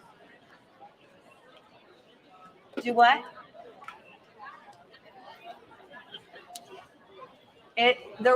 Now you have to order the rotary blade kit in order to get the actual rotary tool. Okay, the holder doesn't come in anything besides the kit because it is so expensive for them to make it. You got a better deal for them to give you the kit. You can buy the replacement blades that go in it, which is probably what you have. This little guy right here, but you have to have the holder in order for it to work. So we're going to take this one out, and I will tell you, if I have fabric with a backing on it, it's rare that I use this unless it's a funky fabric. This is one of those that it takes a little longer for it to cut, but it is worth the effort. So I need to save this FCM. So we're going to export FCM. Oh, she is so good today. And we're going to call this Acorn. And we're going to save it. All right, let me eject this from my computer. It's probably going to tell me I can't, but we're going to say it to do it anyway.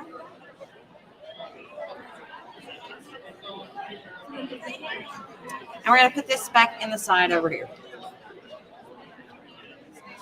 Retrieve data from my USB. Oh, yeah. You got to give it a second for it to recognize it. I'm a little too quick on the trigger. Any questions so far? We're going to go down here and find there's my Acorn FCM. It was pretty. Like my fingers today, please. There we go. And say okay.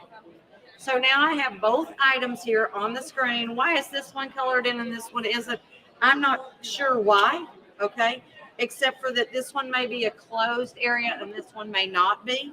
That is a possibility because this one has a fill area, is set to draw, okay? We're not going to draw, so we don't care, but we are going to do our background scan feature, which is one of the reasons I love my scan and cut because I can use anything I want to.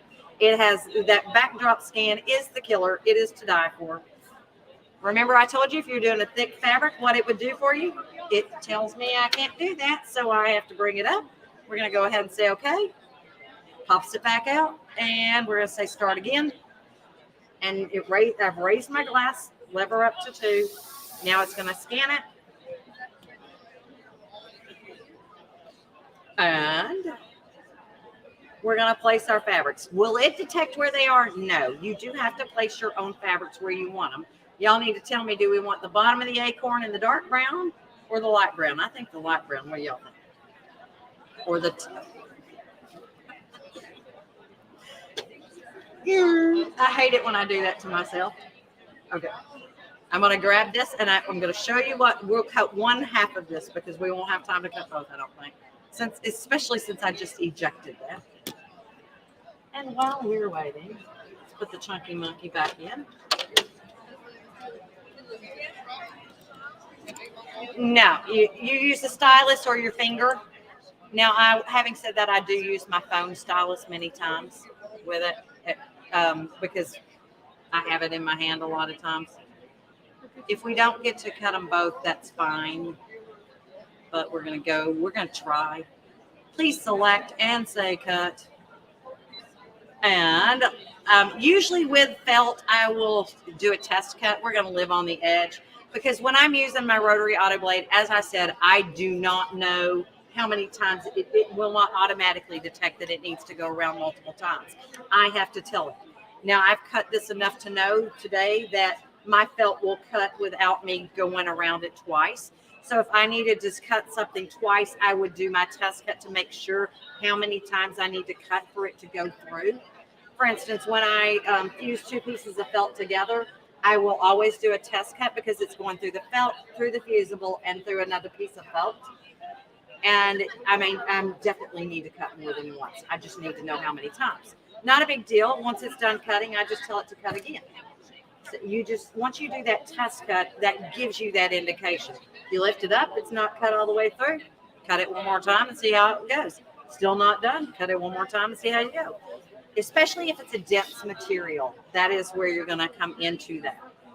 All right, guys, we are just about done with it cutting this particular one. And when I get done with this one, I'm actually going to show you what to do when you want to stop in the middle of something or something goes wrong, your fabric lifts up. We're going to press the pause button, and I'm going to stop what I'm doing. Once it gets done with the bottom of the acorn, because we got 5 minutes to cut, And I don't think we have time for cutting that. All right, so there's going to the next one. So we're going to pause and say quit cutting. So this is what you do if anything goes wrong on your mat, okay? You see something lifting up, you see something happening, and you don't want it to do that anymore. Press the pause button. That is one of those big things that is in your arsenal that you have the ability to do. If you want to fix what's happening, you can fix what's happening down there. So like you could smooth something out and then start cutting again. Or you can say, all right, I'm done. I need to, there's no sense in me continuing. My fabric rolled up too much and I wasn't paying attention. So I would say, quit cutting. So that's what we're going to do. And it's going to unload the mat for me. It's going to basically back it out and then we'll unload our mat. And you will see that I have my acorn cut. So normally I would cut both pieces for you today, but today we do not have time to cut both pieces because I talk too much. Always cover your mats with your dust cover. That is very important. We do want to take our other media off. If you have cut it if you're cutting without a backing, so if I were cutting fabric without a backing, I would use either the rotary auto blade or my thin cotton fabric blade. If I use my thin cotton fabric blade with this, I would stiffen my fabric and put it on my fabric mat. If I'm using my rotary auto blade, I would simply use my standard mat or my low tack mat with it because it does not have to have that super grip. Because it's rolling and not dragging, it doesn't have to be done that way. If I'm using it with an adhesive in the backing, thank you. If I'm using it with an adhesive backing on it, then I take my paper backing off, depending on what kind it is, guys. If it's got a tacky on the back of it, do not take your paper off. Mine does not have a tacky on the back of it. I usually make sure it's fused well on there. If you're not sure about that, then use your fabric mat and turn it face down on your mat, on the fabric mat. If you are sure that it's on there good, I peel my paper off. I use my standard mat and I use my fabric blade. If I leave paper on, I do not use my fabric blade. I use the black auto blade. Okay. All right. Thank you so much for listening today. If you have any questions, I will be over there at the scan and cut area as I've been for the last 2 days. So come see us. Come say hi. Thanks so much.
off. You gotta take the lipstick off. Is that why they took it off? Yeah, they can't see. There we go. Now we can see. But I sit down and you can't see me anyway.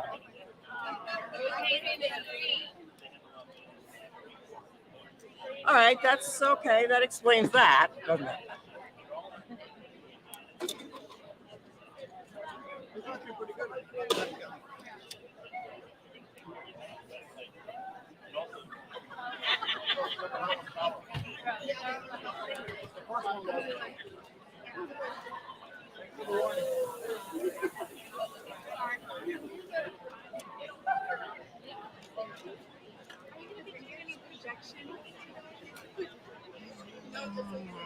Am I going to be? Probably. I hate to do that to you, but yeah. Yeah. Once I get I'm going to outline a petal and fill it.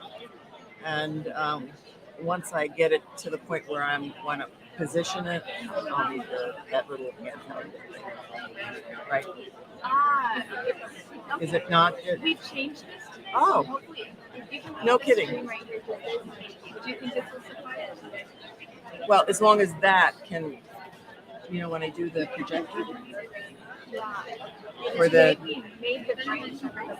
All right. Well, we'll punt. Not a worry. No, they said that it was in their way. So that's why it came off.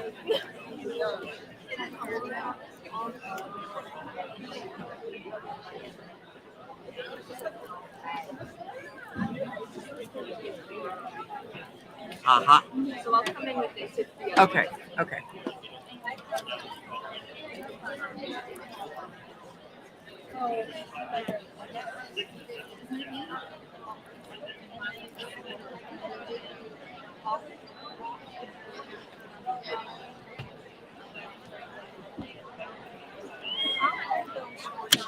You will you?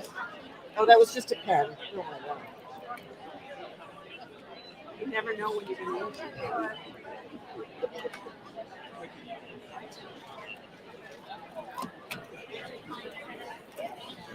It's nice to have all these pockets, but then things get lost in them.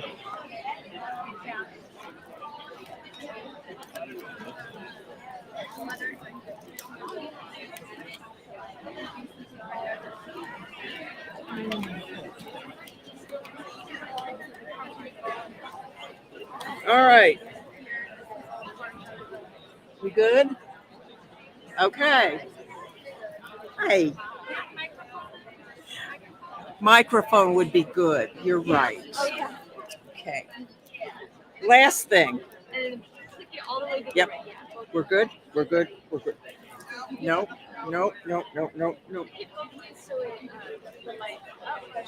It is. Yeah. Begging. Hello.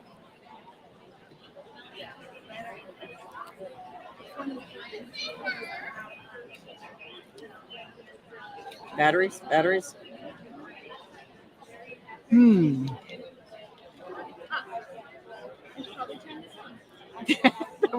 That would work. Okay. It wasn't just me, see? Okay. Hi. I'm glad to see a nice crowd. And returnees. Yes. So yesterday, I'm Barbara Jones, and I'm a brother educator.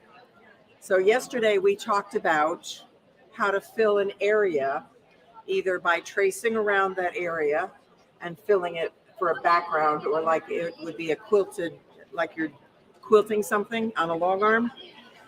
And then I showed you how to fill the entire area and then erase out what you didn't want. So that was the project yesterday. And I use the new Brother magnetic hoop. So the magnets come off really, really easy. You can smooth out your fabric and then click them right on. There's 4 other magnets that go on them hoop as well if you need them. You don't have to use them if your quilt is stationary or supported well enough. So I'll pass this around and you can all look at what we did yesterday, all right? And it's a work in progress. So, and this is the base of the hoop, and that's where all the magnets go.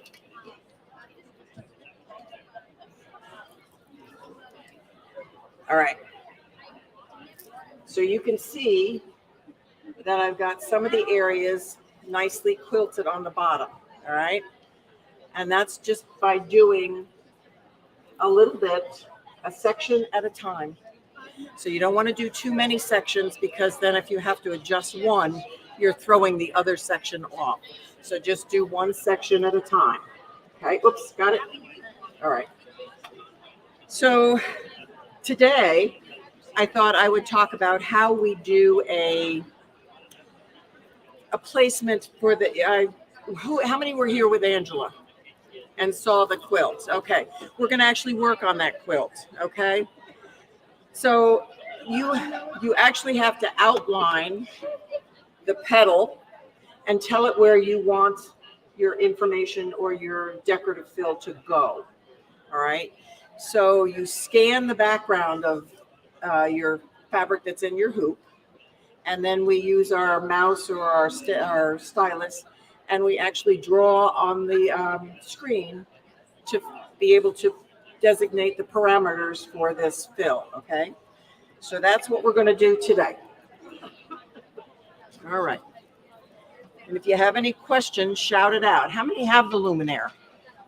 Oh, wonderful. Okay. Or a Dream Machine. Okay. The Dream Machine and the Luminaire both have my design center. And it's, as they improve the machines or added onto the machines, they got a little more, they got fancier. So they have more features, okay? So the Dream Machine was your first shot at my design center, and they've improved it since then to the Luminaire. So I think we can go. Oh, you know what? I want to show you some other things before we start. Some things that I have worked on prior. Just to give you an example what you can do with my design center. This is another poinsettia petal or panel. Okay. That is all done in my design center. I brought in line drawings. I put them in the petal. I outlined the petal, and then I put a decorative fill around and inside the petal. And that's what I'm going to show you how to do today. Okay. So that's one.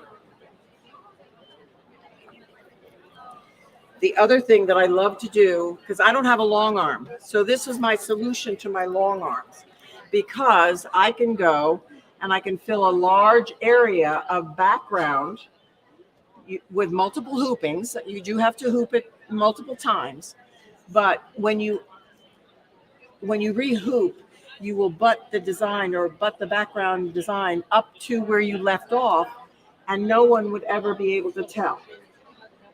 Why don't I pass that one over here? You can take a panel, any panel you want. And let's see, I'll get it right side up. And you can create it and make it look like an applique panel. And again, with the background fill, you just don't, you don't need a long arm, okay? So it's very, very easy to do. Well, maybe I'll do background fill tomorrow, okay?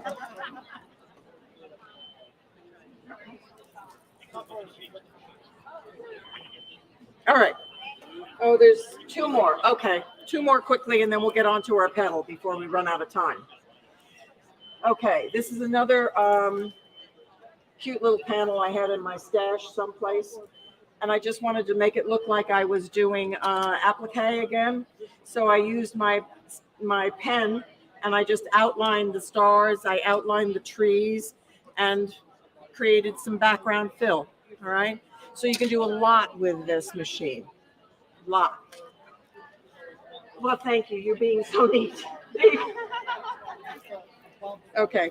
And this is the one, if anybody's come by earlier, that I was working on. So I have actually taken and embroidered in the snow and in the trees and on the trees. It's easy, easy, easy to do. We can pass this one around too. Okay. All right. So I think we can go to the screen now. And I'm going to sit down. And when I sit down, I miss half of you because I can't see you. So if you have a question, yell. Okay. All right. We're going to go to my design center down here. No, I don't want to recall. All righty. So up here at the top, we have a little leaf, and the image that we want to scan in our hoop, this would be image scan. If we were drawing or doing a line design, we would use the line design, or an illustration, which is a colored page in a coloring book. Okay.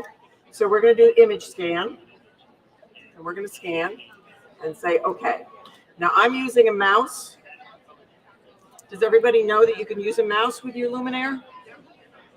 Not an expensive mouse. $6, $8, $10 mouse. And it needs to be wired. Okay. So it's going to scan. And I'm going to see if I can do this real quick.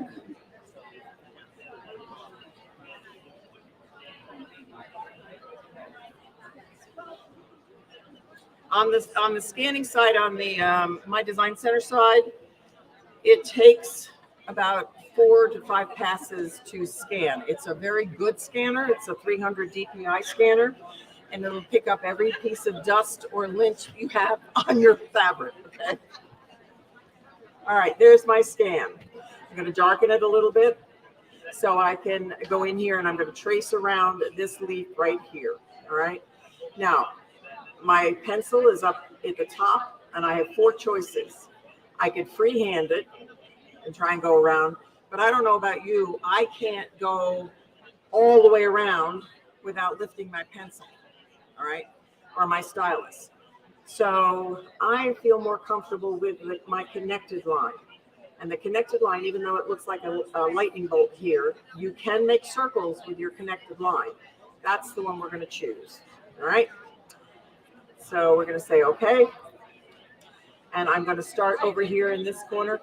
Can everybody see that? Is it clear enough? Okay, yes. All right, so we're going to start in this corner over here, and we're just going to click around. And the reason I'm using my mouse is because, number one, it's a little easier for you to see. Whoops, I didn't get it started. No, we're going to go back.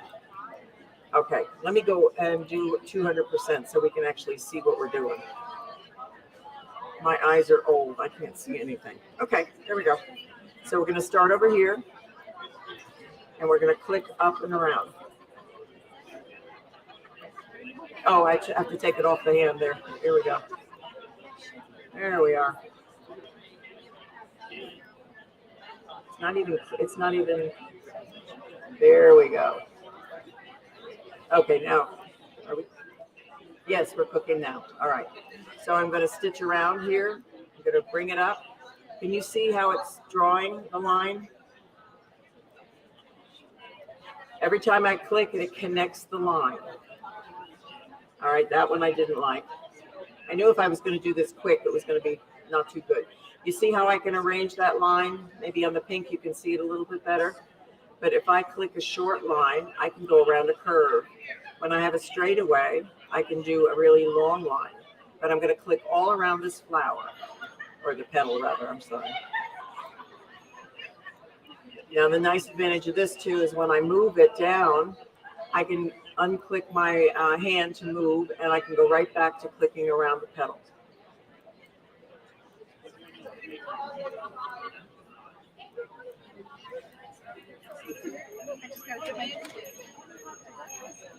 Okay. Going around. It takes a little bit of time and patience, and I didn't like that last one here. It was outside the line, so we're going to do this one here.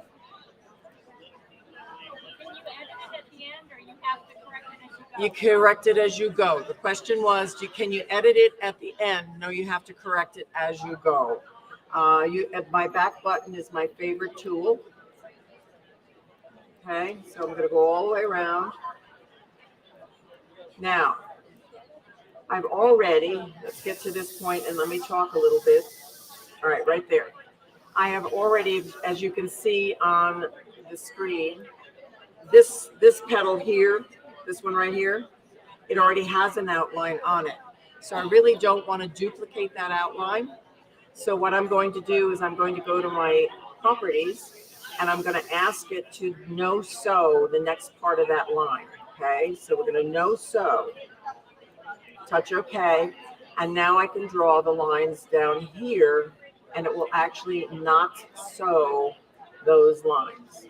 Okay, I can go a little bit faster because the only thing I want is I want a complete area, a complete round, not a round circle, but a complete circle, okay, to go around the petal. So I need you to do the no sew so that the parameter will complete itself. All right, now I'm back over here where the petal, you can see there's no border here. So I want to go back to actually sewing that.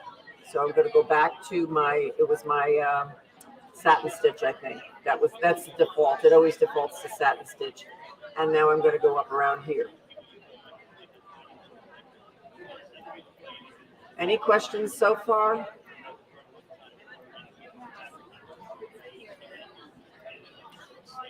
And I would be more precise if I was actually going to stitch this out. But I think I will take it and redo it when I'm back over there. So if anybody wants any questions, they can come back over while I'm doing that one, okay? All right, so I have a complete, let's go back to 100%.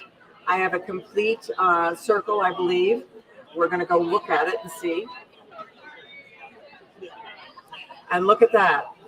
I have satin stitches around 3 sides and no sew down here. So I know that I can fill that with decorative fill.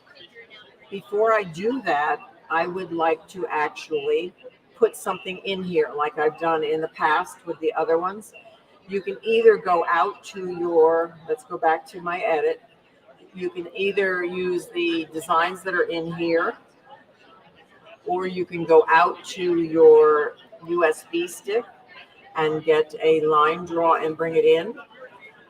We're going to use the shapes right now, and let's see what we can find for our shapes. Let's do, how about a heart? Excuse me. Now we have to make that heart a tiny bit smaller, right? So we're going to make it smaller.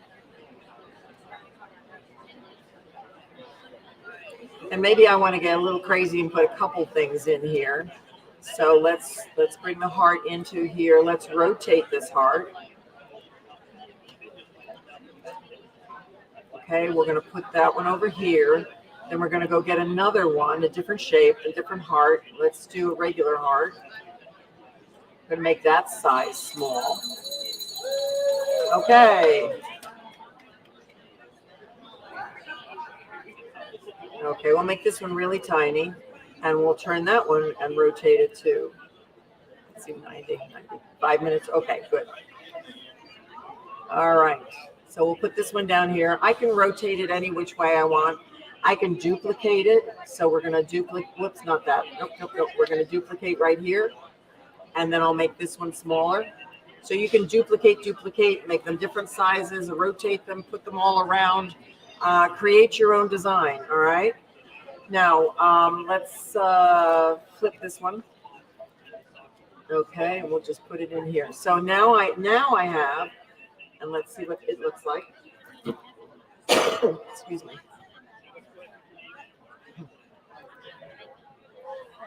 So I have 3 hearts in my my petal. Now, I don't want these hearts to be that heavy stitch, so we're going to click on this one, and we're going to change it to a running stitch. Okay. I'm going to click on this one. Oops. This one, and we're going to change it to a candle wicking stitch, just so we can be different. You can see what we can do. Okay. Okay. Okay. And we're gonna make this one a chain stitch. Oh, we made this one a candle wick. Okay. Let's do this one a candle wicking, and then I'm gonna fill it, and then you can see how we could stitch it out.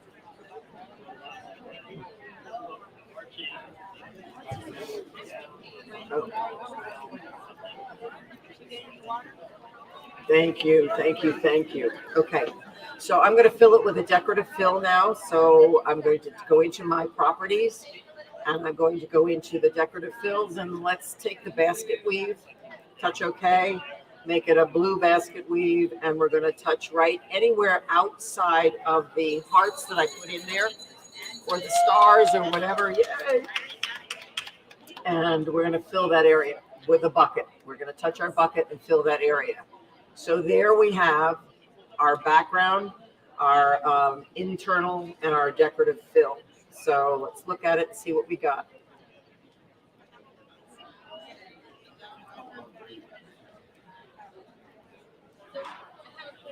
Yes. Okay, the question was if I wanted to insert an initial, you certainly could. You could put it in those empty hearts. You could bring in an oval and put the initial in that. You have to have some space around it so the initial stands out, okay? Otherwise, the initial is going to get lost in the background fill. All right, the best part about this is I love what I call warping. And if you look at the background fill right now, and I'm going to warp it and watch the basket weave.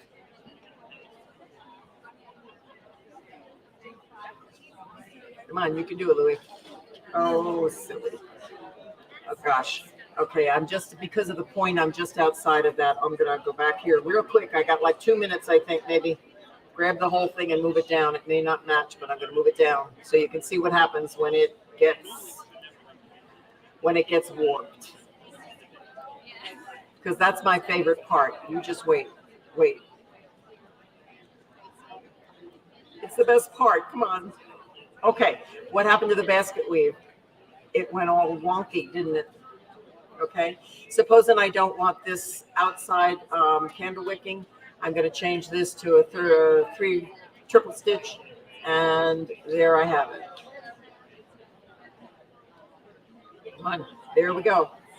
So that you can see you can do anything you want with that. You can really, really create your own designs and make it your own. Okay. Thank you. Yeah.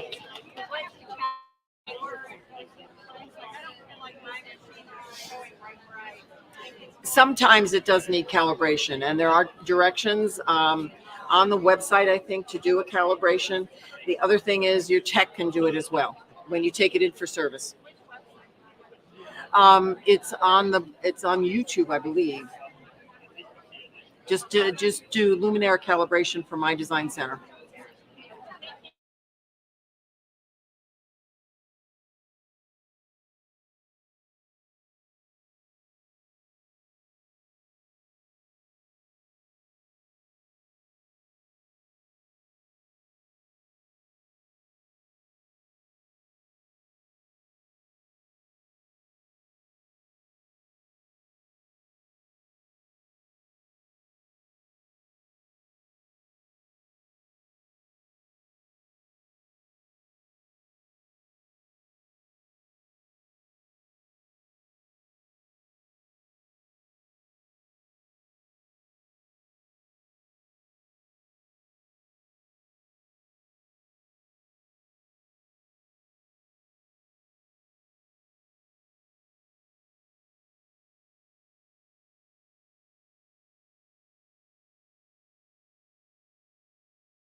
3. Are you all hearing me?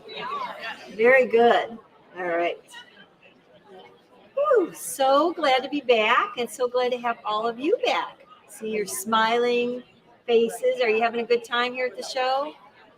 What a wonderful thing it is to be in the AllBrands booth at the International Quilt Festival, to just absorb all of the goodness that's going on around you. A whole lot of sewing going on here, right? Yeah. And I want to say hi to everybody out in the internet land. We've got the show being broadcast live on the allbrands.com YouTube channel and Facebook page. So hi to everybody out there, and thanks for all the comments that are coming in on that too. I have to say real quick, my husband might be watching, so I have to say happy anniversary, sweetheart. Thank you for 39 years today. And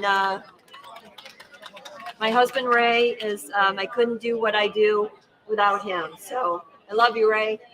See you in a few days. But in the meantime, I want to do a little presentation today that I like to call Meet the Feet.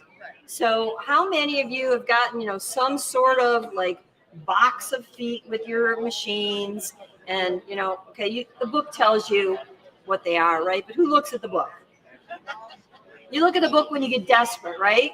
But until you get desperate, you're just like, well, we all pretty much know probably that when you pull up a stitch on your machine, it will actually tell you what foot to use. So if I select a zigzag, for example, it's going to tell me what foot I could use. Now I've got a special foot plugged in here today that's called the digital.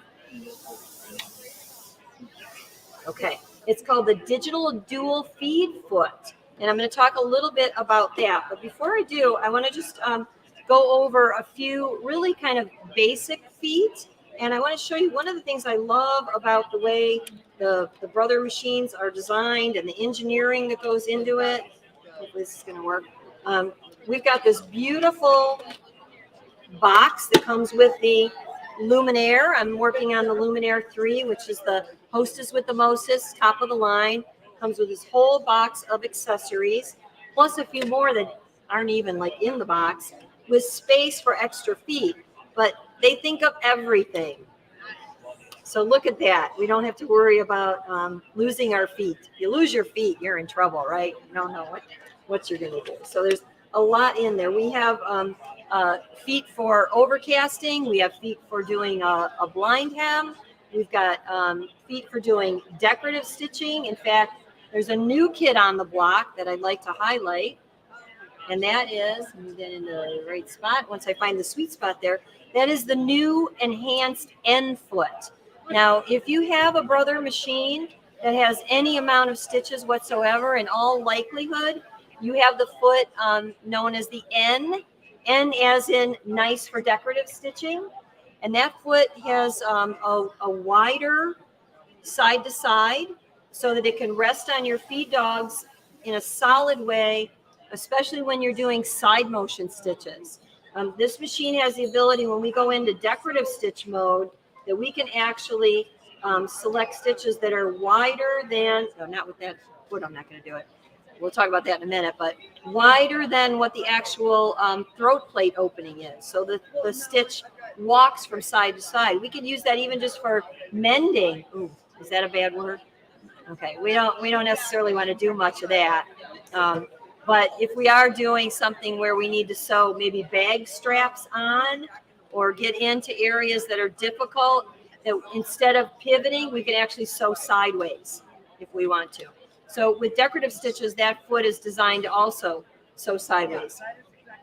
What they've done to improve this foot is they have added stability at the ankle, because when we're doing those decorative stitches, there's a lot of movement. It's kind of like it's dancing while it's forming that stitch. So having that extra stability will keep that foot firm. And then on the bottom, they've added a like a slippery coating, so a non-stick coating. And it's just designed to go more smoothly over any fabrics that would have a tendency to kind of like stick on the bottom of your foot. So you get smooth sailing with that new foot. So this is available as an option.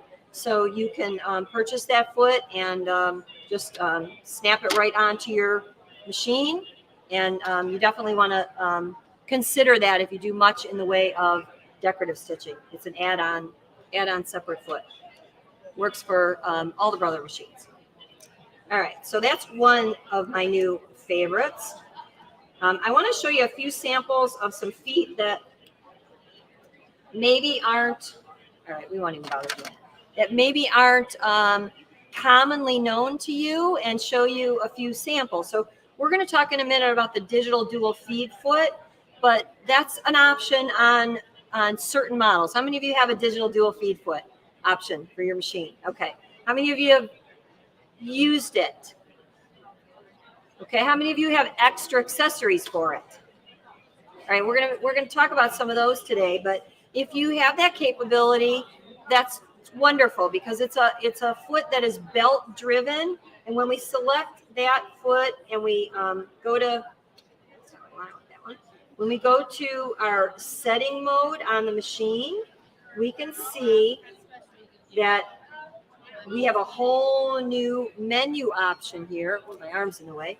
And we can select either the default position, which is 0, 0. And when we do, let me get my stand like this. When we're on 0, 0, it means that belt is working in just a normal motion. But when we select a number lower than 0, 0, so we're on the minus end, what happens is that belt moves slower than average, and it causes a stretching action. So if you've ever sewn something where you had to do what we call taut sewing, where you've been like tugging at both ends, that belt-driven digital dual feed foot, also known as the move it foot, will do the stretching for you. Now you would want to do a little test. I usually recommend that you cut strips of whatever you're going to be stitching together about 12 inches, and then run that through the machine, and you will see if your fabric needs a little stretching, or maybe on the opposite end, you need to go on the plus side because your fabric needs a little smushing. So you either need to stretch sometimes or you need to smush sometimes. And so the negative will stretch, the positive will smush. And you'll know what you need when you actually do it. Now, if you don't have the option of that foot, we'll show some accessories in a minute. You also have the option of using walking feet. Okay, so there is a open toe walking foot. There is a closed toe walking foot. I can fit this in. And there is a special new walking foot called a dynamic walking foot. So if you don't have the option for the dual feed, and if you do, if you have a plug in the back of your machine, see how this one's plugged in? If you don't have the plug, then it's not an option for you. So then you would want to look for a walking foot. How many of you already have a walking foot? Okay, very good. How many of you know if you have a closed toe or an open toe walking foot? All right. There is a difference, and you need both, really and truly. Like, why in the world? Well, I have a whole blog post on my, by the way, I'm Joanne Banco from letsgosew.com, if I didn't say that already. On my website, letsgosew.com, I have a whole blog post where I detail all of the walking feet and compare it with the digital dual feed foot and show you all of the accessories that are available. Very detailed, and there's also a video attached to that, because there are a lot of variables. But plain and simple, if you're going to mainly use your walking foot for doing ditch quilting, or maybe some bridging stitches on your quilt, then you're going to want the open toe, because you're going to want visibility that you get from that open area. If you're going to use your walking foot for sewing seams or top stitching on what I call tricky fabrics. Tricky fabrics covers a whole big, broad range. I love to tell the story when I was trying to help a lady once. She came in and showed me what she was stitching, and I said, "Oh, that's tricky." So I know it's tricky. I'm having trouble with the tricky stuff. I said, you need a walking foot. She wasn't quilting. She was sewing something else. And I said, buy the closed toe walking foot. It will cure all of the ills when you have tricky sewing to sew, because that walking foot has teeth, and the teeth come down from the walking foot at the same time that the teeth come up from your feed dogs. And it just literally, it's like having gripping action, and it clamps right when the stitches form and eases or evenly feeds those tricky layers together. Well, she came back in a couple weeks later, and she was hollering at me a little bit, but it was a happy holler. She said, Joanne, why didn't you tell me that about that foot a long time ago? I use it all the time. Apparently she did a lot of tricky stitching. She needed that foot. So the difference with the closed toe is you have more pressure where that is. Wherever you have an open toe, you lose pressure, because when the stitch is forming, there's not as much contact there where the pressure forms on the actual on the fabric. You always need that, that little bit of, that's why we have a presser foot, right? Some places it's called a pressure foot because it's putting pressure on. So that closed toe will give you that. So all three of those are wonderful. Now, in addition to that, I highly recommend a quilt guide. So I'm just going to take one foot and I'm going to slide in the quilt guide, goes in the back. Okay, that allows you to do evenly spaced channel quilting, whether that's, I like to do the crisscross thing. I'll show you an example. This is a perfect example. Okay, I'll just show it to the, I don't know which, am I okay going this way or no? Do I need to go this way? I can go that way? Okay, very good. So there you see, I wanted to do all of this lines of stitching, and I wanted it to look, hopefully it looks pretty even. I'm bearing my soul here by letting you see it that close. Are we good, hon? Okay. But all I did was take my rectangle of fabric and draw 2 crisscross lines right through the center. I stitch those 2 lines, and then I simply take my foot, I space it whatever distance I want from the needle. Pull that into view there. And then each and every subsequent row, I just follow along my previous line of stitching. And I am guaranteed perfection, no matter whether I'm using a straight stitch or a decorative stitch. You either go on the inside of the stitch or on the outside of the stitch or follow the center. But as long as you're consistent with that guide, you'll get a perfect grid, basically, when you're done. Now, a little known fact, a lot of people don't realize that this also slides into, it's called a quilt guide, but it could be an anything guide, because this also slides in, I'll put this down so you can see it, to your standard foot holder. So the foot that your normal, average, ordinary foot snaps onto, that will slide into that, and you could use that. Have you ever needed to sew, like, how many of you have ever made curtains? Rod pocket curtains, we used to call them. I don't know. They're still a good way to cover a window, right? And when you do that, you need to stitch, I think, an inch from the top, and then an inch and a half down from there. Well, this will give you any distance you want, pretty much, just by sliding it. So I love to use it for hemming or for top stitching areas like that where I want a little bit of a distance. So far, have you learned a few things? I hope so, because some of these things are just like little known facts that will help you with your everyday or out of the ordinary tasks. I love to say there is a tool for every task. And when you learn what the tools do, you can apply it to that task so that your sewing is faster, easier, and more fun. Okay? So I want to show you a couple more of my favorites that, again, are maybe little known. And that is the braiding foot. So let me find my braiding foot right there. And that foot is designed for you to take cords or ribbons. I've got some silk ribbon here. I can feed that into the slot And that slot is adjustable. That opens and closes so that it puts makes a smaller hole or a larger hole, and I could feed up to about a quarter of an inch of a width of trim or ribbon or cording, strip of fabric, whatever you want to do. And in what we're doing here is it's called couching. So there are other special couching accessories. The Luminaire comes with its own special couching attachment that also will work with the digital dual feed foot. So there's actually a couching, that one, yeah.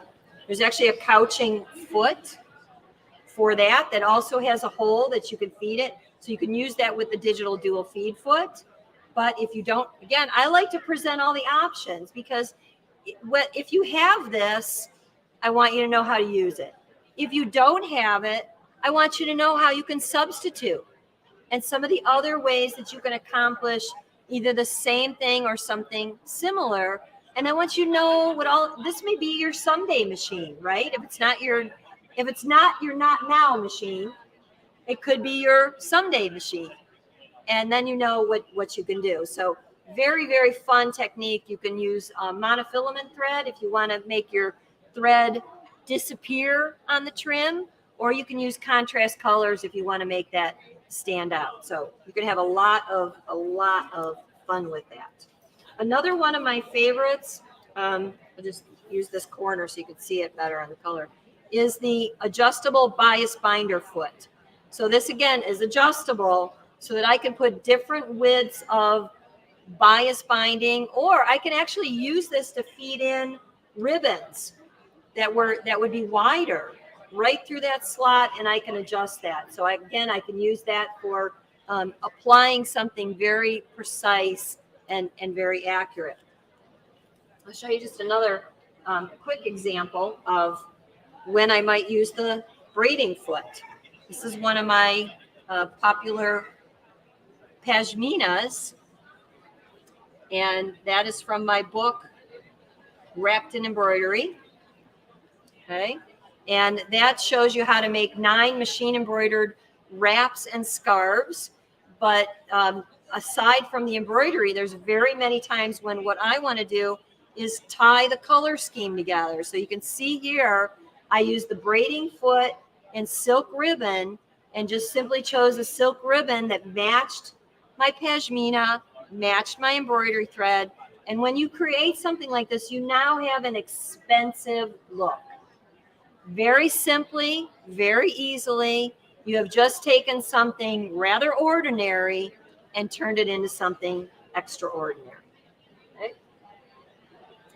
Another one of my favorite things to do is to do machine embroidery. Okay, so with machine embroidery, I love to add decorative stitches. This is from my Just Jackets collection, which I'm actually been wearing, but I'll put that down there for just a minute. So one of my favorite stitches on the machine is I don't have the foot here. Okay. It is the candle wicking stitch. How many of you have candle wicking stitches on your machine? You need a candle wicking foot to stitch those stitches with ease because they're very bulky stitches. So the foot and I could show you over there in the accessory booth, it has a deep channel or a deep groove on it so that it will flow over those stitches very easily. Your machine is going to tell you to use the end foot, which you already saw me talk about. It's okay, but it's always better to have the best. And the best is the candle wicking foot. You can also visit the Brother website and brother-usa.com. And if you look for free stitches, if you have trouble finding any of this, please get a hold of me. I'll leave some cards here before I leave. And I can always give you the exact link so you don't have to hunt for it. Oh, thank you. Very good. So if anybody needs, you want to grab that? If anybody needs one of those, you can take one of those. I'm always happy to help you. Feel free to email me and I can direct you to that. But you can actually create your own candle wicking stitch using the My Custom Design feature that's built into many, many, many, many, many brother machines. And then you can create your own imitation look. So with embroidery, you've got the ability, of course, to add all kinds of wonderful things using, embroidery designs. But before I go, I want to show you one more kind of specialty stitching that I could do a whole 2-hour program on. That's always my problem, is ending and quitting, right? I never want to end. I never want to quit. I just want to keep showing you more. But one of my favorite things to talk about is bobbin work. And bobbin work is done by stitching upside down with a special bobbin case. Now you need to pre-order that if you're interested in that. But that's, again, something that will work on a multitude of brother machines. You may have a brother machine that came with a gray bobbin case in your machine. Anybody kind of have that in the back of their mind? What was that thing for? That is specifically for sewing with thicker, heavier threads, or even silk ribbons, like I showed you before, that could never, ever, ever go through your needle. And so what you do is you wind these on a bobbin instead. You put it through that special bobbin case that is designed for the thickness. You sew with decorative stitches built into your machine. There are some embroidery designs out there that accomplish this as well, but that's a little more rare. But mine was all done with decorative stitching. And you sew it with the wrong side facing you, because all the goodness is happening in the bobbin. And you get a look that really mimics hand embroidery. So, okay, can you switch to this just so you can see that? So look at that. And look at that hat. And look at that trim on that tea towel. Great question. I usually recommend when you're starting out that you wind it by hand. Here, I'll pass these around so you can get a closer look at those. I usually recommend that you wind it by hand, especially obviously if you're doing something like this. But once you get accustomed to it, yeah, you can put it on your bobbin winder. Just don't. Whoa, somebody's taking home a new baby brother today. You just want to bypass the tension. You can never go wrong by hand winding it, but if you want to get done a little faster, you can go that route. And you can wind pearl cotton, crochet cotton, anything that will slip through easily. And again, if you go to my website, letsgosew.com, and you just type in the word bobbin work in the search engine, you will find videos and you will find more information, because we only have 25 minutes today, and she's already telling me I'm done. So thank you all for being here. Happy sewing. Enjoy your time. And thanks so much for coming. All right.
All right. Hi, everyone. My name is Emily Thompson, and I'm going to be demoing some features of that you can, or some techniques that you can use on a serger for sewing, especially knitwear, clothing, or other techniques that you might want to use depending on what you're making. So this is my favorite machine. Doesn't matter what serger, any of them, I just love it. And it's what I use 95% of the time at home. And there's just a lot of great things that you can make with it. So today we're going to be making, oh, I didn't bring over, I have a dress over there. We're going to be making a cute little dress. It's really fast, really easy. And these techniques that I'm going to be showing you can be transferred to really anything that you're making, clothing-wise or garment-wise. So I'm going to be using two different machines because I have this one set up to do the rolled hem, which is something that just takes a few minutes to convert the machine. They're the same. Any machine can do it. I'm just using the separate one because it saves time on getting that set up, okay? So hopefully the cameras can demonstrate what I'm doing here today, and I'll just show you the steps along the way. All right, so I have my fabric prepared. I have my clips here. All right, so I have a front and a back bodice to the dress, and I'm gonna go ahead and sew the top, one of the shoulder seams. I can find the foot pedal here. Okay, so we're gonna sew up one of the shoulder seams and then proceed to the next step. So you just place it right under the serger. The natural seam allowance on a serger is 1/4 inch if you don't trim off fabric. I usually try to sew with about a 3/8 seam allowance, and so I'm trimming off just a tiny bit of fabric along the way, which will be that seam allowance. Sergers, you don't backstitch, so you just leave those seams open. This one is going to be in a rolled hem. This one is going to be in the neckline, so we don't have to do anything with those. I like to really sew my neckline, my neck bindings, when the neck is open. I find that it saves a lot of time. You don't actually have to do any math because you're not creating a circle that's exactly the right size. This is actually how ready-to-wear t-shirts are made as well. And if you look on yours, there's a little seam probably on one of the shoulder seams. Some people don't like that and will always sew their necklines in a circle, but this is a quick and easy way to get it done. So you take your neck binding, fold it in half with the right sides out. You're going to line it up along that neck edge. And then the key to doing this is to not stretch your shirt fabric, but to give a gentle stretch to the neck binding. Ideally, it's between a 10 and 20% stretch that you're doing on that one, but I would just suggest practicing and seeing. If you stretch too much, you're going to know because your neckline is going to be all scrunched up when you take your when you put the t-shirt on. If you don't stretch it enough, it's going to stand up straight, kind of like a turtleneck. And so you will be able to tell how much you need to stretch. And different fabrics, depending on how stretchy they are, do sit a little bit different on that neckline. So there's a little bit of just learning how to do it as you go along. But once you've practiced a few or sewn a few hundred like I have, it really is quite simple just to stretch and sew as you go. So I'm not stretching this bottom fabric. That's the shirt fabric. I am just stretching this top fabric, which is the binding, all the way around that neckline. So we're going to go ahead, take that off, and then you can see the neck band is on that t-shirt edge, just like that. Super simple. You can see it lays nicely. It's not sticking up. We'll see even more when we sew that second shoulder. You can tell if it's laying nicely. Okay, so I'm going to go ahead and line up the binding. Put a clip in. This is also something I love. If you're going to be sewing with knit fabrics, these clips are magic because you don't have to stick a pin in. It doesn't stretch out your fabric. It doesn't distort the fabric. Super easy. They go in and out. I love them for non-stretch fabrics too. I've kind of gotten so used to them, I hardly ever use pins, but that's just something that I've learned to use, but you don't have to. Okay, so now we can turn this right side out, take a look, and you can see how it lays. This is going to be a tiny, this is for a 1-year-old, so it's a small little dress. That's why the neckline looks tiny, but it's for a tiny person. All right, so one thing you need to be aware of is the serger you can't backstitch. So if you have a thread like this that isn't attached to anything, and you go ahead and cut it off, it can fray. And then you're gonna be sad because your seam will come undone.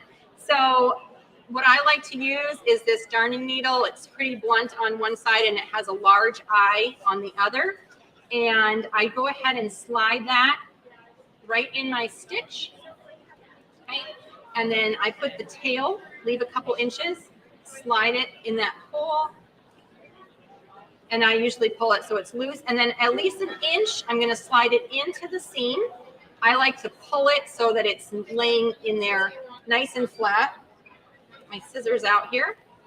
And then you can go ahead and clip that off. And I have never had a problem with that coming undone. And then we have that nice stretchy neckline that's there as well. And you can see the serger, this is the great thing about it, is that's gonna stretch over your kid's head, your head. No problem, you're not having any seams break. Super easy. All right, we're going to switch over to this other machine and I'm going to demonstrate how easy it is to do a rolled hem, which is a great way to finish knit fabrics. It's actually super in style right now. If you've looked at any sort of big box stores or places that they're selling kids wear, if you stretch out knit fabric while you're sewing it, you're gonna get a really fun rolled hem. I call it a lettuce hem. I think there's probably other names for it as well, but it kind of looks like the edge of a lettuce leaf, which is a fun way to finish this. So this is set up for a rolled hem. Couple of things you have to do. You remove one of the needles. There's also a stitch finger in a serger, which is just something that keeps the stitch wide on these where we had the stitch that's about 1/4 inch. This we want to be nice and narrow. So I've removed that stitch finger and then changed a couple of tension things here, but the manual is really clear about how to change this over. It's not difficult once you've tried it. So I'm gonna lift the presser foot.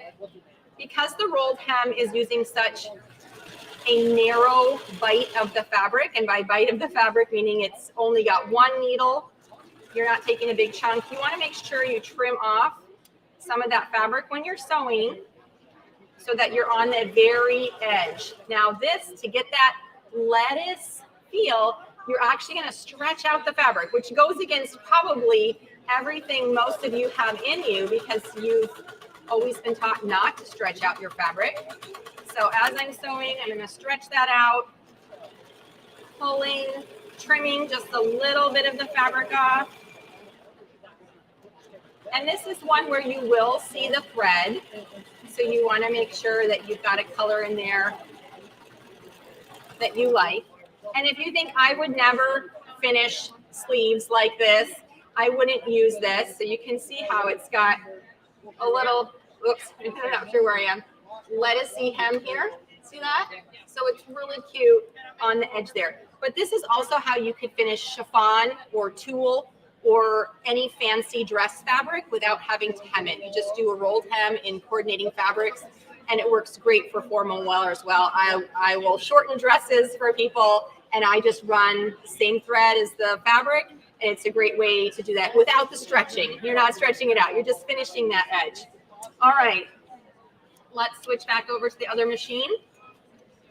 If you want to try it out or see up close, I'll sew the other sleeve when I'm finished with this demonstration back at the table. But we run out of time here, so I have to keep moving. All right. So the next thing I'm going to do is sew up the side seams of this dress, and those are really easy. It's just from the bottom of the sleeve down to the bottom of the bodice. This is an all-in-one top piece, which is a really simple, basic design. So we just have this little curved side seam, not a big thing to sew here. So we're just going to go ahead and sew those up.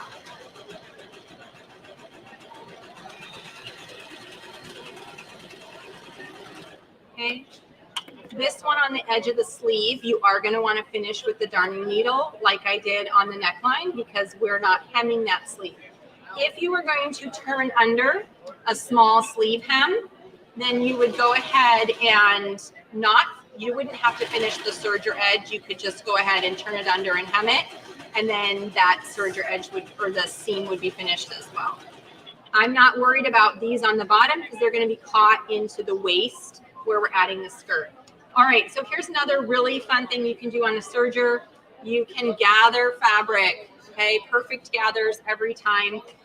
The serger actually comes with a ruffling gathering foot, but it does not like knit fabric because it stretches. And so instead of feeding it through evenly, it just makes a big stretchy mess. So if you're doing cotton fabric or something like that for a skirt, you can together put the top, the skirt, thread it through, it'll ruffle the one side, sew it to the top, and you have an instant ruffle. It's a 2-to-1 ratio. So you just can configure your ruffle that way. Works great on non-stretch fabric. If you want to gather stretch fabric, you can also do it really easily. And you just want to set your stitch length to the longest you can, which is 4. Then the differential feed, which is how fast those feed dogs are feeding the fabric through, you're going to also put that at the highest number, which is a 2. All right. And then you're going to take your fabric and just thread it through, and you're going to see the beautiful gathers that just appear right out of this fabric.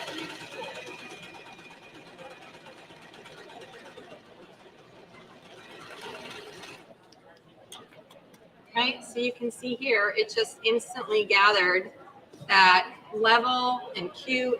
If it's not gathered enough and you want a tighter gather, I take a pin and I pick out those needle threads, and then I just pull the needle threads, and you can just slide it along like a double thread gather that you would on regular fabric. If it's too gathered, you can actually pull it off. Just make sure you leave a long tail if you're thinking, oh wow, this is too tiny. Sometimes I'll chain off a long thread so I have 10 inches to loosen up the gathers, and I can usually tell when I'm going, oh, that's gonna be way too small. So, all right, so let's attach this gathered skirt, which I pre-gathered, to the top of this dress. Okay, so I've sewn this in a circle. We have this cute little skirt that is the same size as the bottom of my bodice, with right sides together. I'm going to pin this in place. I'm going to put the seam of the skirt against one of the side seams of the top. And I'm just going to put a few clips along here to hold everything in place. Again, I did prepare this so that I'm not adjusting those gathers. I know that it is the same size as the top right now, but you would want to lay that out. Make sure you're gathering your fabric so that it's the right size to go in your dress.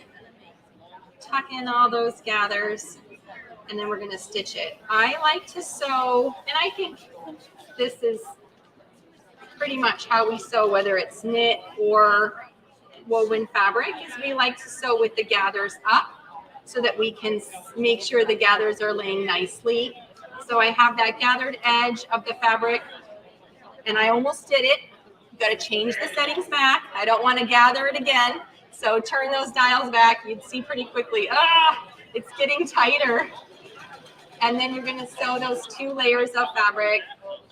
I have the flat of the bodice and then the gathered layer of the skirt. And if you were a little bit off, again, this is knit fabric, so it's one reason I love it. It's very forgiving. I can just ease those layers together, make them be the same length if they weren't to start with. Although I think I did a pretty good job measuring on this one. It's laying nicely, but you can easily just ease those in if you want. I have these. You can tell I pulled this one a little bit tighter.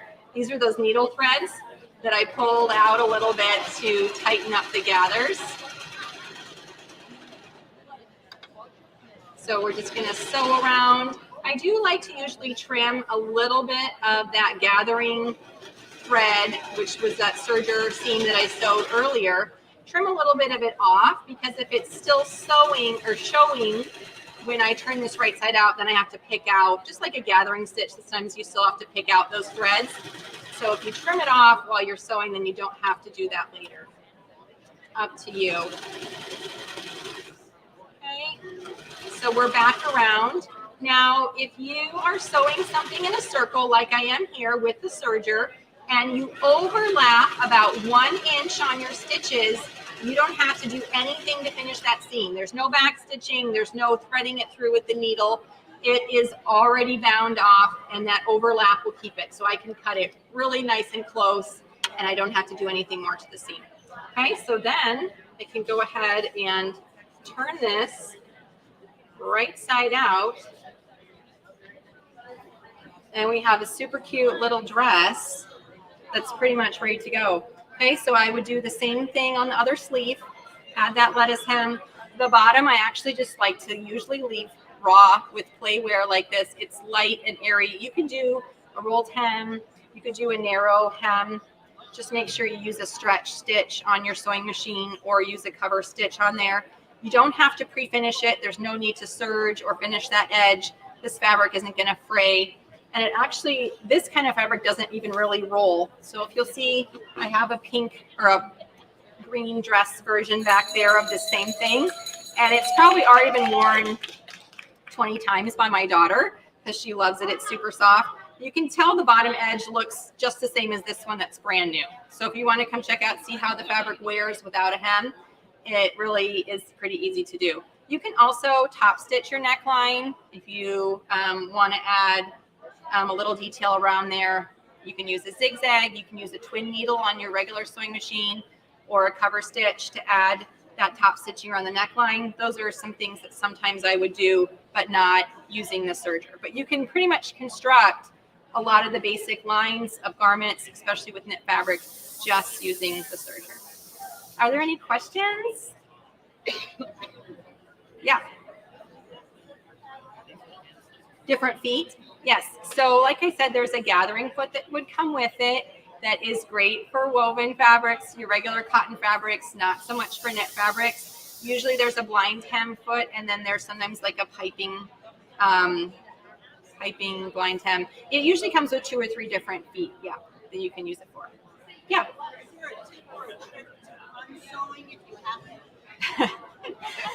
Sometimes I just cut it off. But you can pick it out.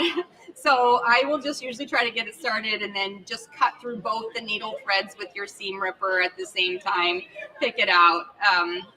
But I have just been known.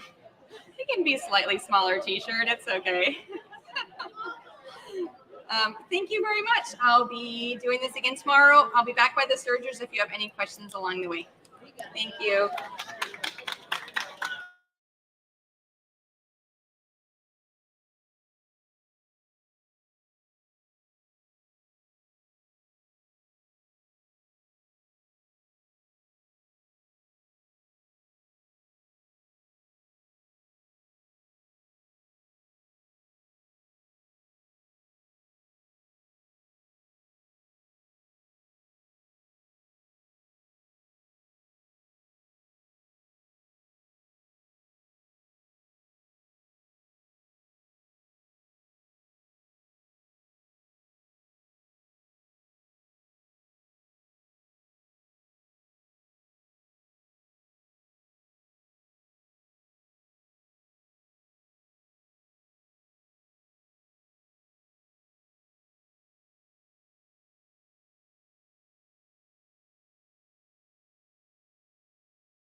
So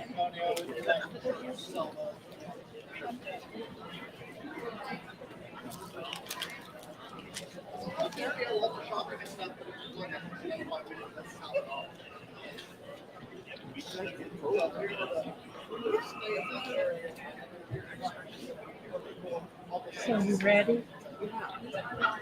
Okay.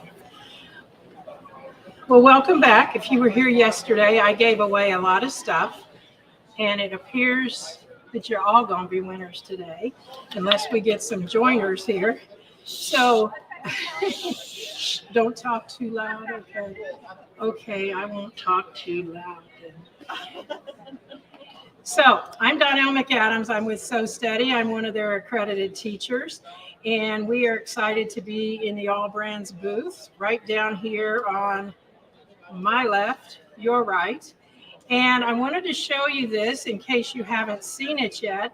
This is only one of a package of two, and this is a suspension system.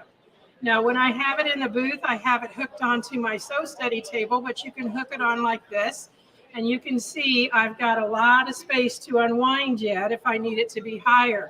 But the whole idea is you can work your quilts, whether it's with ruler work, whether you're putting your binding on, using a walking foot, anything like that, you're going to be able to move your fabric easily. So the deal with this is a good clamp here, and wherever you need to put this little rod that has the dog tape or whatever you want to call it, it's a Coban, I think is what they call it, but this is going to go around there to hold that, and then you can keep lengthening it whichever way you're moving your quilt. If you're going that way, you're going to take this off and come farther down into the quilt, and you would usually use two of them on like a long table runner or something like that. If you're doing a larger quilt than a twin, you definitely want two sets. That'll give you four of them because they come two in a set. And our price here at the show is $59 for one set of two and $99 for four of them, which is two sets of two. So it's really been successful. I did a quilt about 2 or 3 months ago that had fleece on one side and flannel on the other, and I had it was queen size. You know that was heavy. I had absolutely no problem doing side to side. Now this is also good for other things, like if you're doing any kind of embroidery in the middle of a quilt, then this holds that weight up off of your embroidery arm and keeps that from being a problem.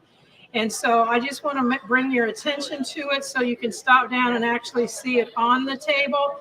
Like I said, I've only got one on it, mainly because I'm doing ruler work and all other kinds of things. So when I'm not using it, I just put it out of my way like that and go ahead and do my work. So that is our new suspension system. And be happy to show you that in more detail. Now, another thing that we have that obviously around my neck, it looks like I'm getting ready to, I don't know what. I got all kinds of stuff around here. And on this particular item, this is called a notions necklace. So I'm going to hold it up for you so you can see it. And on this piece, it comes off. So you can put whatever you want on there. I have on mine a spacing gauge, because this is what I use in ruler work. And I also have my kindergarten scissors for obvious reasons, that they're kindergarten. And that will come off and I can use them too. So like move-in day, when we came here, we had like, I don't know, 180 boxes, it seemed like, to open.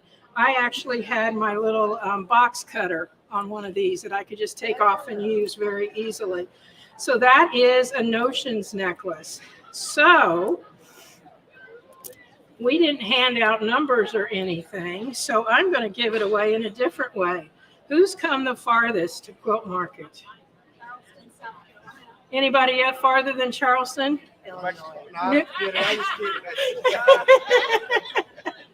We'll get you for something else, okay? All right, so You're Chicago. That's probably South Carolina. So there you go. Yep, you're welcome. Here, I'll give you this stuff too, just because I don't want it. All right. So another item that we have is what's called a crosshair square. Now, this is mainly used in ruler work, but it can also be used for a lot of other things, even placement with your embroidery machine. What was I thinking? I could take that down. So what I'm going to do is place it right on some of the crosshairs there. And I'm going to take, if I was doing this on my fabric, I would use a chalk pen, but I'm just going to take it on here. And I'm going to mark these. Now, the chalk pen that I was talking about is a Clover Choco pen. I know they have many of them here. I use the white ones. And I just today, or I've been telling everybody, I empty the chalk out of that. So I'm using it on fabric. I empty the chalk out and I fill it with Pounce iron off chalk. And I've been told somewhere that way there's a person selling it. I don't know. We're not selling it, but I just want you to know you can. And then I refill that marker and it just fits right in there and it makes it so all of these lines will absolutely iron off. Now, if you're using something, I'm just going to share this fact. If you're using one of the Frixon markers, and some of you just went, she said that word, but the Frixon markers have had a bad rap. If you will put a layer of starch, whether it's Best Press, Starch Savvy by June Taylor, or even if it's just the faultless starch that you get at the grocery store, if you will put that down, press it, put another layer down and press it, then that Frixon pen is not going to penetrate your fabric and you're going to be able to press it right off. Now, I'm one of those people, they didn't ask me to come up and talk sewing tips, but I'm going to tell you a few of them. Before I do anything to cut out any of my fabric pieces, I always put a layer of Best Press or starch or something on it, and you will have much better cuts. Two things that make sense with that is, you know what causes fabric to shrink? Moisture and heat. So your starch is giving it some moisture, your dry iron is giving it the heat, and if anything's going to shrink, it's probably going to shrink just as well there as if you went into, put it in the washer. Now, another thing you can do, if you're a pre-washer, and I know some people would not touch a piece of fabric unless they pre-washed it, but if you are one of those, if you will just take, you got your big fabric, it's folded in half as it comes off of the bolt. Just take and cut off of these two selvage sides a little diagonal, and up at the top a little diagonal. That way, when you wash it, you won't have all of those threads in the washer or the dryer, because that will stop any of that pulling that off of there. So it's another good thing if you come home from, the show like this, or you come home from the fabric store, and you will just go ahead and get your fabric pre-washed. You'll know it's pre-washed because you clipped it. The next time you get it out, you won't be going, did I wash that or not? So you'll know it by that. So anyway, that's kind of a side diversion, but I just love to share tips that are great and will definitely make it easier for you. So now that I've drawn this, what we're going to use today is our set of what we call the winter collection templates. And I'm going to draw them out on here so that I can see what my designs are going to look like. Well, if I do that and just draw them, I have the correct shape, but not the right size, because I need to take into account my ruler work foot. Now, stitching line disc, and I have pink ones, but I couldn't find them, so I know you can probably see, maybe you can't. But anyway, there are 8 of them there, and so I'm just going to use one of the ones that I know fits into my ink pen. There it is. And you have 4 different sizes, and you have 2 of each of those in this little pack. And this is what allows you to design on paper. So I'm going to take this right here, and I'm going to put that right in the middle. And so now I can use all of this together to draw out my design. So I'll see what it looks like. And maybe I might change something. Instead of using an 8-point crosshair, I may use a 6-point. So I'm only going to have 6 of these. And honestly, this little template right here, when I use 6 of them, it really looks like a poinsettia. And so that's just where we are able to practice with these things and get more ideas by drawing them out rather than just jumping onto fabric and trying to see what we can make today. So there's one of our designs, and you can see how you got this sub design working in here. And when you see something like that, then you can think, oh, well, I didn't expect that to happen. I wonder what it would look like if I just did 6 of them. And so you can play around with that. So I'm going to draw another crosshair down here. It might intersect a little bit.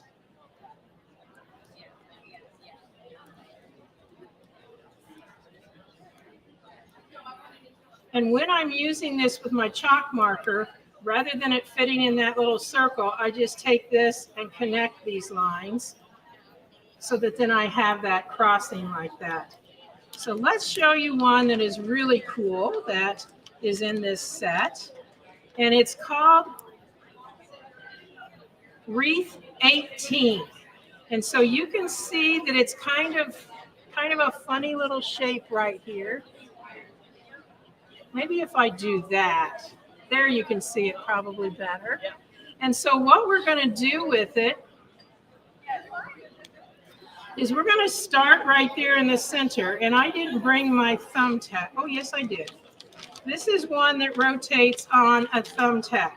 Now, when I'm drawing on paper, I go ahead and stick it through the fabric. But when I'm stitching it, I actually pin this pin through a piece of fabric, through a piece of tape, I mean. So now I've got my pin right there.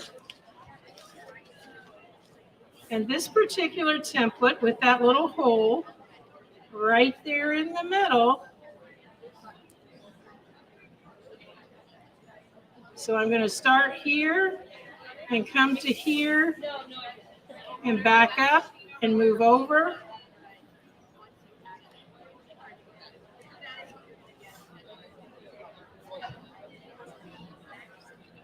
And you can see how my template has all the good stopping spots marked, so I can't go too far.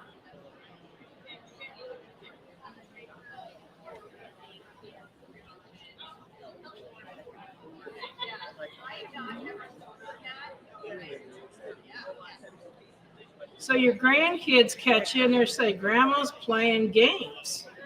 She's got this Benefex out and making it look like it's spirograph. Yeah. So you can see how this is going to look when you stitch it out.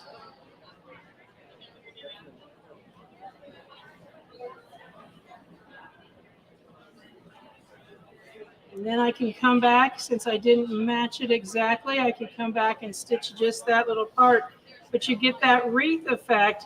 It's a pretty inside too, because it's not just a circle. And that's one of the other templates that's in there. Probably one of them that you can have the most fun with is one of our snowflake templates. And so you get this long opening. So I can have snowflakes that are long, or I can have snowflakes that are short. So when I do this drawing, I'm going to get another piece here.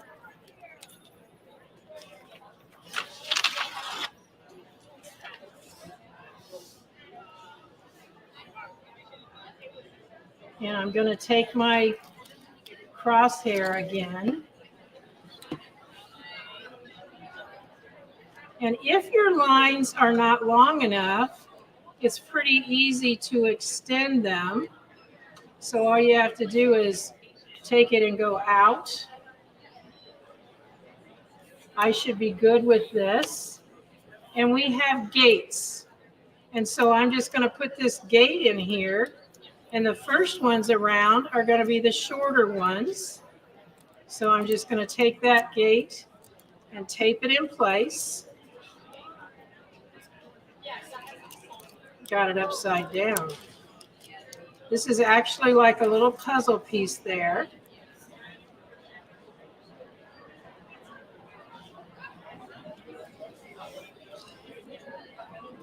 All right. So then I'm going to take my spacing gauge. I'm going to put that right in that center spot.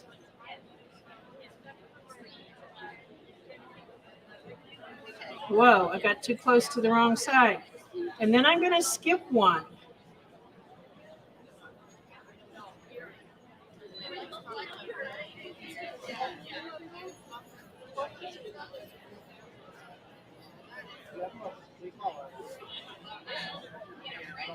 And this is how easy it is to do ruler work. It's actually easier to stitch them than it is to draw them because you don't have to hold everything in place. So we're just going to tape one of these in the bottom. And on this one, you can see how long I have.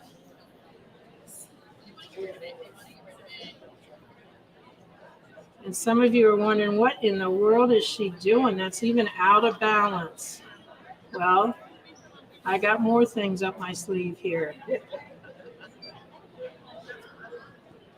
My daughter does not, she's very artistic, but she does not do the ruler work. But I'll tell you what, she has a blast designing for me because she sees things in different ways. Now we can put this back on. And instead of lining it up that way, we have etchings on our template or our crosshair square, and I will get the other lines.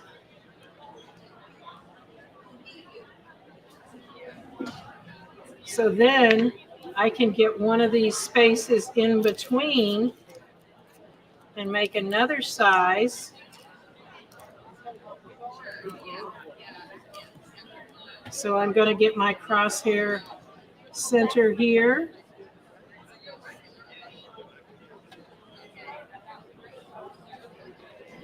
And we have a set of snowflakes that has all different ends down here. So you can see how we can see what we're doing and how much we're building up there. So right now, I am going to give the youngest quilter in the group a set of stitching line discs. Who's willing to admit they're young? 49. Do we have anyone younger? Well, you're going to get stitching line discs. Do you mind if I just kind of toss them? My Vanna's not here tonight. Where's our Vanna? Yeah. Yeah. Okay, so that's going back in there. And we have hearts that we could make. Oh, you know what? I need those back a minute. I'm an Indian giver. Yeah, at least one of them. I'm an Indian giver. I've got to show you this. Now, when I design at home, I usually use a pencil. That way I can erase something that I don't like. But this is just too fun. I've got to show you how we do this. So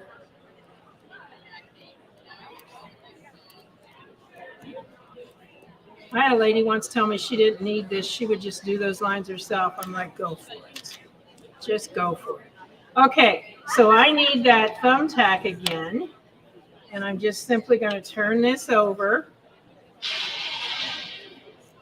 What I usually do is just go from this side. And then I know where my hole is. Flip it out and go back through that hole. If you can find it. There we go. So this is our star maker. And this one is actually in that winter collection. And this is what it looks like right here. So I am going to put this between, the dip here is between there. And I'm going to make that right there. I'm rotating it over.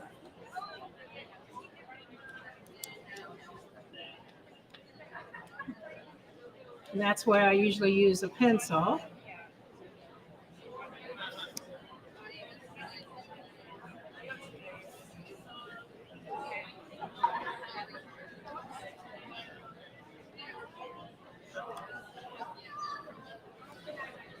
My lines weren't long enough and I should have drawn them longer, so my star is going to be a little bit off, but you'll get it. They're not all the same out there in God's country either.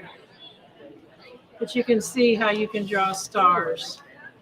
And then, of course, you could go to a larger one to actually create the echoes that would echo this around. So the star is a lot of fun. And while I've got it, I'm going to go to the very last one. And this is our heart template.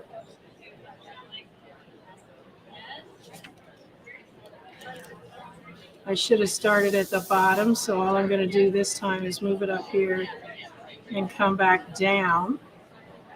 And then if we were doing 4 of them, like to almost make like a clover, I would go that way. But this is a fun thing to do too. I can go like this,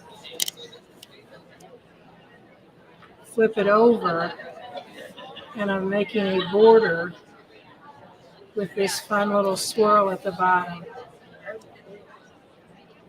So there's so many things that you can do with the templates, and you can figure them out by doing them with the actual stitching line disc, which I am now going to let you have.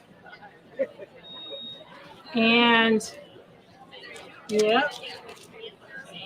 So how many out there have more than 3 grandchildren? 4, 5, 6, okay, 7. I think you're on this by yourself. So you're going to get the crosshair square. Yay. Perfect. Now, let's do it this way. Who has 3 or more cats? 3 or more cats. 3 or more birds. 4, 5. Oh my gosh, you guys. 6. You're the winner. You get the template set. Thank you. All right, and then I have these mats to give away again. I had 5 of them last night, so I don't know how we're going to give these away. Anybody from California? Huh? Perfect. You are great. How many have more than 5 sewing machines? All right. How many have more than 6? Were you watching the demo? Okay. 6? All right. Here you go. Those of you that have 6 or more, come on up. I got 5 mats.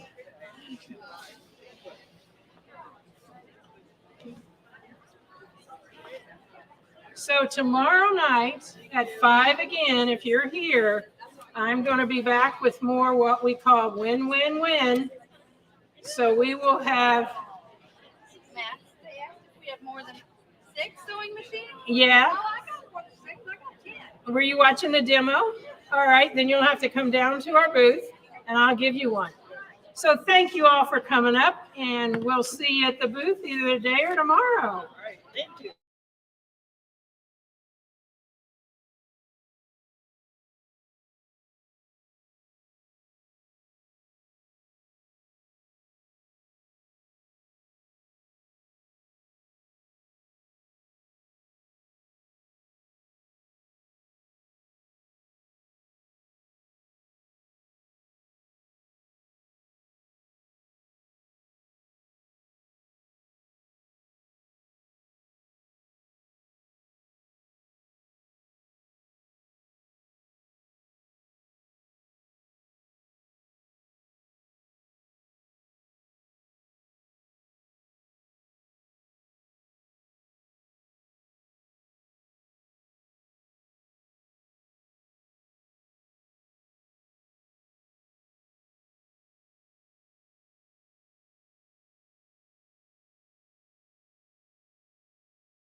is a Swiss engineered and designed company, a design product. All of our products are made in Europe, and we have been making ironing systems for over 40 years. So check out how powerful my steam is. I have got a really powerful steam, and my steam is dry, so I'm not going to spit or drip on my fabric. I'm not burning my hand with that powerful steam, right? So LauraStar is my full system. You might see here, I've got some air blowing up. That's because as soon as I touch my iron, my fan is going to activate. So it'll either blow the air up or it'll pull the air through. There's a fan built into the board, okay? This helps me in a lot of different ways. So I'll show you, first I'll show you the delicate fabric here.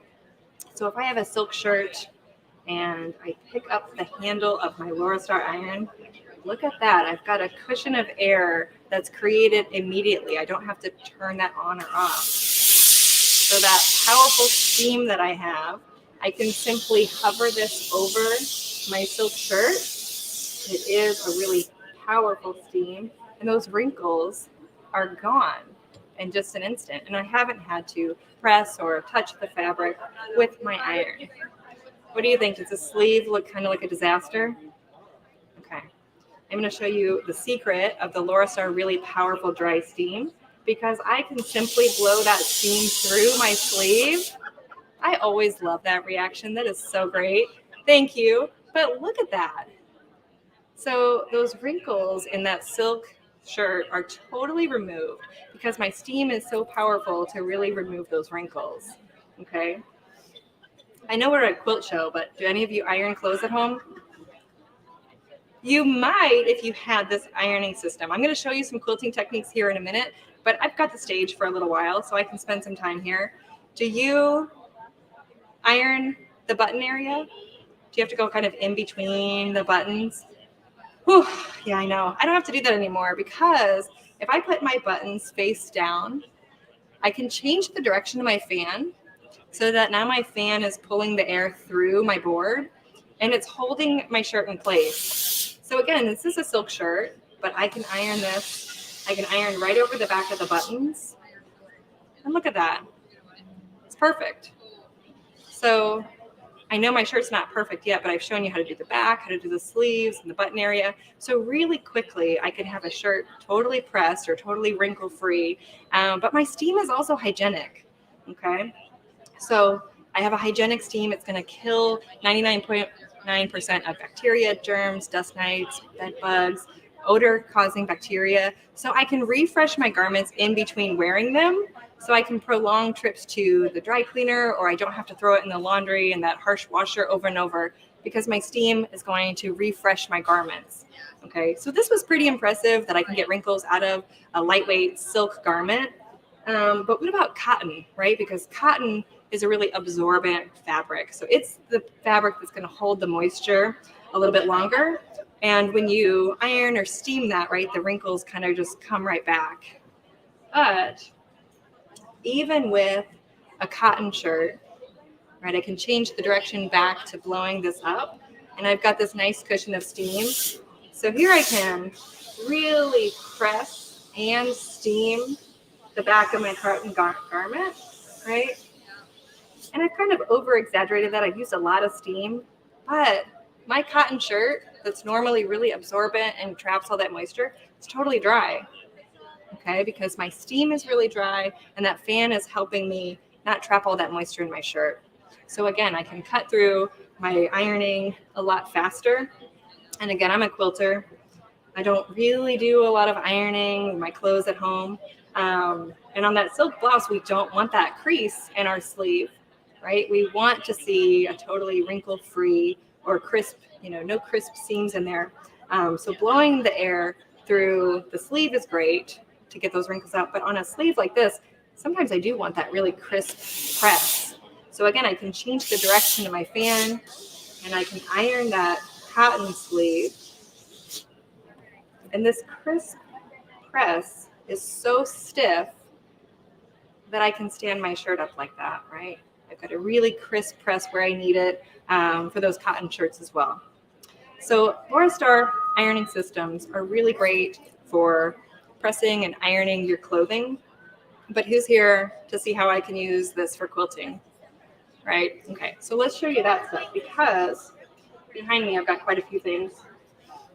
The way that I am probably going to save the most time with my Laura Star is when I'm preparing fabric for a quilt. So here I've got cotton as well, which again is really absorbent like we just talked about. But I've got multiple layers here. Typically when I'm preparing fabric for a quilt, I get my whole bundle of fat quarters out, and they've been sitting on my shelf for a while. Those creases are really set in there, right? I used to have to get, a whole bottle of starch product, right? Maybe any kind of thing that's going to reduce the wrinkles. I got to watch what I say here on stage.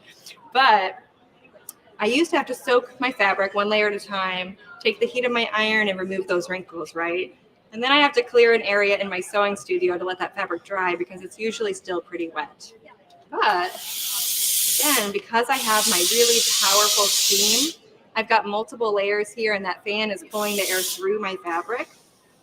I can go over multiple layers, right? I'm not using any kind of spray.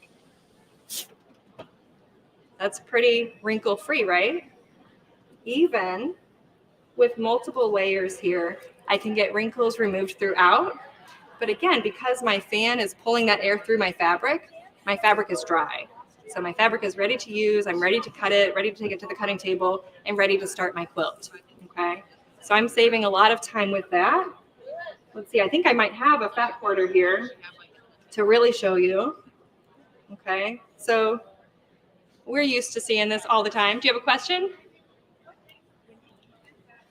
That's a perfect question. So we'll get to this magic here in just a second, and I'll explain how my steam is created, because I have my full system and I have a really large capacity removable water tank. Okay, so this water tank holds lots of water that I'm not filling over and over, but I can take this right to my sink. I can fill this with regular tap water. Okay, so this water is going to go into my boiler in my system here.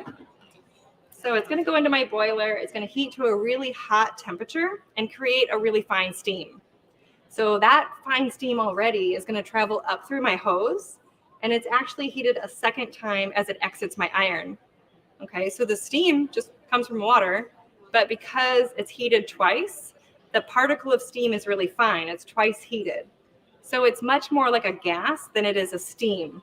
So that's why it's not going to spit or drip on my fabric, and it's not going to burn my hand, right? So it's a really powerful steam that's fully integrated into my system. And again, I'm not refilling this over and over. I don't have water in my iron that's going to spill or drip or spit, okay? So we're used to this site, right? Typically, we are using a spray to get these wrinkles out. But really quickly, and if I wanted to, I could have multiple layers of fat quarters, but magic. Those wrinkles are gone, right? So I'm going to get to quilting much faster because I'm not preparing my fabric so long. Now, if I wanted to use a starch or a different product to stiffen my fabric, I can absolutely still do that, right? But for the purpose of removing wrinkles, I've all but eliminated those expensive products, okay? All right, what do I want to show you next? Piecing, okay? I've got something hidden over here, which this is my little storage area for demo stuff, but when I want to fold up my system, it folds really small and compact. So I can take my iron, I can store it in my storage compartment here. I can remove my steam cord holder and fold that flat. And this whole system collapses very small. It has wheels and I can take it wherever I want. So that's really easy. The iron is hot, but this storage compartment can hold a hot iron. Okay, and then I also have my silicone pad here. I can flip this here or flip it out so I have more room on my board so that I'm not taking up real estate on my board here. And again, my iron can always rest on my silicone pad.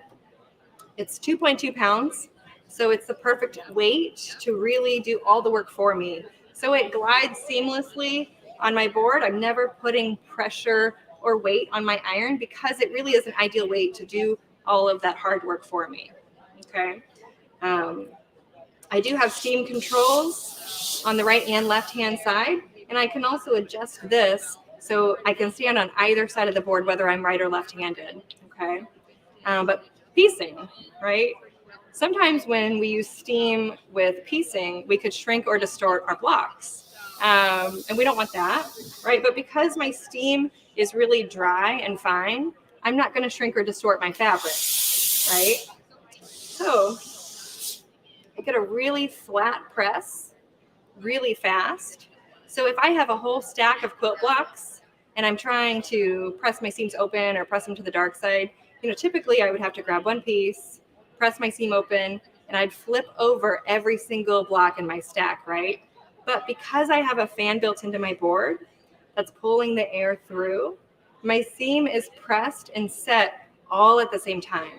So I'm not spending those seconds turning my block over and pressing the top as well. All my work is done for me. Who's using fusibles pretty frequently? Tough crowd today for fusibles. Not my crowd for fusibles. That's fine. I don't use them that often, but a lot of irons don't get hot enough to actually fuse our fusibles. That's when I am finding myself putting a lot of weight and pressure and counting, right? And then I count and it's still not stuck.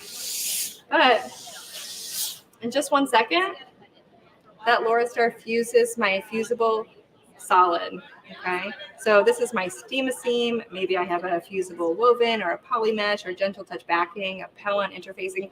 All of those interfacings that I use that are fusible, my Laura Star has no problem fusing any of those, okay?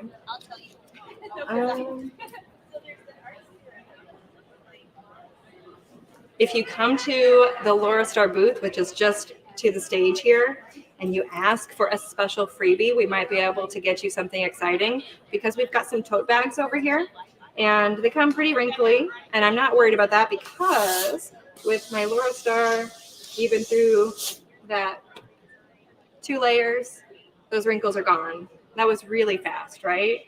Okay, but I've got something extra special and kind of fun.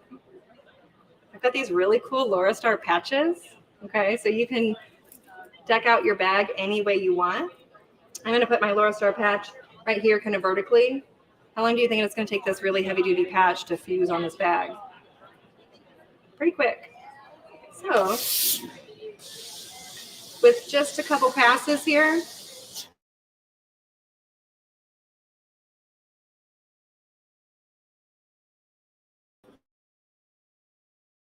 we've got, and you can have your Laura Star bag, but I'm going to put my red lift, which I haven't gotten to talk to you about that yet. I'm going to put that in the other corner. Can you believe they let me on stage and just have fun and iron? Hey, no, I don't do shirts too much. But look how fast that fusible patch is really stuck onto that bag, okay?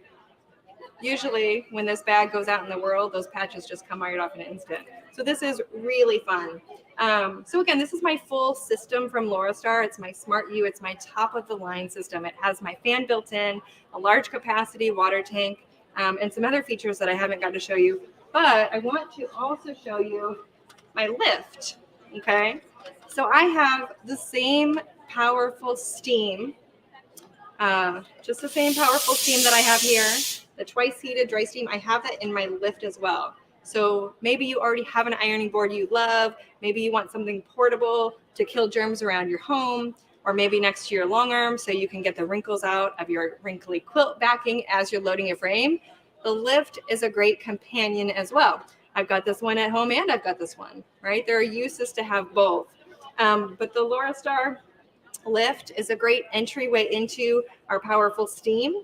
Again, it could be used with any ironing board. I can remove this here and I've got the same professional iron with the same steam. I have a removable silicone pad that I can lay on my ironing station. So if I want those really flat seams, if I want to fuse my fusible, if I want to get the wrinkles out of my shirt with that impressive silk, right? It's the steam that really is the magic with Laura Star. And so I can have that here in a lift. I can have it on my system. One of our show specials that we have, this is cute, right? This is our brand new Iggy. And this is my handheld portable steamer and purifier. So it can sanitize around my home. This is actually coming at the show special with the purchase of a system. Okay, so not only do you get a really great price, you get another bonus bundled item in here. And again, I can sanitize, I can travel with this to get wrinkles out of my clothing. It's a little bit different product, right? This is a really powerful steam that sanitizes, and this can do that too. But I actually need multiple products for different things. So our Iggy, again, is part of our show bundle. I'd love to tell you more about this at the booth. It comes in red or white. This is our lift. We have our entry lift, we have a lift plus, and we have a lift extra that all have some different features. And this is our system. So other things that I brought up here with me, and you can see this at the booth too. And like I said, come by the booth and see if we have some bags left that you can iron on those patches. But even quarter circles, right? When I am pressing quarter circles, sometimes those can be really challenging. But the iron really does all the work for me. I've got a really flat press, right? And even with that really powerful steam, my fabric is dry. I haven't shrunk or distorted my fabric. There's some products in my sewing studio that I've retired because they're replaced with my Laura Star. Now, unfortunately, I'm not using my tailor's clapper anymore to draw the moisture out of my blocks because my steam is dry, right? So I can cut through my stack of blocks really fast and really quickly without having to press the top again. Okay. So, do you have any questions? I'm not sure how long I've been talking for yet.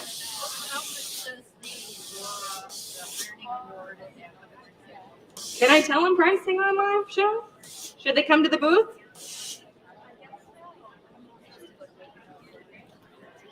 Come see me at the booth. We've got pricing that is really probably too good to show. But again, we've got the Iggy that comes bundled in with our system. We've got a 10-year certifiably repairable product. So it's going to last you a long, long time. It's not going to go in the trash if it needs to be repaired or replaced. So again, we're Swiss engineered and designed.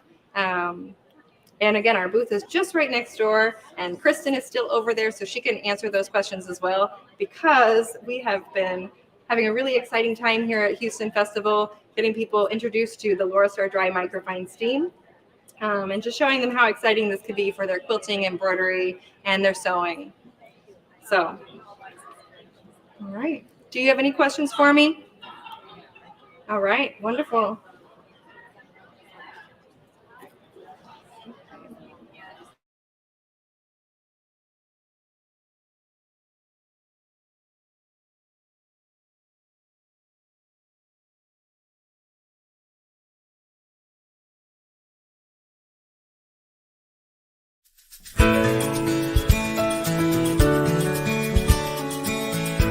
Hi, it's Stacy with Sew Steady, and we are super excited to invite you to Houston Quilt Festival with us, where we'll be in booth 1108, right by the big red tent with AllBrands. We're going to be doing some demos all day, every day. Not only are we going to be doing ruler work demos in our booth this year, but we have a brand new club that we are inviting you to take part in. We've got embroidery demos happening in our booth this year. We're showing off new products. We're doing giveaways all day. So we hope that you'll stop by and join us in booth 1108 to participate in all of the new exciting things we've got going on, as well as taking advantage of some exclusive show offers. So join us again by the big red tent in the AllBrands booth, 1108. Thanks, everyone.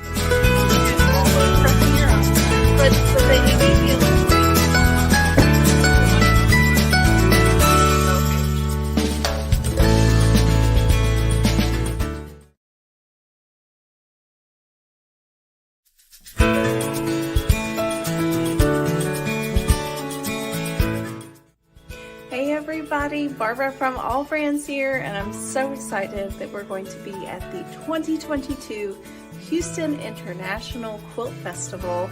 It's at the George R. Brown Convention Center in Houston, Texas. We'll be hosting the Brother booth We'll have scan and cut there, designs and machine embroidery, Sew Steady, and so much more. Oh my gosh, Laura Star Brewer. Oh, it'll just be so much fun. And we're going to have Angela Wolf, Cindy Hogan, Wendy Chow, Becky Thompson from Power Tools with Thread, Maureen Wilcoxon, Carrie Cunningham, and the list here. So many people. Please come and join us. We're on the front row this year. Very easy access, in and out. Best deals of the year. Run. Don't walk to the Houston International Quilt Festival. Get there early. We have tons of fun stuff, and there's 1,300 beautiful quilts on display. You'll be very inspired, and we'd love to see you there.